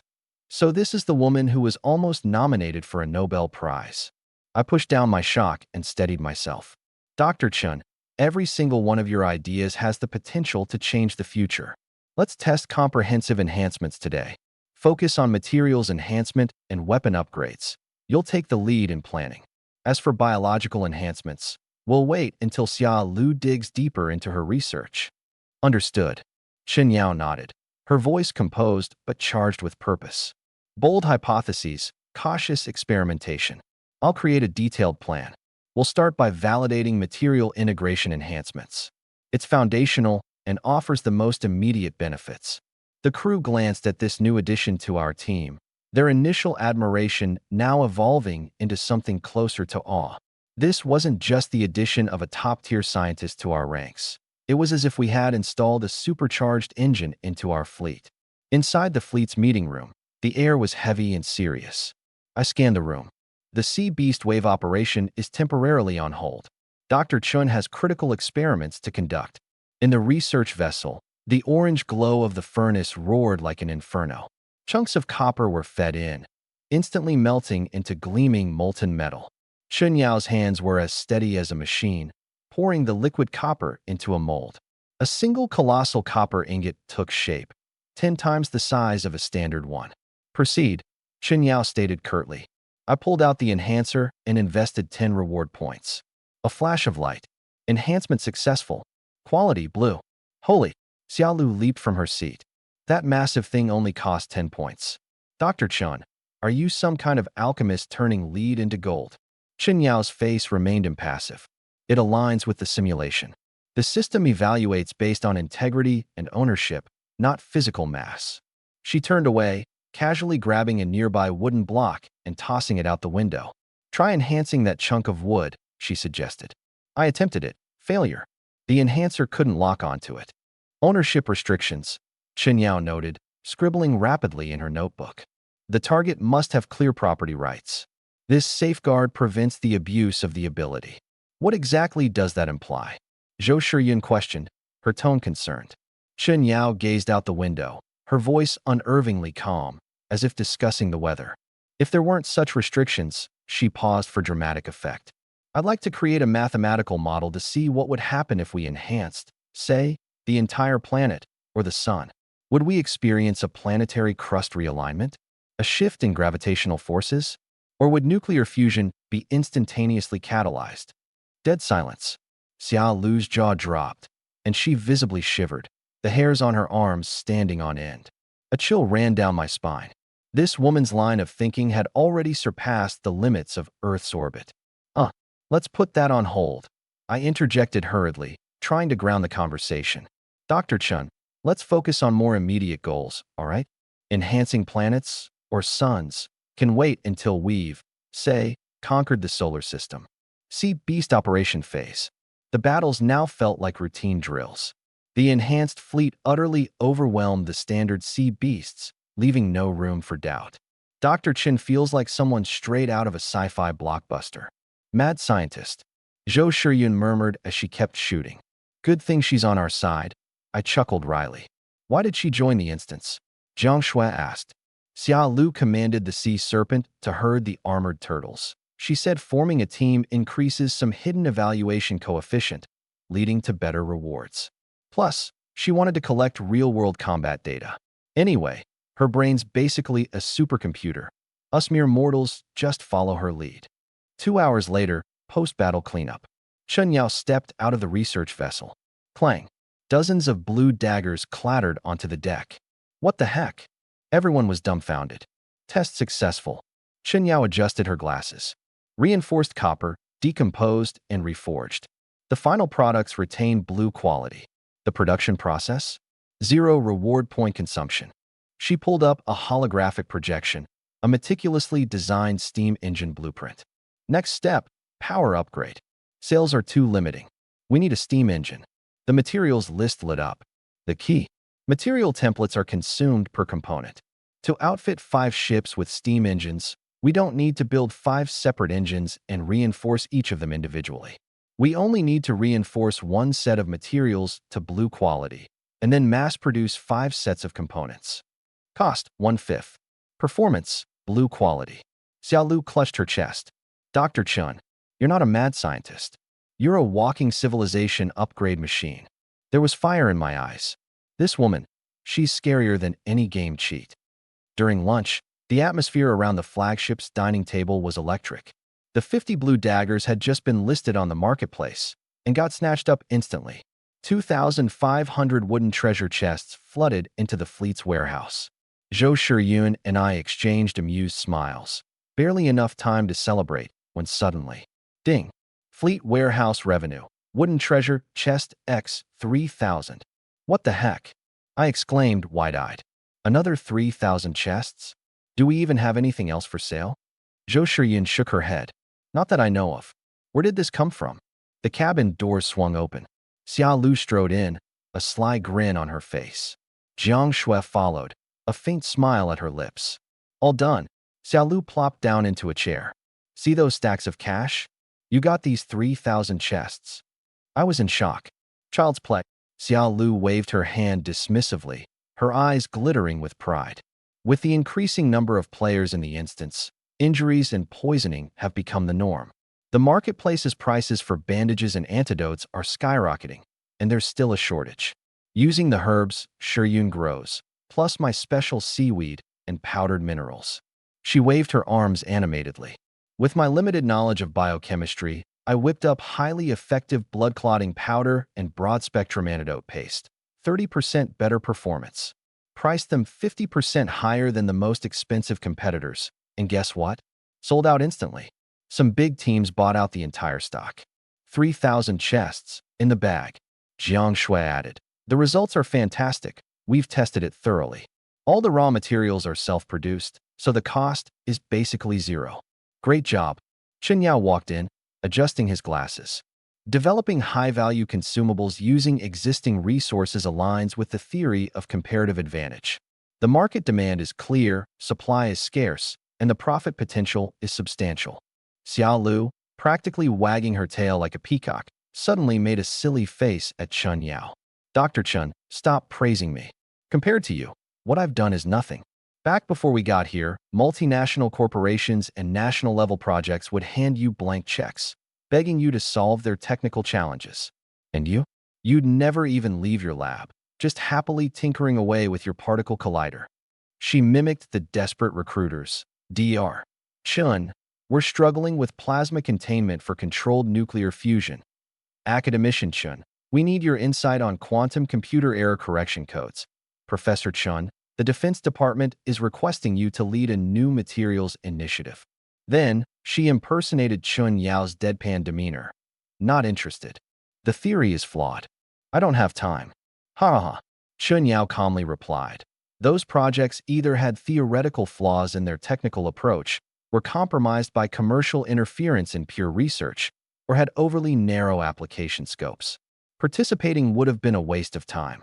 It's better to focus on solving problems with real significance in foundational science. I exchanged a speechless glance with Zhou Shiyun.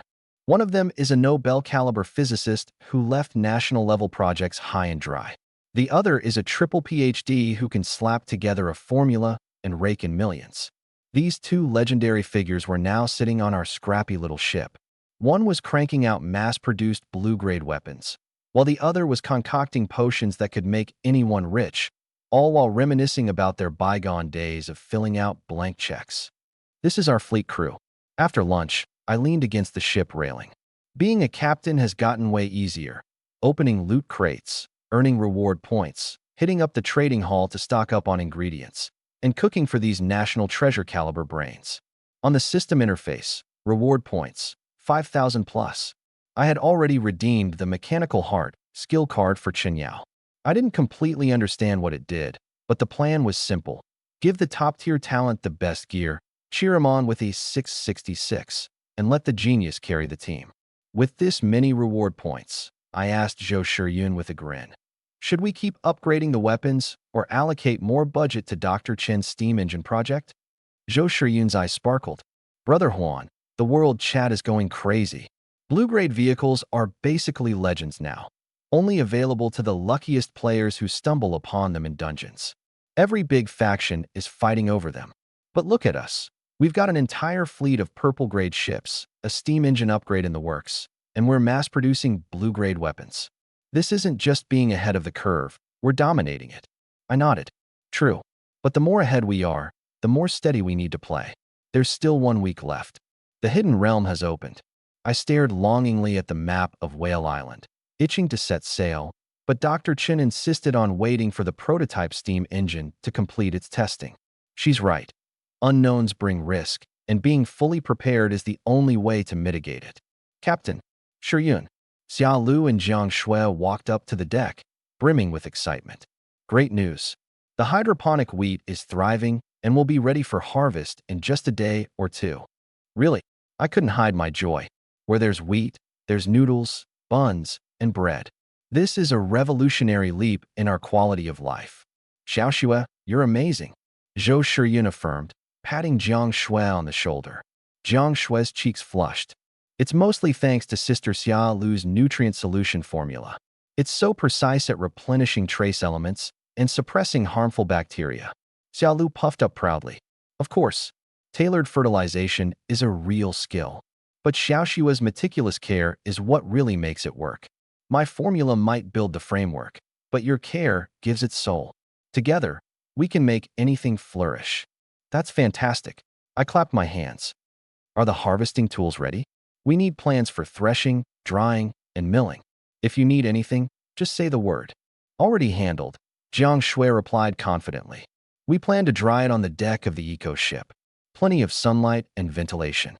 As for milling, Xia Lu rubbed her chin. Dr. Chun has a hand-cranked grinder with reinforced metal components. It's way more efficient than traditional stone mills. With flour in hand, we'll be unstoppable. The thought of freshly baked, wheat-scented food lit up everyone's faces. It's decided, I declared boldly. Harvesting the wheat will be our top priority. Once the first batch of flour is ready, we'll throw a harvest feast. I'll do the cooking myself. Yay! Xia Lu cheered. Looking forward to your culinary skills, Captain, Zhou Shiyun added with a bright smile. Jiang Shui nodded eagerly, her eyes sparkling with anticipation. The golden age of the fleet had only just begun. Bloodshark base ship. The door slammed open with a deafening crash. Boss, we've got trouble.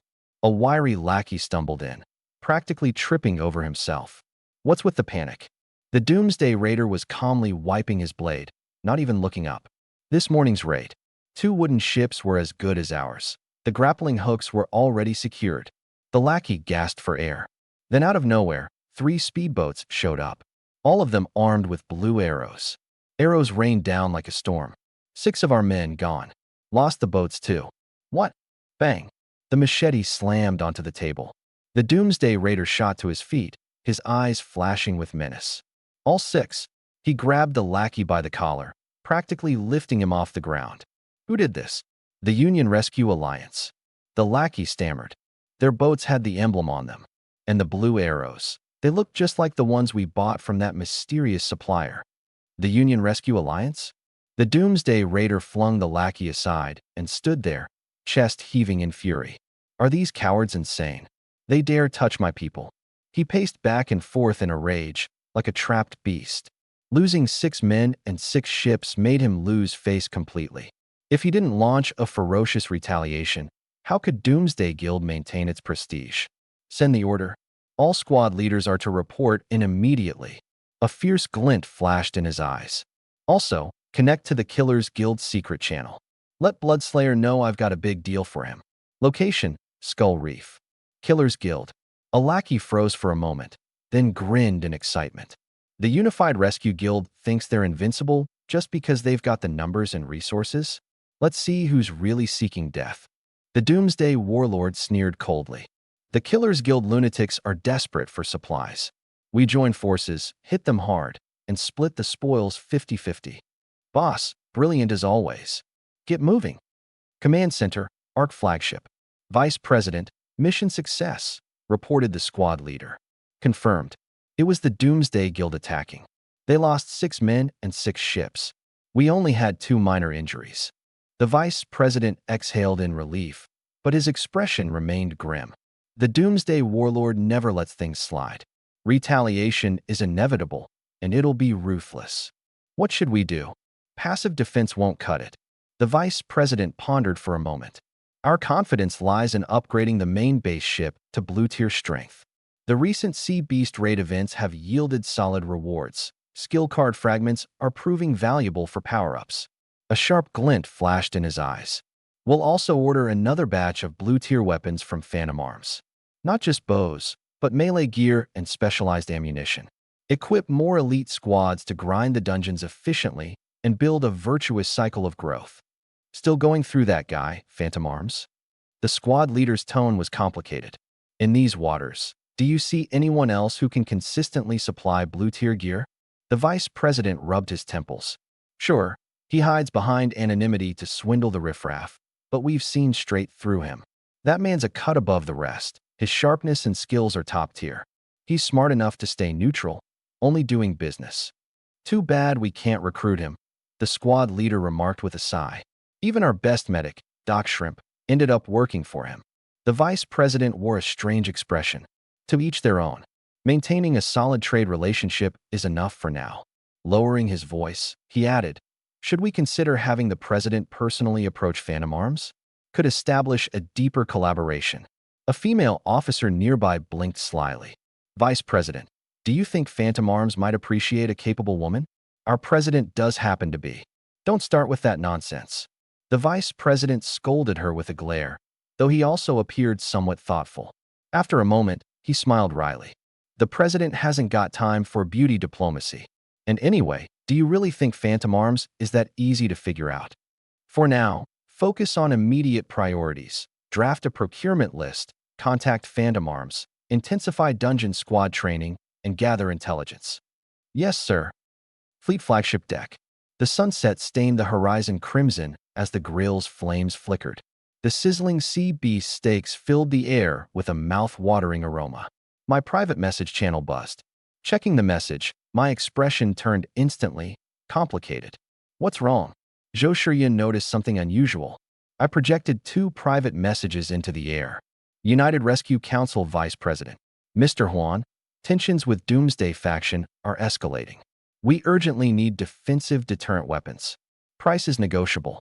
We prioritize quality and speed. Can you take the order? Doomsday Marauder. Yo, you there? Need to buy another batch of goods. Blue bow and arrow. Got anything nastier? Price is no issue. I'll take as much as you've got. Huh. Xiao Lu burst out laughing. We're officially the top arms dealer now. Both sides are at war, and they both want our weapons. I glanced around at everyone. You've all seen it. Rush orders from both sides. What's the move? Chun Yao put down his skewer, adjusted his glasses, and began analyzing. The United Rescue Council knows our identity.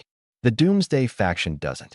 From a purely business perspective, selling to both maximizes profits. But if we want to influence the order of the seas, We need to avoid aligning with destructive forces. The Rescue Council upholds order and stands as a positive force for ordinary survivors. The Doomsday faction is purely destructive, with zero moral limits. My suggestion: reject the Doomsday faction and continue doing business with the Rescue Council. We're not exactly hurting for resources. Exactly. Jiang Xuan nodded adamantly. We can't aid and abet evil. What if they use our weapons to hurt people? Zhou Shiyun chimed in with approval. Doing business requires certain principles. I nodded firmly. The Voyager fleet has its bottom line. Let them hate us. Xiaolu waved dismissively. They don't even know it's us. And even if they did, would they dare cause trouble? I'd like to see them try. All right, it's settled. Quickly, I drafted 2 replies. Huan, order accepted. Sticking to the usual arrangements. One condition: weapons are strictly for defensive use to uphold order. Any misuse, and the trade is off. Anonymous seller. No stock. Not taking orders at this time. Sent. Base ship, ARC, United Rescue Council. Huan replied. The communications officer shot to his feet in excitement. He's accepted the order. Everyone around the naval map table raised their heads simultaneously. The looming threat of the Doomsday faction was constant, and this shipment of weapons couldn't have come at a better time. What's the price? The vice president leaned forward in anticipation. Same as usual. But the communications officer hesitated briefly. He added a condition. What condition? The combat leader furrowed his brows. The weapons are strictly for defensive, self-preservative, and order-maintaining purposes. Any deviation, and the transaction stops. The command center fell into a brief silence. The vice president was the first to speak, breaking the quiet. Interesting. This Huan character has a very clear stance, leaning toward order, maybe even lawful good. He doesn't want his weapons being used by thugs. So, does this mean the Doomsday faction maniacs can't even get their hands on his goods? The logistics manager sighed, with visible relief. Large-scale supply? Certainly not. Seen. The vice president nodded. This divine run has her own intelligence network and standards for judgment. The battle captain slapped his thigh. Good. Now that's someone who gets it. The biggest threat right now is the sea beast catastrophe. Infighting is practically a death wish. The tense atmosphere noticeably eased. A female officer leaned in and lowered her voice. Vice President, should we remind Runabout something? That shrimp doctor is, technically just a vet. The vice president shot her a glare before smirking. Remind her of what? What if she actually needs a vet? He rubbed his chin thoughtfully. Besides, if Shrimp Vet managed to scam resources out of us and successfully job hop, clearly, he's got some skills. Calling him out would just make us look petty. The priority right now is securing those weapons. Logistics team, prepare the treasure chest immediately. Yes, sir. In the shadowy coral reef zone, aboard the Blood Shark. Inside the cramped cabin, I paced back and forth like a caged beast, my scarred face grimacing with unrestrained rage. Damn it. What kind of BS seller are they? Out of stock? Trying to brush me off, huh? Bet the United Survival Council bid higher. I kicked a wooden crate over, the deafening crash reverberating across the cabin walls. Across from me sat Blood Butcher, flipping a bone-handled dagger in his hands, his icy stare piercing like the gaze of a venomous snake. Ruinous President, weapons are vital, sure, but recruiting the right people is what really matters. He flashed a cruel, spine-chilling grin. Our Slaughter Guild brothers? Every one of them served time before the apocalypse hit. Murder, arson, kidnapping, torture, that's their bread and butter. When it comes to being vicious and ruthless, there aren't many in these seas who can compete with us. Even if our weapons are lacking, we'll find ways to make up for it. The apocalypse ruinist's eyes burned with a dangerous glint. You're right, Blood Butcher. Once I find that arms dealer, I'll smash their bones to dust, piece by piece. Blood Butcher chuckled darkly. Speaking of, I hear you've been moving a lot of merchandise recently, particularly the female kind. Been at sea a while now. My brothers are getting a little restless. Ha, ha ha. The apocalypse ruinist clapped him on the shoulder. No problem. Once we take down the United Survival Council, whatever you want, it's yours. The two locked eyes and laughed, their sinister laughter filling the dimly lit cabin, dripping with cruelty and greed. 2 days later, aboard the research vessel. I had splurged recklessly, emptying nearly all of my trade earnings to stockpile resources, high-grade coal, rare metals, checking off every item on the list without exception. Now, every material was neatly organized, exactly as Chun Yao had requested. I pulled out the Kerrigan enhancer. With a flash of violet light, all the gathered materials were instantly upgraded to premium quality. Chun Yao stepped up to the workstation, opened the blueprint for a steam engine, and began feeding in the enhanced materials. Half an hour later, a blinding white light illuminated the room, and from it emerged a mid-sized machine. Its sleek structure glimmered with a rich purple metallic sheen. Ship steam engine. Quality, purple. Theoretical maximum output power, 250,000 units. 00 HP. Attributes, amethyst heart, high-efficiency conversion, stable operation, modular design. It's done. Chen Yao quickly checked the data. Xiao Lu exclaimed, "Holy crap, 250,000 horsepower. Is that impressive?" Zhou Shiyun asked. Chen Yao adjusted his glasses. The Iowa-class battleships, 212,000 horsepower. The Yamato class, 153,000 horsepower. The Bismarck class, 150,000 horsepower. And this machine we've crafted? 250,000 horsepower. My eyes widened. Wait, are you saying this steam engine for a sailboat has 100,000 more horsepower than the Yamato? Can the hull even handle that? That's the theoretical maximum output, Chen Yao explained. In practice, we might only utilize a tenth of it. Plus, our purple hull material has strength far beyond conventional materials. Its power density tolerance is incomparable. Xiao Lu slapped her thigh. Damn, we've got the body of a sailboat, but the heart of a battleship. A supercharged battleship. Upgrading this small motorboat core requires 2,000 pieces of scrap metal, hundreds of copper and iron ingots, and most importantly, the power engine. My eyes gleamed with determination. Now that the hardest part is done, we're finally making strides forward. Then I added, but we've completely run out of basic materials again, so we'll have to gather resources slowly. Chen Yao adjusted his glasses again, his voice cold and precise.